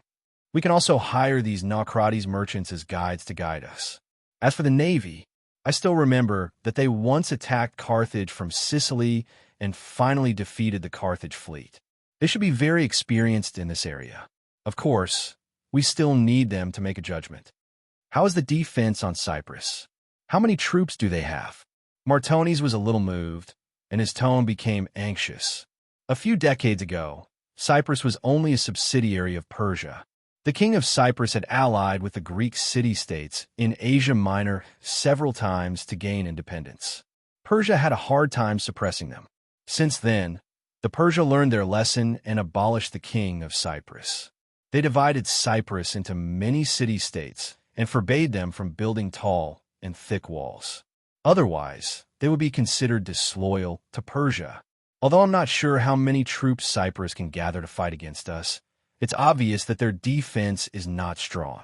Their largest city-state, Nicosia, is located in the middle of the plains, so it's easy to attack. Also, just now you all felt that it's difficult to attack Cyprus from the sea. We all have this thought, and the Cypriots will definitely not think of this. Our surprise attack will definitely be successful. After Chalcidius finished speaking, the eyes of the commanders lit up. Devers coughed lightly to attract the attention of the generals. He then said, attacking Cyprus from the sea is indeed a good idea, but this is more to gain the dominance of the sea. It is not the main way for us to attack the eastern region of Persia. After all, except for the Issus Gulf, other areas do not have the conditions for a large-scale landing. According to intelligence, the Persia has gathered a large number of troops in the two rivers. Once we capture Cyprus, it will inevitably arouse the Persia's vigilance. They will definitely strengthen their defense on the coast of Issus. If our main forces want to land in the Near East, it will undoubtedly be very risky. Therefore, our attack focus should still be on the land. So long as we occupy Cyprus and destroy the Persia fleet, the transport fleet will be able to sail boldly along the coast, ready to supply the land troops at any time. Even with the guarantee of sea transportation, our army can completely not attack Gaza and directly advance north. Devers looked down at the small and narrow coastal area north of Gaza City on the map. His expression was somewhat complicated. Chalcidius, do you know anything about the Jerusalem of Canaan? Your Majesty, I have inquired about it. The Jews living in Jerusalem are a weak nation. They were once massacred by the Assyrians and imprisoned the survivors in Babylon. Although the Persians later released them and allowed them to return to their homeland, their numbers are still small after a few decades. Howard said, I heard that a few years ago, they sent people to beg the king of Persia, hoping to allocate some money to rebuild their dilapidated temple. The king of Persia agreed to their request, and even appointed his trusted wine officer, Nehemiah, who is also a Jew, as the governor of Jerusalem, in charge of this matter. As a result, after Nehemiah arrived in Jerusalem, he had a conflict with the governor of Samaria in the east, Samaria, and the conflict continues to this day. Therefore, the weak Jews are unable to stop our army. We can even occupy here. Chalcidius pointed to an icon on the map. The port town of Jaffa in the Jerusalem area, for our fleet to dock. Very good. Devers moved his gaze away from the map, looked around at the crowd, and said solemnly, I think everyone agrees with Chalcidius' suggestion. So next, I will summon therein Middleades and Stephacas as soon as possible for another military meeting to discuss the feasibility of attacking Cyprus and annihilating the main force of Persia's fleet, regardless of the outcome of the next military meeting. The attack on Persia will be launched in a short period of time. I only hope that you will use this time to let the legions learn and adapt to marching, camping, and fighting in the desert as soon as possible. Yes, Your Majesty. Everyone responded in unison. The next day, Devers took assistants and High Priest Amonhotep to the Temple of Ptah and Osiris to offer sacrifices. He was warmly welcomed by the priests of the temple. He also had intimate contact with the sacred bull, Apis, raised by the temple. The fat bull, whose whole body was black and only had a white star on its forehead, was very friendly to him. It wagged its tail and quickly ate up the fodder that Devers handed over, causing Priest Ptah and Priest Osiris to exclaim loudly. Apis was first regarded as the incarnation of Ptah and later evolved into the incarnation of Osiris. Devers, the pharaoh, is indeed the son of Amon. Even the peaceful sacred bull does not dare to slack off. Then Devers went to the temple of the goddess of wisdom and war, Night, to offer sacrifices. He even promised Amonhotep that he would find time to go to the Kerak temple of the Thebes to worship, but he refused another suggestion from the Egyptian high priest, to go to the Amon temple in the Siwa oasis to obtain the oracle. The Siwa oasis was located in the desert of western Egypt. The Amon temple there was quite old and respected. Its oracle was famous far and wide. Not only did the Egyptians often go to worship, but even the Greeks had many worshippers, especially in Thessaly and Macedonia in northern Greece. The reason why Devers refused was not because it was very difficult to go to the Siwa oasis. Although he remembered that in the history of his previous life, Alexander had gone to the Siwa oasis to worship after conquering Egypt and encountered great danger on the way, Amonhotep repeatedly explained that although the Siwa oasis was located in the desert, there were often people who went there to worship, so the journey was very safe. The problem that Devers considered was that many Greeks who went to the Siwa oasis to worship saw Amon in the temple as the incarnation of Zeus in Egypt. In history, Alexander claimed that he was the child of Zeus, so of course he had to go to worship, but as a descendant of Hades, it was obviously not suitable for the Devers.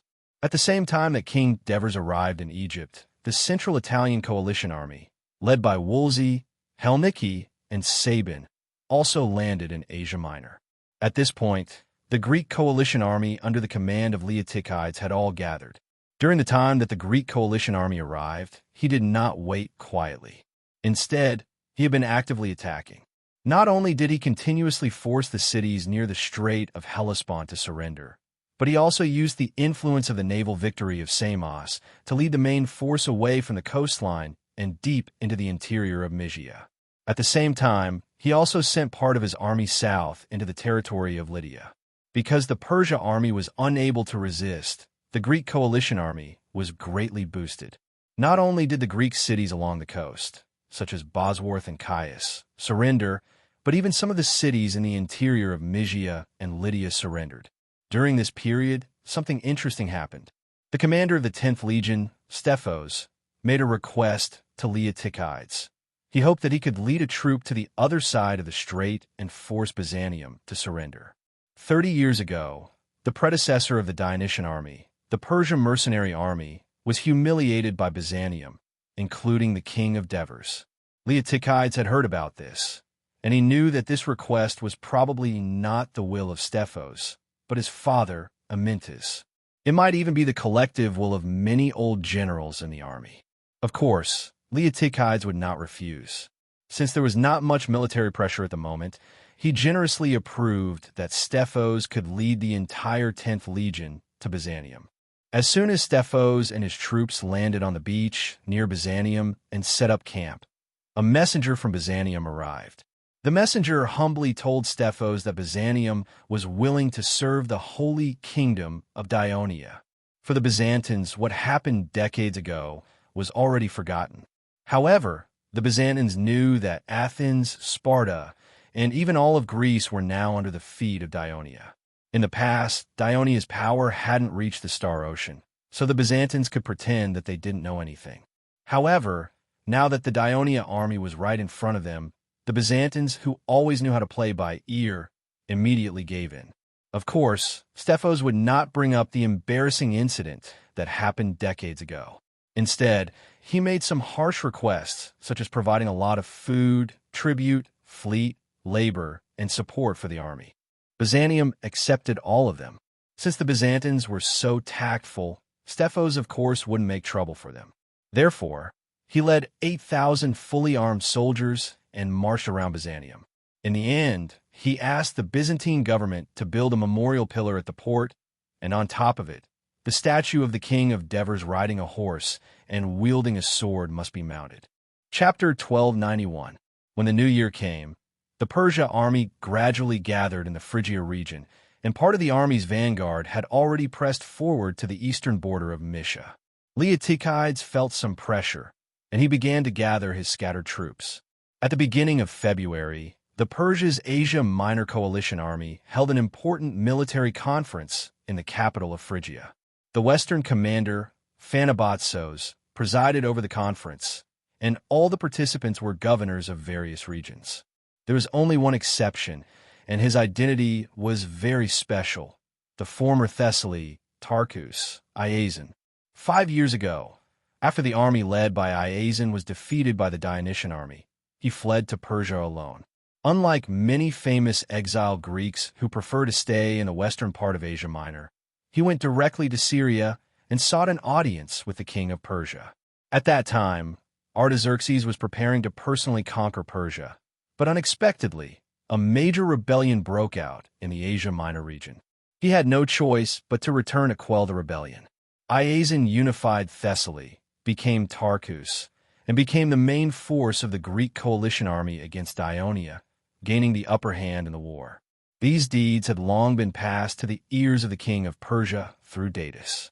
Considering that there were many Greek mercenaries in the rebel army, Persia lacked heavy infantry, and that Iazon was an excellent Greek general. Not only did he warmly receive Iazon, but he also promised that as long as he was willing to serve Persia and be loyal to him, when Persia and Ionia went to war in the future, he would sponsor him to return to Thessaly and reclaim the throne of Tarchus. Of course, Iazon could not have asked for more. He immediately accepted Artaxerxes' appointment and became the commander of the Greek mercenaries under Persia. With sufficient financial support from Persia, Iazon quickly recruited nearly 10,000 Greek soldiers from the western part of Asia Minor and even the Ionian Islands. He trained and fought at the same time, and in the war to quell the rebellion in Persia, he won Artaxerxes' trust. At the end of the war, the number of mercenaries under Iazon's command had increased to 15,000. Artaxerxes did not ask him to reduce the number of soldiers, but instead asked him to lead the mercenaries to garrison in Cilicia. Cilicia was located in the south-central part of Asia Minor, and it had exceptionally fertile plains. The population was not large, but the people were very rich, and a kingdom was established a long time ago. In the process of King Darius of Persia's conquest to the west, Cilicia was surrounded by mountains as a barrier. It was originally difficult to conquer, but the king of Cilicia took the initiative to surrender, so the throne was preserved. When Artaxerxes first ascended the throne, the king and his wife of Cilicia actively supported Cyrus the Younger to fight for the throne. In the end, Cyrus the Younger was defeated and died. But at that time, Artaxerxes was afraid of causing unrest in Asia Minor, so he did not dare to punish the regional governors and kings who had colluded with Cyrus the Younger. Instead, he quietly weakened their power. Until this time, when the rebellion in Asia Minor was completely quelled, he finally completely wiped out the royal family of Cilicia, and this fertile land was in his hands. Not only did he send his trusted subordinate to be the governor, but he was also afraid that the local people would rebel, so he also sent Iazon, who was good at fighting, to guard Cilicia. Of course, Artaxerxes had a deeper consideration. The wealth of Cilicia was enough to support the Greek mercenaries, which could reduce the financial burden of Persia. And if Iazon led the army to guard Cilicia, once there was a rebellion in other parts of Asia Minor, he could go and rescue them in time. But after a few years, there were no more rebellions, but the invasion of the Greek allied forces came. When Phanabotsos was appointed as the military commander of the western part of Asia Minor, He once asked the king of Persia to send the Greek mercenaries to help in the war, because Iazen's army was directly under the command of the king of Persia and was not under the command of any local governor. Artaxerxes agreed, and Pharabatzos quickly sent a conscription order to Iazen. But Iazen, who had lived in Persia for several years, no longer needed to prove himself. He was worried that if he went to Phrygia too early, he would be used as cannon fodder by the Persia and be sent to the front line first. So he found all kinds of reasons to delay, and finally became one of the last troops to arrive at Phrygia, which made Phanabatzos a little unhappy. In this military conference, most of the governors had the same opinion. Since the number of soldiers on their side was as high as 80,000, which was far greater than the number of Greek allied forces found out by the scouts, they should boldly lead the army to the west, fight the Greeks, and completely defeat them. They could not wait any longer, because more and more Greek soldiers were landing in Asia Minor, and the number of the enemy's army was still increasing. Iazen, on the other hand, raised an objection. He believed that based on his understanding of Dionia and the Greek city-states, this time they must have sent their best soldiers to invade Asia Minor. Because the infantry of Persia was not strong, they had always been at a disadvantage in previous wars against the Greeks. If they took the initiative to fight the Greek allied forces head-on, there was a great possibility that they would be defeated and the situation of the entire Asia Minor would become very bad. On the contrary, if they were not in a hurry to fight the Greek allied forces, but let the army take the initiative to retreat and at the same time move away or burn all the supplies that could be used by the Greeks, luring the Greek allied forces into the interior, then they could take advantage of the fact that they were familiar with the terrain and had more cavalry to constantly harass the enemy and ambush the food supplies from the rear, so as to achieve the goal of exhausting the Greek allied forces. When the Greek allied forces were weakened, they could then find an opportunity to fight them. Iazen's suggestion was strongly opposed by most of the viceroys of Persia. These nobles who came from the heart of Persia had no experience in fighting the Greeks. On the contrary, deep down in their hearts, they still regarded the Greeks as barbarians. The pride in their bones would never allow the Persia army to adopt such cowardly tactics to deal with the Greeks, whom they despised. The viceroys of Mysia, Lydia, and Phrygia also strongly urged for a quick war, because they did not want to see the land under their jurisdiction being ravaged by the Greeks. Some of the viceroys even personally attacked Iazen, accusing him. The king of Persia was generous and did not despise him because of his identity as a refugee. Instead, he put him in an important position. But instead of repaying the trust of the king of Persia, he only wanted to delay the war at this critical moment. What was he thinking?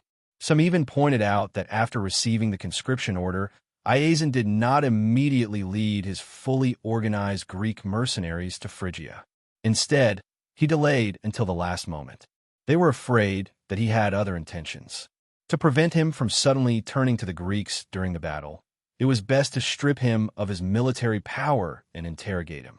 Although Iazen felt a little guilty, he was hot-tempered and quarreled with the viceroys.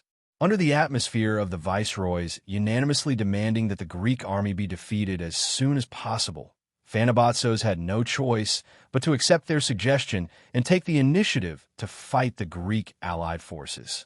After the meeting, he asked Iazen to stay alone and appease him. He clearly expressed his trust in him and promised that as long as Iazen performed well in the upcoming battle, he would report his achievements to the king of Persia and provide him with help when he returned to Thessaly in the future. As a veteran general of Persia in Asia Minor, Phanabatzos had not only experienced the humiliation of besieging the Greek expeditionary force, but also the pain of being beaten by Agesilaus and his army. He knew very well how powerful the Greek army was, so he agreed with Iazen. However, when so many viceroys unanimously asked for a quick battle, he had no choice but to agree against his will. Although he was the new military commander of the western part of Asia Minor and the son-in-law of Artaxerxes, his identity as a nobleman in Asia Minor meant that he was not trusted by the king of Persia as much as some of the viceroys of Persia who were present. A secret letter from one of them might increase the suspicion of the king of Persia. Although he was a little fearful of the Greek allied forces, He believed that his army had gathered the elites of the western part of Asia Minor. Not only did they outnumber the Greek allied forces, they also had the support of the Greek mercenaries who were skilled in battle. They had a high chance of winning the battle. Therefore, he led the allied forces of western Asia Minor out of Phrygia and into Mysia with great confidence. When he heard the news, Leotychides immediately sighed in his heart. That old man was right. As it turned out, after the Greek allied forces had gathered, the commander of the allied forces, Leotychides, held a military meeting with the generals of the allied forces. In the meeting, Epaminondas, Lycomedes, Iphicrates, and the other generals of the allied forces all agreed that the allied forces were strong. They should seize the time and lead the army to the east to seek a decisive battle with the main forces of the Persia army. As long as they won the battle, the entire western part of Asia Minor would no longer be able to stop the Greek allied forces. However, there were also some who were worried. At this time, they had already found out that Phanabotsos had been appointed as the military commander of Asia Minor by the king of Persia. He was an experienced general, and it was very likely that he would choose to avoid the battle. On the other hand, the Greek allied forces had been far away from the coast for a long time. The old Agelaeus confidently told the generals, "You don't have to worry about the Persia avoiding the battle. You also don't have to take the initiative to seek a decisive battle with the Persia, because the Persia army will take the initiative to seek a decisive battle with the allied forces." This was because the people in the western part of Asia Minor had always been resistant to the officials from Persia. Based on the recent news, the people in the western part of Asia Minor did not trust the new governors of Persia. If these governors did not fight and instead retreated, allowing the allied forces to destroy the farmlands and villages, then the people here would be filled with resentment for the governor's inaction. This would be very disadvantageous to their future rule. The arrogant people of Persia generally would not make such a choice. As for the military commander of Persia, Phanabotsos, I have a deeper understanding of him. He is indeed a capable general of Persia, and he has quite a reputation in the western part of Asia Minor. If he decides to retreat, the soldiers will be able to obey, and the people may be able to accept it. However, this man is tactful, good at making friends, and generous. Therefore, when he was the governor of Asia Minor, his colleagues, his subordinates, and even the local people got along well with him. However, he lacks decisiveness and is too emotional. This is precisely the biggest taboo for a commander. I think it will be very difficult for him to reject the request of the governors to abandon the people of Mysia and Phrygia and retreat. Chapter 1292. Although Leotychides hated Agesilaus, it did not stop him from agreeing with the old general who had fought in Asia Minor for many years and came up with a new battle plan. In the following days, the Persia army of Asia Minor took the initiative to approach, which also confirmed Agesilaus' judgment. Leotychides was not in a hurry to meet the enemy and fight the Persia army. Instead, he led the army to retreat, but the direction of retreat was not towards Eleon in the west, but towards Chios in the southwest. The Persia army pursued them relentlessly, especially the cavalry that was at the forefront. They fought many times with the cavalry left behind by the Greek coalition army. The Persia, who had the advantage in terms of cavalry, naturally had the upper hand in the battle. The repeated victories also boosted the arrogance of the Persia, and they were eager to fight the Greek coalition army. The Greek coalition army successfully withdrew from the Allesby plain, but the closer they got to the coast, the more uneven the terrain became, and the marching speed of the army naturally slowed down. Finally, on the afternoon of the 12th day, the Persia army of Asia Minor was only 6 to 7 miles away from the Greek coalition army. This time, Leotychides ordered the army to stop advancing early and set up camp on the spot to rest. Half an hour later, the Persia cavalry arrived, but they were shot back by the archers of the Greek coalition army. However, they did not go far, but patrolled in the distance. Leotychides did not send his cavalry to chase them away. Instead, he stood on a high ground with the other generals and looked in the direction where the Persia cavalry came from. When it was close to dusk, a huge cloud of dust slowly moved from the north and stopped 3 miles away, but the noise could clearly be heard by the generals. It seems that the Persia people think that we can't escape anymore. They're going to set up camp and rest there and come to fight us tomorrow. Ipamalanda pointed at the fog in front of them and suggested in a serious tone, General Prososis, look at the fog. It's still rolling and not dissipating. It's obvious that the Persia army is in a mess after they stopped to rest. They've been pursuing us for a long time, and the soldiers must be very tired. Should we use this opportunity to launch an assault? Leotychides pondered for a while before shaking his head and saying, Our soldiers are also tired. Let them have a good rest tonight and recuperate their energy for the decisive battle with Persia tomorrow. Besides, if we attack now, it's very likely that we'll scare away the enemies that we've spent so much effort to lure over. Hearing this, the general smiled knowingly. Everyone, follow me to the tent for another military meeting. We will discuss and clarify the battle plan for tomorrow. After Leotychides finished speaking, everyone agreed. At the end of the meeting, the generals left one after another. Only Leotychides, the 4 commanders of the Legion of Dionysia, and a special person, Agesilaus, were left in the tent. Seeing that Agesilaus was still in the tent, Leotychides was slightly surprised and was about to ask about it. He was about to ask, but the former king of Sparta spoke first. Generals, I would like to talk to Commander Leotychides in private. The 4 commanders looked at each other.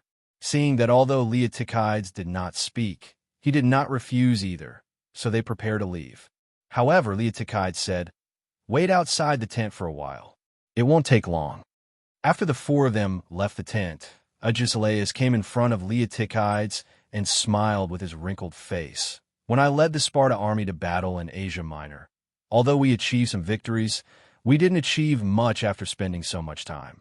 On the contrary, after I led my troops back to Greece, the places that I conquered quickly became the territories of Persia. This is my regret, and also the regret of the Sparta people. But this time, the war launched by Dionia against Persia is obviously different from the previous wars between Greece and Persia. The slogan of revenge against Persia that we've been shouting for decades may really be realized. I'm not the only one who thinks so. Ipamalanda, Iphicrates, and the others also think so. That's why they were fighting for their own city-state army to take on the most important attack mission just now. Leotychides, you could be the commander of the Greek coalition army and defeat the Persia army. This will be our Sparta peoples. Leotychides frowned and interrupted him impatiently. I've told you many times my name is Prosoius. If you call me by my name again, don't enter my tent again. If you have anything to say, hurry up and say it. I'm very busy. Don't talk so much nonsense. A gloomy expression flashed across Agesilaus' face. He heaved a sigh of relief and made up his mind. He threw the walking stick in his hand to the side and squatted down shakily. He placed his hands on the ground and slowly knelt down. Bam! His forehead hit the ground. Once, twice, thrice Leotychides was stunned. He froze for a while before his expression darkened, and he shouted in a low voice, Agesilaus, what do you mean by this? Agesilaus straightened his body. His forehead was black. The continuous kowtowing just now was a little too fast, causing his breathing to become rapid. He coughed for a while and said weakly, I let you and your mother down back then. I don't wish for your forgiveness, but I hope that you can promise me one thing on account that you used to be a Sparta. Leotychides looked down at him with a cold expression. Tell me. Agesilaus sighed. I have no complaints about Sparta being conquered by Dionia, because Dionia's strength is far stronger than Sparta. They defeated us fair and square. Perhaps this is Zeus' punishment for us being too arrogant in Greece for decades. But even if the noble descendants of Hercules are down and out, it's not the turn for those lowly Pariathai and Heliaoth to humiliate them. But not only did they humiliate us, they also wanted us Sparta to gradually die out. No, this is absolutely not allowed. Agesilaus clenched his fists, his skinny body trembling with anger. So this time, I strongly requested the king of Devers to form a team and join the war. This is to find a way for us Sparta to survive. We have to leave Legania, where we Sparta have been raised for hundreds of years, and move to a new place. We have no other choice. So I hope that when this war ends, Can you please ask the king of Devers for us, Sparta, to give Sparta a small piece of land in the Alaspi plain near the Hellespont Straits, so that we Sparta can continue to survive and multiply? Facing Agesilaus' expectant eyes, Leotychides frowned slightly. He'd been in Dionia for so many years. Although he was valued by the king of Devers, he had never asked for anything from the Supreme because he was proud and it was difficult for him to ask for anything. Moreover, ever since he landed in Asia Minor, he had stayed in this land for a few months. He knew the fertility of the Alaspi plain and the importance and prosperity of the Hellespont Straits. Not only were the allies coveted, but it was definitely an area that the kingdom would focus on controlling. It would not be easy for Sparta to cut a small piece of meat from the kingdom's hands. He hesitated for a moment, but still said coldly, "Why don't you ask His Majesty?" Agesilaus stood up slowly. His numb legs almost made him fall. He quickly held onto the wooden chair next to him and said while panting, "Of course I will ask the king of Devers. If he agrees, I can even kneel and kowtow to him, but I'm afraid that I'm not strong enough. It's not that I'm greedy, but if the new colony is not fertile enough, the people will not be willing to leave Laconia. And when Dionia defeats Persia, the Hellespont Straits and the Alaspi plain will definitely be under the control of the kingdom of Dionia. Sparta now has a small population and is weak. It will be safer for us to live beside the powerful people of Dionia. For the survival of Sparta, this old man really..." Leotychides looked at the old man in front of him who could barely stand. After a moment of silence, he used his leg to pick up the crutch on the ground and passed it to Agesilaus. He scolded in a harsh tone, "As a general, you should know how important the upcoming battle is to us. I must focus on this battle. I don't have the time to think about other things."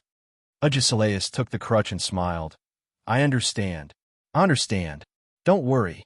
In the battle tomorrow, my warriors will not embarrass Sparta." After saying that, he slowly walked out of the tent with the help of his walking stick. Just as he was about to leave the tent, he suddenly stopped and turned around. With an incomparably solemn expression, he said, "To tell you the truth, regarding your mother's death, I truly feel deeply guilty. But as for forcing you to leave Sparta, now I think it's a good thing. Leotychides, from now on, the people of Sparta will be in your hands." The next morning, when Phanabotsos led the governors of Persia to the Greek encampment to investigate, he was hesitant about whether to engage in a battle here. The two armies were in a hilly area, and the Greek encampment was at a high point. Although the slope was gentle, it was not very advantageous for the attacking Persia. The location of the encampment was actually quite flat, but there were higher hills on both sides of the encampment. Although the distance between the two hills was nearly 10 miles, which was not a narrow terrain that was advantageous for defense, according to the previous investigation, the Greek encampment obviously had more than 50,000 soldiers. Once the battle began, the flanks of the encampment would not be far from the hills, and the cavalry would not have enough room to maneuver. Judging from the current situation, the cavalry had the most advantage in the Persia army.